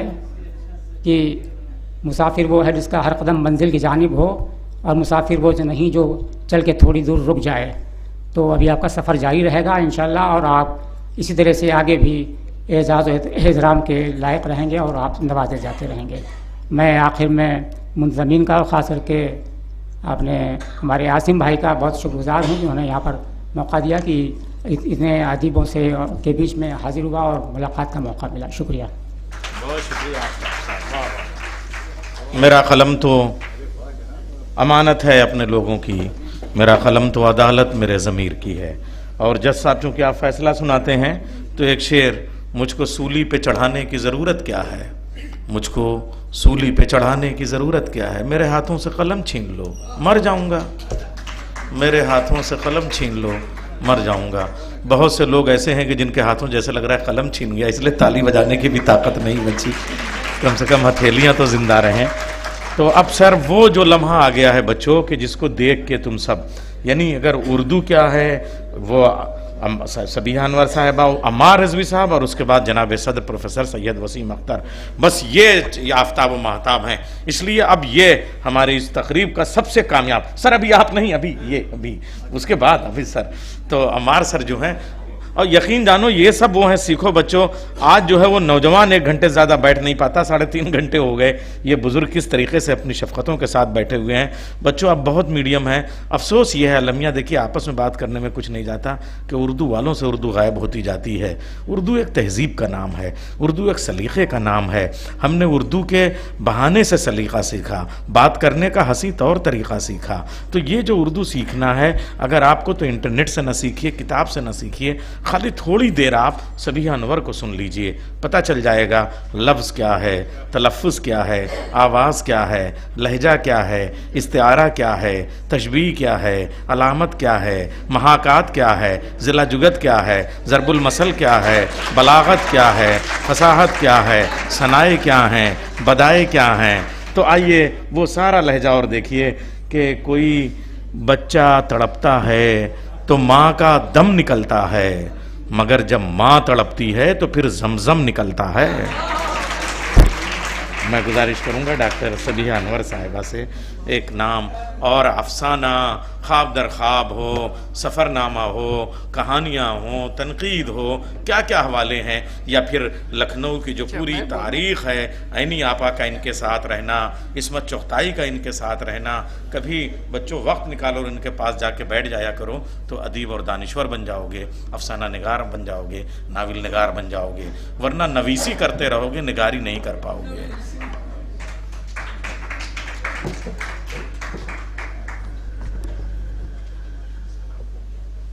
इस स्टेज पर जलवा अफरोज़ तमाम अकाबरीन अदब और अकाबरीन इल्म व अदब, मुअज़्ज़िज़ हाज़रीन जलसा, शारिब साहब और शमीम निखत के गिरवीदा लोग जो उनकी मोहब्बत में आज यहाँ आके एकजा हुए हैं, उन सब को और उन प्यारे बच्चों को जो इल्म के रास्ते में चिराग लिए आगे बढ़ रहे हैं, उन सब को मैं मुखातिब करती हूँ और आज के खूबसूरत कामयाब बामानी जलसे की मुबारकबाद इसके मुंतज़मीन को देती हूँ कि उन्होंने इतना खूबसूरत, इतना बामानी जलसा आरास्ता किया। मेरे जहन में इस वक्त सिर्फ उर्दू अफसाना और यहाँ जो बहस हुई, जो बातचीत हुई, वो तो है ही बहुत अहम, लेकिन जहन में आई थी तो इस जलसे में यहाँ इन कुर्सियों पर शारिब साहब को जैसे नज़रें ढूंढ रही थी। शमीम आपा और शारिब साहब ने जो इस प्रोग्राम का आगाज़ किया था, शमीम निखत कमेटी का, जहाँ जो एक इनाम देती थी अवार्ड कमेटी, तो मैंने उस शारिब साहब से कहा था कि ये आपने एक ताजमहल सा बनाया है, कलम से ताजमहल बनाया है शमीम आपा की याद में, और इस ताजमहल की कदर करना हम सब का फ़र्ज़ है, हम सब का एक ज़रूरी काम है कि हम इसकी कदर करते रहें और इसमें शिरकत करते रहें। लेकिन ये एतराफ़ जो था शारिब साहब से था, लेकिन अफसोस कि शारिब साहब चले गए तो आज इस ताजमहल में भी हमें रोशनी नहीं नज़र आती, वो चमक बाकी नहीं रही। हालांकि उनके चाहने वाले, अल्लाह का शुक्र है कि शारिब साहब ने ऐसे ऐसे लोग छोड़े हैं, ऐसे तालिब इल्म हैं, ऐसे उनके चाहने वाले हैं। मैं भी अपने आप को उसी में शुमार करती हूँ कि जो चले भी तुम्हारे नाम पे आएंगे, दिल गमगुसार चले, कि सब चले आएंगे जहाँ पे नाम होगा। शारिब साहब की मोहब्बत, उनकी शमीम आपा की अपनाइयत, शमीम आपा से मेरे बहुत से रिश्ते थे। शमीम आपा भी उस्ताद थी, मैं भी सारी ज़िंदगी उर्दू पढ़ाती रही। शमीम आपा करामत हुसैन कॉलेज की पढ़ी हुई थी, मैं भी करामत हुसैन कॉलेज में पढ़ी हूँ और वहीं मैंने पढ़ाया। इसके अलावा शमीम आपा की सारी बहनों से सबसे मेरी बहुत दोस्ती रही। शमीम आपा मुझसे काफ़ी बड़ी थीं, लेकिन बहुत बेतकल्लुफ़ी से, बड़ी अपनाइयत से पेश आती थीं। उनका ज़िंदगी से चला जाना एक बहुत बड़ा खिला है। और उसके बाद शारिफ साहब को संभालना, उनके दिल को तसल्ली देना एक बड़ा मुश्किल काम था उनके चाहने वालों को। शारिफ साहब वो शख्सियत थे जो कहा करते थे कि शमीम मेरे कलम की रोशनाई हैं। लेकिन जैसा कि अभी कहा गया है कि शारिफ साहब ने शमीम आपा के बाद जैसे उन्हें लगा कि अब मंजिल करीब है और वक्त बहुत कम है, उन्होंने बहुत तेज़ी से काम करने शुरू कर दिए और अल्लाह का शुक्र है कि उन्होंने तमाम काम बड़ी कामयाबी के साथ किए और इस कामयाबी का सबूत आज ये जलसा है कि यहाँ इतने लोग जमा हैं और उनको याद कर रहे हैं। और उम्मीद यही है कि अब्बास रज़ा नैयर, रेशमा परवीन और उनके चाहने वाले बहुत से ऐसे हैं जो इसको इसी तरह से कायम और दायम रखेंगे और हम सब लोग जब तक दुनिया में हैं यहाँ मौजूद हुआ करेंगे और शारिफ साहब को खिराज अक़ीदत पेश करेंगे। इस जलसे में मौजूद जो बच्चे हैं जिनको आज इनाम मिला है, पहले मैं बच्चों का नाम लूँगी कि बच्चों को बहुत बहुत मुबारक हो। इस रास्ते पर कदम रखना, ये रास्ते जो लहूलहान कर देते हैं पैरों को, जो निगाहों को रोशन तो करते हैं लेकिन हाथ पैर कांटों से छिल जाते हैं। अफसाना निगारी का उन्होंने रास्ता चुना है और वो हजरात जैसे नूरुल हसनैन साहब हैं, प्रदीप कपूर साहब से बहुत दिनों से वाकिफ़ हूँ। प्रदीप कपूर साहब को लखनऊ में कौन नहीं जानता, उनकी दिलचस्प बातें, उनका कॉफ़ी हाउस से लगाव और कॉफ़ी हाउस के उनके किस्से सब बहुत अपने दिल में एक जगह रखते हैं और बड़ा मुकाम रखते हैं। उनको इनाम दिया गया यहाँ पर तो ऐसा लग रहा है जैसे हमारे दिल की बात को दोहराया गया। नूरुल हसनैन साहब की अफसाना निगारी की, उनकी बयान की सादगी की बहुत कायल हूँ और बहुत खुशी हुई कि आज इस बहाने हमें उन्हें देखने, उनकी बातें सुनने का मौका मिला। मैं आप सब लोगों की शुक्रगुजार हूँ कि आपने मुझे भी थोड़ा सा वक्त दिया अपने ख्यालात के इजहार का। बहुत बहुत शुक्रिया। बहुत शुक्रिया। जब इल्म ज़्यादा हो जाता है तो लफ्ज़ कम हो जाते हैं। तो अब बच्चों बस जो शख्सियत हैं, 2 शख्सियतें डाइस पे, और उसके बाद शुक्रिया मालूम है कनाडा से जो हैं वो तशरीफ़ लाई हैं हमारे सफ़िया क़दवई साहिबा। तो इंशाअल्लाह वो मैं एक शेर पहले सुनो, और वो भी रघुपति सहाय, ज्ञानपीठ अवार्डी रघुपति सहाय फ़िराक गोरखपुरी का। आने वाली नस्लें तुम पर रश्क करेंगी हम असरो, जब ये ध्यान आएगा उन्हें तुमने अम्मार को देखा था। तो अम्मार रिजवी साहब इतना मल्टीलिंगुअल, मल्टी डायमेंशनल, और हम सब की तरबियत जो चाहिए जहाँ से चाहिए पूछ लीजिए, और फिर उसके बाद वो बताते रहते हैं। जहाँ बैठते हैं इल्म के सरचश्मे और झरने और दरिया और समंदर जारी कर देते हैं। बल्कि मैं यूँ कहूँ कि फिर एक शेर उन्हीं का पेश करूँगा जब तक वो आएंगे, वरना मुझे एक ही मिसरे पे रोक देंगे। ऐ अहले अदब आओ ये जागीर संभालो, मैं ममलकते लौह कलम बांट रहा हूँ। डॉक्टर अम्मार रिजवी साहब, सियासत, अदब, दानिश्वरी सब एक जगह। नैयर साहब, मेरा ख्याल ये है कि बहुत से जो मुशायरा और अदबी सेमिनार कराते हैं उनको न तो किसी मेहमान ने खुसूसी की ज़रूरत है न किसी सदर की है, खाली सामीन हो और आप हैं तो महफूज किसी की ज़रूरत नहीं है। फिर ना हम लोग बिल्कुल बेकार हैं, समझे आप। ये दूसरी बात एक बहुत पते की आपने कही कि जिसमें जितनी काबिलियत होती है अल्फाज उसके पास उतने कम होते हैं।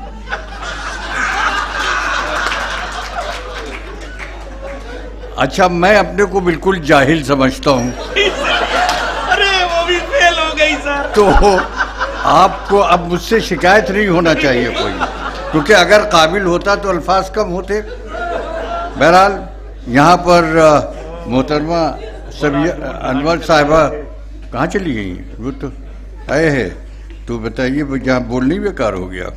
यहाँ बेगम वसीम अख्तर साहिबा, तकदीस साहिबा और मोहतरमा आयशा साहिबा, रेशमा परवीन साहिबा, मिसेस कपूर और प्रिंसिपल खुनकुन जी की और हजरात, मैंने किसी मर्द का नाम नहीं लिया जान के, क्योंकि ये इस काबिल नहीं है कि इनका नाम लिया जाए।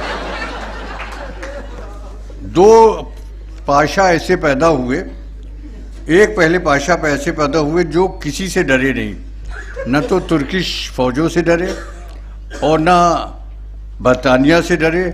कमाल पाशा, उन्होंने तुर्की में एक नई हुकूमत बना दी और आज अनवर साहब को देखा कि वो भी किसी से डरे नहीं। कमाल पाशा और अनवर पाशा, मैं ढूंढ रहा था कमाल पाशा का जोड़ कहाँ से मिलेगा, मिल गया आज वहाँ पर। तो ये है, लेकिन आपसे बताऊं कि जो मकाला उन्होंने पढ़ा है वो बहुत ही काबिल कद्र है और उसके बहुत ही इनकलाबी मकाला भी है, और इसके पढ़ने के बाद आपको अफसाने की, नावल की, इसकी हिस्ट्री का पूरा पता चलता है। मैं इन बातों की तरफ नहीं जाऊंगा क्योंकि बहुत कुछ सुन चुके। 5 मिनट में अपनी बात ख़त्म करूंगा कि इन्होंने जो पॉइंट्स इसमें उठाए हैं, जैसे हरिजनों दलितों के बारे में, जैसे, और आप तशरीफ ले आई जब मैंने, आइए नहीं आई, जैसे हरिजनों के बारे में, दलितों के बारे में या औरतों के बारे में, वो उस ज़माने में जबकि आदमी कोई किसी की हिम्मत नहीं होती थी कि इन चीज़ों की तरफ जिक्र करे, और ख़ास करके एक पैराग्राफ की 2 लाइन 3 लाइनें में पढ़ के, जो कि एक बहुत तारीख़ी उन्होंने जुमला कहा है, उसके बाद मैं अपनी बात ख़त्म करूँगा कि हुसूल आज़ादी के जलौ में तक़सीम का अलमिया कहीं ज़्यादा शिद्दत के साथ वक़ूफ़ पज़ीर हुआ, जिसने बर्र-ए-सग़ीर की आज़ादी पर गहन सा लगा दिया। इस गहन का मुहीब साया सिर्फ सरहदी लकीरों की शक्ल में नमूदार नहीं हुआ, बल्कि इसने शिद्दत से ज़हन और दिल को ऐसा ज़ख्मी किया कि उसके घाव आज तक के मुंदमिल नहीं हो पाए। बहुत तारीख़ी आपने जुमले लिखे हैं। सियासी, समाजी और सकाफ़ती सतह पर तक़सीम की इन अनमिनट छाप आज भी इसी तरह नुमाया है, और सितम तो ये है, सितम तो ये है, आप लोगों ने शायद गौर किया है, और सितम तो ये है कि इस नाकर्दा गुनाही की सज़ा कौम मुल्क के बाशिंदों को मुसलसल भुगतनी पड़ रही है। बहुत तारीख़ी जुमला लिखा है आपने, और इसके लिए मैं आपको मुबारकबाद देना चाहता हूँ। देखिए, शारिब भाई से मेरे ताल्लुकात और शमीम आपा से, उस वक्त आपा थी, बाद में भाभी हुई, तो वो हमसे 2 साल सीनियर थे यूनिवर्सिटी में। मैं BA पार्ट 1 में था और वो MA फर्स्ट ईयर में थे पार्ट 1 में। तो हमारा रिश्ता, और हम लोग साथ ही साथ थे, बहुत करीबी का रिश्ता था। और जो कुछ उस ज़माने में ये तरक्की पसंद मूवमेंट चल रहा था, एहतिशाम साहब बारूद खाने में रहते थे, इधर आले अहमद सुरूर साहब भी यहाँ पे थे, प्रोफेसर खलील अहमद साहब भी थे, शुजात अली संदीलवी भी थे। तो एक मूवमेंट था जिसके अंदर, और रज़िया सज्जाद ज़हीर भी थी, वो आपके यहाँ करामती में पढ़ाती थी वहाँ पर। तो ये सारे मूवमेंट चल रहे थे, और उसमें शारिब भाई नुमाया थे, बहुत आगे थे। शारिब साहब थे, इब्ने हसन थे, और एक और हमारी उर्दू का बहुत बड़ा सिपाही, हमें बड़ा, एक ये ट्रायंगल था जिसके 2 आदमी नहीं रहे, एक अकेला वो सिपाही मर्द मुजाहिद रह गया था जो यहाँ से जाके जर्मनी में मुकीम हुआ था, आरिफ नकवी भी चला गया। आज हम जब सोचते हैं तो बहुत ही ज़्यादा तकलीफ़ होती है कि आरिफ भाई भी नहीं रहे। आरिफ भाई से, शारिब भाई से बहुत ही करीबी ताल्लुकात थे। मैं चाहूँगा कि ये आसिम अब्बास साहब, आप इस पर भी गौर करें कि जहाँ पर एक अवार्ड आप शमीम निखत साहबा को दे रहे हैं, उनके लिए शारिब साहब और आरिफ साहब का रिश्ता सगे भाई से किसी सूरत से कम नहीं था। तो एक आगे चल के अगली भी जो हमारा जलसा हो, इसमें एक आरिफ नकवी अवार्ड भी होना चाहिए। हम लोग जो मदद कर सकते हैं वो भी करेंगे। ये ज़रूर होना चाहिए क्योंकि सगे भाई से ज़्यादा शारिफ भाई को वो शारिफ भाई आरिफ भाई से करते थे। हाँ, उन्हीं से मिलने आते थे, आपको सारा पता है, और उन्हीं के अक्सर ठहरते भी थे और हर रोज़ उनसे बात होती थी। यानी ये नहीं कि रोज़ उनसे शारिफ भाई से और आरिफ भाई से बात होती थी। अभी उनकी बेटी का मुझे ख़त मिला, पढ़ के बहुत रोना आया वो, और चले गए। खैर, दुनिया से हर एक को जाना है, लेकिन कुछ ऐसे लोग चले जाते हैं जिनके जाने का बहुत गम रहता है। शारिफ भाई की ज़िंदगी को अगर हम देखें तो 3 स्टेजेस हैं जिसके अंदर वो एकदम से उनका इंतकाल नहीं हुआ या इस दुनिया से रुखसत नहीं हुए, बल्कि 3 स्टेजेस में वो रुखसत हुए। एक उस वक्त जब रुखसत हुए जब उनकी बेटी शुआ फातिमा का इंतकाल हुआ। वो मीर का शेर नहीं है कि अब आया ध्यान ऐ आरा में जा इस नामुरादी में, कफन देना तुम्हें भूले थे हम असबाब शादी में। तो एक जब शुआ फातिमा का इंतकाल हुआ, दूसरा शमीम निखत का इंतकाल हुआ, और तीसरा तो वो हो ही गया। तो 3 स्टेजेस में होता है। अगर जिंदा होते शायद 4 स्टेजेस हो जाती आरिफ नकवी साहब के बारे में। तो एक बहुत बड़ा अलमिया है, और हमारे दोस्त और भाई तकी आब्दी साहब, प्रोफेसर तकी आब्दी साहब, जिनकी जितनी भी तारीफ की जाए, इनका खैर मकदम करना चाहिए हम सबको। कनाडा से आप ख्याल कीजिए कि परसों ये चले हैं, 20 घंटे सफ़र किया, इनका सामान वगैरह सब गायब हो गया, पता ही नहीं चला। 72 किताबें लिखी थी, कुछ तो करबला का असर आना ही चाहिए था। सारा सामान लूट गया, ये अकेले चले आए।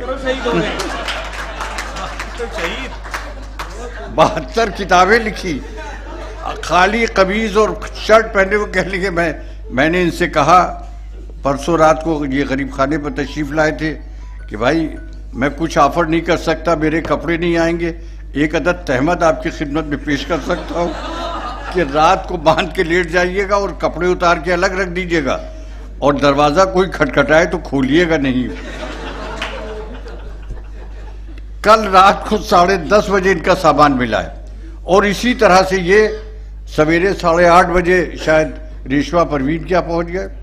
भाई रेशमा परवीन तो अगर 12 बजे रात को भी बुलाए तो बहुत खुश होंगे लोग जाने के लिए। ये 8:30 बजे सवेरे वहां पहुंच गए। अब हमने कहा इनसे, रेशमा से कहा कि तुम सहरी का वक्त बुला लेती, उनको रोज़ा रखा देती, ये 8:30 बजे क्यों बुलाया तुमने। और वहाँ उसके बाद आके शाकिर, वो परवीन शाकिर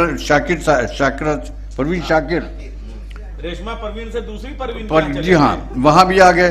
अच्छा, पता नहीं परवीन में क्यों इतनी दिलचस्पी, जिस परवीन का नाम देखा वहाँ पहुँच गए ये। तो वहाँ पर किया, और उसके बाद फिर पूरे दिन वहाँ सेमिनार में शिरकत थी, और आज सवेरे से भी, और कल शायद वसीम अख्तर साहब आप क्या जा रहे हैं। तो ये एक चलते फिरते इंसाइक्लोपीडिया हैं, जो जैसा इन्होंने कहा कि है डॉक्टर, मेडिकल डॉक्टर, लेकिन लिख रहे हैं किताबें उर्दू अदब के ऊपर, चाहे, और ये है किस जगह के, आपको पता है कहाँ के रहने वाले हैं ये? हैदराबाद के हैं। तो मैंने कल इनके लिए कहा था कि हम लोग इंतज़ार करते हैं तकी आब्दी साहब आपका, क्योंकि आप ही के लिए शायद कहा है कि पिया बिन पियाला पिया जाए ना, पिया बिन एक थिल रहा जाए ना, लोग कहते हैं सबूरी करो सुना जाए अम्मा किया जाए ना। तो ये है, तो इन्हीं के लिए शायद इकबाल ने भी कहा था, खुदा तुझे किसी तूफा से आशना कर दे कि तेरे बहर की मौजों में इस्तिराब नहीं, तुझे किताब से मुमकिन नहीं फराग कि तू किताब खां है मगर साहिब किताब नहीं। तो ये साहिब किताब हो गए और 72 किताबें लिख डाली इन्होंने। तो हम आपका यहाँ पर खैर मकदम भी करते हैं, और हम चाहते हैं जनाब नैयर साहब कि एक PhD लखनऊ से सरवत तकी साहब के ऊपर होना चाहिए। हो गई? कहाँ हो गई? मैंने कराई। तो कहा तकी आब्दी की दबीर शनासी पर डॉक्टर बुशरा सिद्दीकी ने है वाकई। हाँ, वो खुद वो तो मौजूद है ना। निजामत वाली बात तो नहीं? नहीं। डॉक्टर बुशरा सिद्दीकी अवार्ड हो गई, बच्चों तालियां, अवार्ड हो गई। इनसे बहुत डर लगता है, इनसे बहुत डर लगता है जब ये कोई बात कहते हैं। 10 मरतबा सोचना पड़ता है कि कहा क्या इन्होंने, और अल्फाज में कहाँ पे ये फंसा दें, कुछ नहीं है। तो बहुत कामयाब जलसा रहा। जो नूरुल हसनैन साहब और का दूसरे प्रदीप कपूर साहब, अब प्रदीप कपूर साहब जो है, कोई भी महफिल लखनऊ की जो है, वो कुछ लोग ऐसे होते हैं जो लखनऊ के बारे में अगर कुछ जानना चाहें तो आप वो गूगल जैसे नहीं है, तो लखनऊ के लिए गूगल अगर है तो प्रदीप कपूर है। जो कुछ जानना चाहे, जहां जानना चाहे, प्रदीप कपूर से जान सकते हैं। लेकिन उसका पासवर्ड अम्मार सर के पास ही रहता है। इनके वालिद से मेरे ताल्लुकात थे, ये बिल्कुल मेरे बहुत छोटे हैं, तो इन लोगों को बहुत मुबारकबाद देते हैं, उन बच्चों को बहुत मुबारकबाद देते हैं। और जैसा मैंने कहा कि अब वक्त नहीं है कि बहुत कुछ कहा जाए। देखिए, सबसे आसान काम है कहना और सबसे मुश्किल काम है सुनना। समझे, समझ रहे हैं आप? और कहने वाले कोई भी हो, जितने सुनने वाले हैं सब सुन्नी हैं, समझे आप? तो ये अहले सुन्नत जो बैठे हैं सामने, इनकी हिम्मत की दाद देना चाहिए।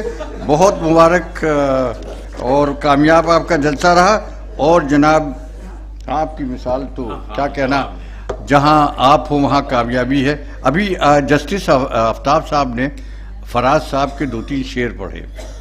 अगर 2 मिनट इजाज़त दें तो मैं 2 वाक़े बयान करूंगा। नहीं, फराज साहब मेरे बड़े दोस्त थे, और जब वो पाकिस्तान से निकाले गए तो एक दिन मेरे पास राजेंद्र सिंह बेदी साहब आए। मैं नैनीताल में ठहरा हुआ था कि कल शाम को एक मुशायरे की सदारत आप बोट हाउस क्लब में कर दीजिए। मैंने कहा बेदी साहब, आपके होते हुए मैं सदारत नहीं करूँगा। कहले नहीं कर दीजिए, वो फराज आया हुआ है। तो कहने, मैंने कहा अहमद फराज? कहले हाँ, वो हमारा पुराना यार है, वो आया हुआ है, उसके लिए मुशायरा करेंगे। तो हमने कहा ठीक है, मुशायरा आ जाएंगे। मेरी मुलाकात हुई उनसे, उनका मुझे ये पहाड़, ये नैनीताल बहुत पसंद आया, कुमाऊं बहुत पसंद आया, और आप मेरा जी चाहता है कुछ दिन रहें। तो मैंने कहा आप जितने दिन जी चाहे रहिए। PWD मेरे पास था डिपार्टमेंट, जो ज़्यादातर रहा, 3 बार रहा। तो मैंने अपने एक एग्जीक्यूटिव इंजीनियर को बुलाया और मैंने कहा एक गाड़ी और जितने इंस्पेक्शन हाउसेस हैं कुमाऊं के, सब इनके नाम रिजर्व करवा दो, और शाम को जो ज़रूरत हो इनकी पूरी कर दिया करना, उसमें किसी तरह की कोई कमी नहीं होगी। तो वो और उनको छोड़ दिया।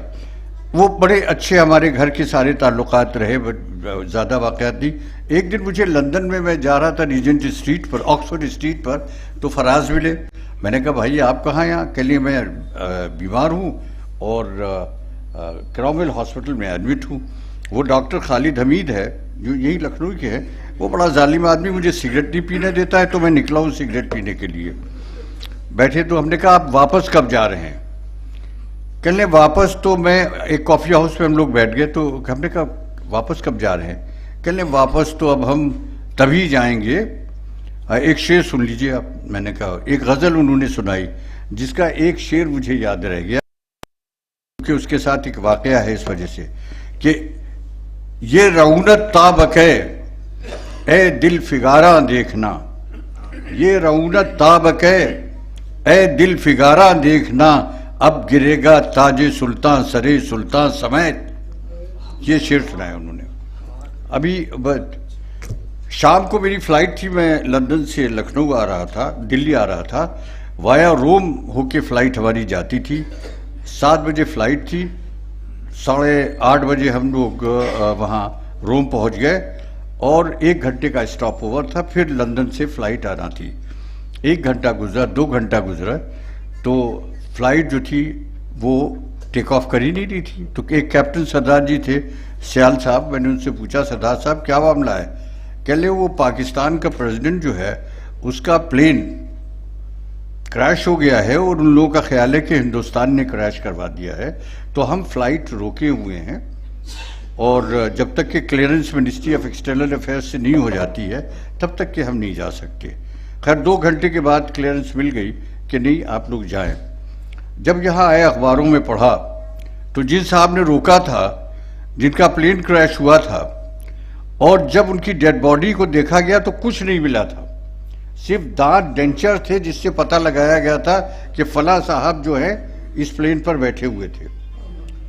तब मुझे फराज का वो शेर आया, जब फिर सुनिएगा, कि ये रौनक ताबके ए दिल फिगारा देखना, अब गिरेगा ताज सुल्तान सरे सुल्तान समेत।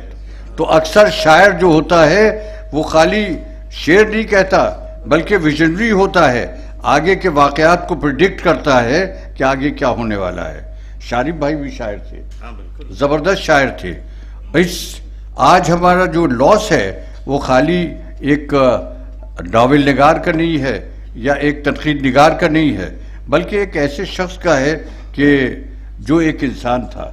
बस के दुश्वार है हर काम का आसान होना, आदमी को भी मैसर नहीं इंसान होना। एक अजीम तरीन इंसान थे शारिफ भाई भी और शमीम साहिबा भी। मैं उनको खराज अकीदत पेश करता हूँ। आप हज़रात का बहुत बहुत शुक्रिया कि आपने मेरी बात सुनी, और सरवत तकी साहब को फिर उनका खैर मकदम करता हूँ। और आप कहते तकिया अब्दी साहब का, और वो है नहीं कि लिखते रहे जुनू में हिकायात खूचकां, हर चंद उसमें हाथ हमारे कलम हुए। तो आप लिखते रहिए, चाहे हाथ कलम हो चाहे जो कुछ हो। बहुत बहुत शुक्रिया सर। अरे अम्मार सर, बच्चों एक बार जोरदार तालियां अम्मार सर के लिए। और क्या। अच्छा अम्मार सर, ये शारिफ सर हमको अक्सर बिठा के बड़े प्यार से समझाते थे, बेटा तुम किसी के लिए कभी बुरी बात अपनी ज़बान पे या बुरा मत सोचना, बुरी बात ज़बान पे मत लाना। हम सोचते थे कि वो खाली इस्लाह कर रहे हैं, शागिर्द होने के नाते उस्ताद जो है वो समझाता है। आज समझ में आया, वो इसलिए भी कहते थे कि शायर की बात अल्लाह सुन लेता है। इसलिए भी कह रहे थे कि अगर तुम्हारे मुंह पे किसी के लिए कोई लफ्ज़ आया तो वो अल्लाह फ़ौरन कबूल कर लेगा, इसलिए तुम मत लाना। तो ये शारिफ सर की बात थी। अच्छा अब ये बच्चों, ये जो दो शख्सियतें हैं ना, अम्मार सर और ये खाली मामला गुफ्तगू का नहीं है। और ये तो अहमद फराज कम है, मैंने इनकी लाइब्रेरी में फैज़ अहमद फैज़ का वो जो मुझे लग रहा है वो एडिशन जिसमें सोने के हरफों से वो उनका जो कुल्लियात छपा था, उनकी ज़िंदगी में जो कलाम छपे थे, उस पर जो जो जुमले अम्मार साहब को लिख के उन्होंने दिए हैं, तो लगता है कि हमारे शहर में ऐसी शख्सियतें हैं, अदब जिनके ऊपर नाज करता था। ये पूरी यूनिवर्सिटी, प्रपोज यूनिवर्सिटी, मौलाना आज़ाद यूनिवर्सिटी उनकी तो है ही है अपनी जगह पे। और ये जो शख्स बैठा हुआ है, मालूम है अपने बच्चों का एडमिशन एक कॉलेज में नहीं हो रहा है, तो इसने कहा इससे बड़ी यूनिवर्सिटी बना दूंगा। और 1,500 एकड़ से के आसपास जमीन पे कम से कम मैं 200 एकड़। हाँ तो ये इनकी जो, अच्छा ये सब तो अपनी जगह दानिश्वरी, अपनी जगह यूनिवर्सिटी, अपनी जगह वो सब, मगर ये चूंकि फिक्शन का। अच्छा अम्मार सर वाली बात एक रह गई सर, तो एक आरिफ साहब पे जो अवार्ड होगा आसिम भाई, चूंकि अम्मार सर जो कह दें वो हुक्म हो जाता है, वो उसमें कोई वो नहीं, वो शायरी का अवार्ड होगा, ताकि ये जो खुतबा इतना वाला खुश्क वाला हो जाता है, शायरी में 2 शेर बीच में आ जाएंगे जब, तो वो कवर हो जाएगा।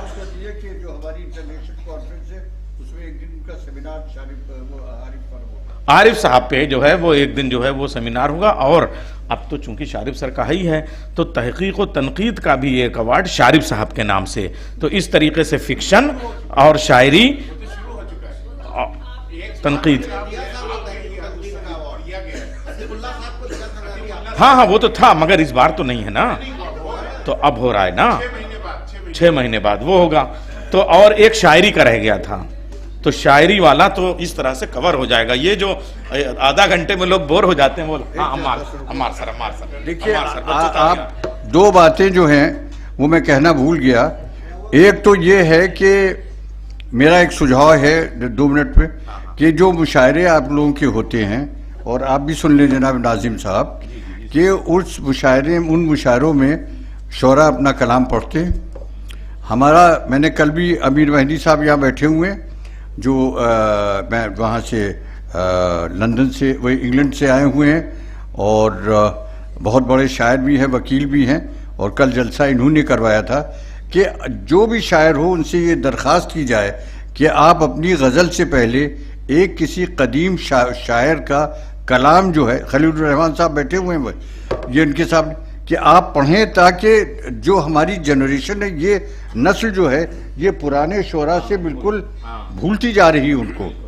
तो अगर हर शायर जो है वो किसी एक शायर की नज़्म पढ़ेगा तो उससे लोग याद करते हैं ये मीर का है, ये सौदा का है, ये यहाँ पर आतिश का है, ये नासिक का है, ये है। तो ये आप भी ज़रा सा इसको प्रोपगेट करें और बाकायदा मूवमेंट की तरह करें। ये बैठे हुए वसीम अख्तर साहब बहुत मुशायरे करते हैं, तो इनसे भी दरख्वास्त है कि कहें कि आप अपनी गज़ल से पहले एक किसी पुराने शायर को, कदीम शायर की गज़ल ज़रूर पढ़ें। दूसरी बात ये कि एक हमारा ये एक प्रस्ताव है या रेजोल्यूशन है कि हमारे यहाँ एक उर्दू फारसी यूनिवर्सिटी थी और उसका कैरेक्टर ख़त्म करके सिर्फ उसको लैंग्वेज यूनिवर्सिटी बना दिया। हमारा ये गवर्नमेंट से भी कहना है वो, और हम भी कहेंगे और हमने कहा है, ये बात नहीं हमने लिखा है इसके बारे में। हम चाहते हैं कि आपकी तरफ से भी सपोर्ट हो कि उसका स्टेटस को एंटी रिस्टोर किया जाए। जो पहले था उर्दू फारसी यूनिवर्सिटी का वो किया जाए।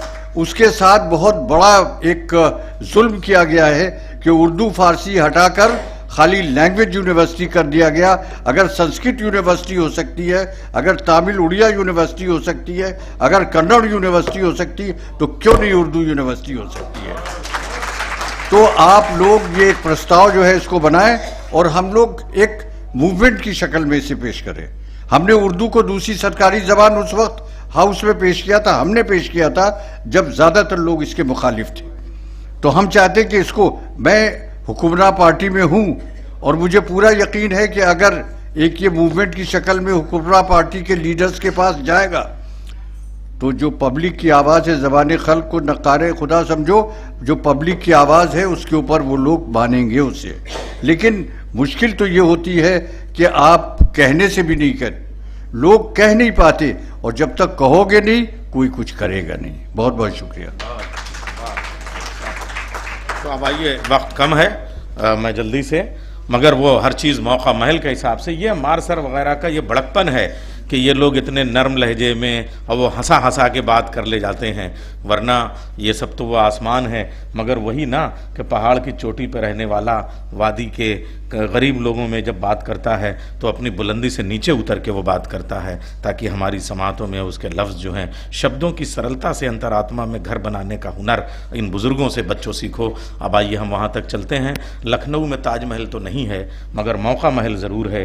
एक बुज़ुर्ग शायर हज़रत मीर बबर अली अनीस का एक बंद में पेश करता हूँ कि तीरगी बद है मगर नेक है गेसू के लिए, है कजी ऐब मगर हुस्न है अबरू के लिए, ज़ेब है खालिसिया आरिज़ गुलरू के लिए, ज़ेब है खालिसिया आरिज़ गुलरू के लिए, सुरमा ज़ेबा है फ़कत नर्ग से जादू के लिए, दाना दां कस के फसाहत बकलाम दारत, हर सुखन मौका वह हर नुक्ता मकाम दारत। तो आइए, मैं एक इनकी दानिश्वरी और सब इल्म अपनी जगह, एक दो लाइन का अफसाना इन्होंने इसी तकरीब में किसी साल पढ़ा था और वो सुन लीजिए साहब। चूँकि वो बेगम सैयद वसीम अख्तर चांसलर साहिबा उधर बैठी हुई हैं, तो शौहर इधर हैं, जौहर उधर हैं, तो क्या मैंने कहा, दो काफिया ही तो कहें भाई साहब, हैं शरीके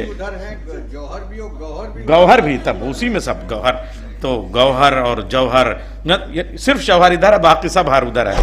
तो अब वो अफसाना सुन लीजिए दो लाइन का कि मैं जब ग्रेजुएशन में स्टूडेंट था तो एक पाँव आहिस्ता से दबा दिया था, 40 साल हो गए अब तक वही पाँव दबा रहा हूँ।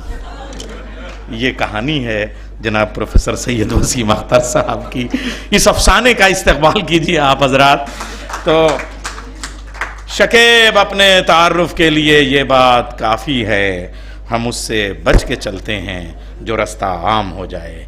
या फिर लखनऊ में आके मीर साहब ने कहा, बातें हमारी याद रहें फिर बातें ना ऐसी सुनिएगा, पढ़ते किसी को सुनिएगा तो देर तलक सर धुनिएगा। सर न धुनिए, तालियां बजाइए आप लोग। बहुत शुक्रिया हजरात। चूँकि वक्त बहुत ज़्यादा गुजर चुका है और किसी लंबी चौड़ी बात की ज़रूरत नहीं, लेकिन बहरहाल सुकून दिल के लिए कुछ तो एहतमाम करूं, नज़र उनसे मिले तो फिर सलाम करूं, मुझे तो होश नहीं आप ही बता दीजिए, कहाँ से छेड़ूं फसाना कहाँ तमाम करूं।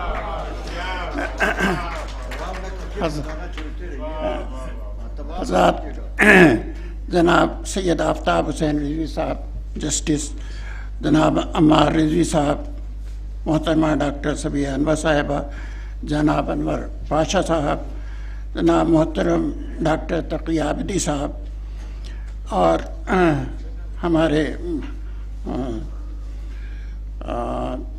माफ़ कीजिएगा कपूर साहब और तकी आबिदी साहब, आप सब हज़रात की खिदमत में मैं आदाब अर्ज़ करता हूँ और आपका इस लखनऊ में इस्तकबाल करता हूँ, जिसकी जो अदबी महफ़िल यहाँ इस वक्त मुनक़्क़िद की जा रही है, उसमें मुझ जैसे बेअदब शख्स की सदारत जो है वो बहुत ही बारे गरां है। अगर इस पर एहतजाज किया जाए तो मैं समझता हूँ कि ये मेरा हक़ होगा।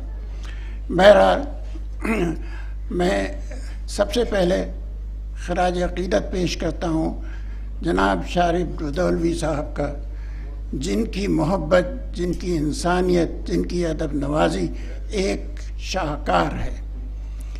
इसी तरह से हमारे वक़ार रिजवी साहब जो एक अजीम इंसान थे, एक अजीम दोस्त थे मेरे, वो हमारे साथ हमारा साथ छोड़ के चले गए। उनकी अहलिया यहाँ तशरीफ़ फरमा है और मुझे अपनी इस कोताही का भी इल्म है कि मैं उनके यहाँ पहुँच के वो ताज़ियत न कर सका, चूँकि मेरी हिम्मत नहीं थी कि मैं किस तरह से जाऊँ और कैसे और किन अल्फाज में ताज़ियत करूँ। बहरहाल इस वक्त मेरी ताज़ियत कबूल करें ये शख्सियात, और आज जिनके याद में ये कहना चाहिए कि अफसाने का प्रोग्राम यहाँ रखा गया है, जिसमें तमाम आप जैसे काबिल हजरात तशरीफ़ फरमा हैं। ये किसी ने शेर कहा था गालिबन के, ये इल्म का सौदा, ये रिसाले, ये किताबें, ये इल्म का सौदा, ये रिसाले, ये किताबें इस शख्स की यादों को भुलाने के लिए हैं। और देखूं तो तेरे हाथ को लगता है, तेरे हाथ मंदिर में फ़कत फूल चढ़ाने के लिए। हज़रत अभी हमारे नैयर रज़ा साहब ने जो सितम ज़रीफ़ी की है और जिस अंदाज में निज़ामत की है, और उन्होंने ये कहा है कि मैं अपने मौका मिले तो मैं पानी में आग लगा दूं। मैं उनकी नज़र ये करना चाहता हूँ कि तुम्हारे हर सितम पर मुस्कुराना हमको आता है, तुम्हारे हर सितम पर मुस्कुराना हमको आता है, लगाओ आग पानी में बुझाना हमको आता है। हज़रत अभी तक़सीम हिंद का अलमिया जो है वो सामने आया, गो कि हम उसमें ज़िम्मेदार नहीं थे, हम तक़सीम हिंद के ज़िम्मेदार नहीं थे, लेकिन सज़ा हम भुगत रहे हैं। और ये किसी शायर ने जब बहुत पहले कहा था कि जब गुलिस्तां को खू की ज़रूरत पड़ी, सबसे पहले ही गर्दन हमारी कटी, बावजूद इसके कहते हैं अहले चमन, ये हमारा चमन है तुम्हारा नहीं। आज के हालात में इन हालात में जिनसे हम गुज़र रहे हैं, चूँकि मैं कल जयपुर में एक अजीम शान कॉन्फ्रेंस थी जिसमें मदारिस के सिलसिले का यानी एक तरह से मुस्तकबिल तय किया जा रहा था। लफ्ज़ मदरसा अगर माफ़ कीजिएगा गला साथ नहीं दे रहा, लफ्ज़ मदरसा जिस वक्त लिया जाता है उस वक्त जो उसकी इमेज पेश की जाती है वो बहुत ही कहना चाहिए एक तकलीफ़ दे अमल होता है। कल जयपुर में एक कॉन्फ्रेंस थी जिसमें ये तय हो रहा था कि मदारिस के नाम और मदारिस के लिबास इस पे क्या कोई तब्दीली आ सकती है। बहरहाल बहुत सी तजावीज़ आई और मुस्तक़बिल में शायद उसका कोई हल भी आए, ताकि मदारिस का जो एक वक़ार कायम व दायम है वो बाकी रहे। मैं आज के हालात पर जो जिस दौर से गुज़र रहे हैं उस पर अगर ये कहा जाए तो बेजा ना होगा कि जहाँ भौचाल बुनियादो फसीलो दर में रहते हैं, जहाँ भौचाल बुनियादो फसीलो दर में रहते हैं, हमारा हौसला देखो हम ऐसे घर में रहते हैं। और लहू से जो उठाई थी वो दीवारें नहीं अपनी, लहू से जो उठाई थी वो दीवारें नहीं अपनी, यही महसूस होता है पराए घर में रहते हैं। हजरात, इस वक्त और ज़्यादा बहुत किसी लंबी चौड़ी बात की ज़रूरत नहीं है। मैं सिर्फ आखिर में शुक्रिया अदा करता हूँ आसिम रज़ा साहब का कि जिन्होंने मुझे हुक्म दिया कि नहीं, आपको आना ही आना है, कार्ड पे आपका छप गया। और जब मुझे ये मालूम हुआ कि डॉक्टर अम्मार रिजवी साहब भी वहाँ तशरीफ़ फरमा होंगे तो मुझे ये बारे सदारत और ज़्यादा गना गुजरा उनके। बहरहाल मैं बहुत मशकूर हूँ और दुआ करता हूँ कि ये जो सेमिनार है, ये जो आज की नशिस्त है, इसकी बरकत से जो मरहूमीन हैं हमारे, चाहे शारिब रुदौलवी साहब हों, शमीम निखत साहिबा हों, वक़ार रिजवी हों, इन सब की रूह को अल्लाह तस्कीन दे और जन्नतुल फिरदौस में उनको जगह दे। बहरहाल इसी के साथ मैं अपनी बात ख़त्म करता हूँ। बहुत शुक्रिया। बहुत शुक्रिया सर, आपकी सदारत में बहुत कामयाब ये पूरी तकरीब हुई। और अब कनाडा से सफ़िया क़िदवई साहिबा तशरीफ़ लाई हैं जो यास्मीन आपा बेबी बाजी का भी पैगाम पेश करेंगी और शुक्रिया के भी कलमात अदा करेंगी। सफ़िया क़िदवई साहिबा तशरीफ़ ला रही हैं कनाडा से, ख़ास तरीके से आज की तकरीब के लिए तशरीफ़ लाई हैं।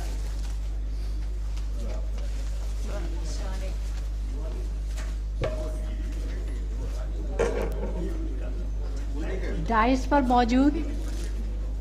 पर मौजूद हजरात, जनाब अम्मार रिजवी साहब, वसीम अख्तर साहब, तकी वैदी साहब, मोहतरमा सबिया अनवर साहिबा और हाज़रीन महफ़िल, मैं डॉक्टर शमीम निगहत की जो हमशीरा हैं यास्मीन अंजुम, उनका इसरार था कि मैं ये सारे लोगों का शुक्रिया अदा करूं जिन्होंने ये इसमें शिरकत की और इतने इसके साथ जो है वो आप लोगों ने सारे लोगों को सुना, या जिन बच्चों को अवार्ड मिला, या प्रदीप कपूर साहब हैं और नूरुल हसनैन साहब हैं, उन सब का शुक्रिया अदा करती हूँ और on the behalf of Yasmeen Anjum शुक्रिया।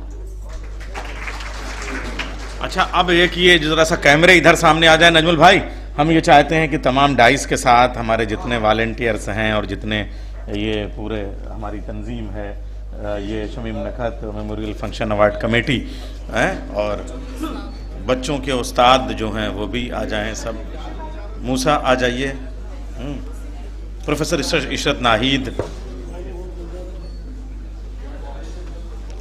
परवीन शजात आपा, अच्छा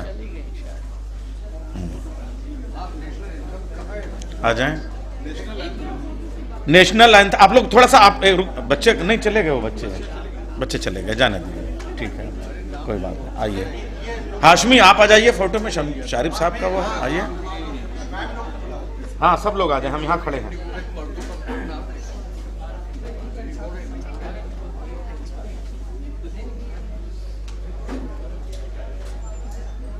आ जाओ खड़े हो जाओ बच्चों, खड़े हो जाओ। हाँ हो गए।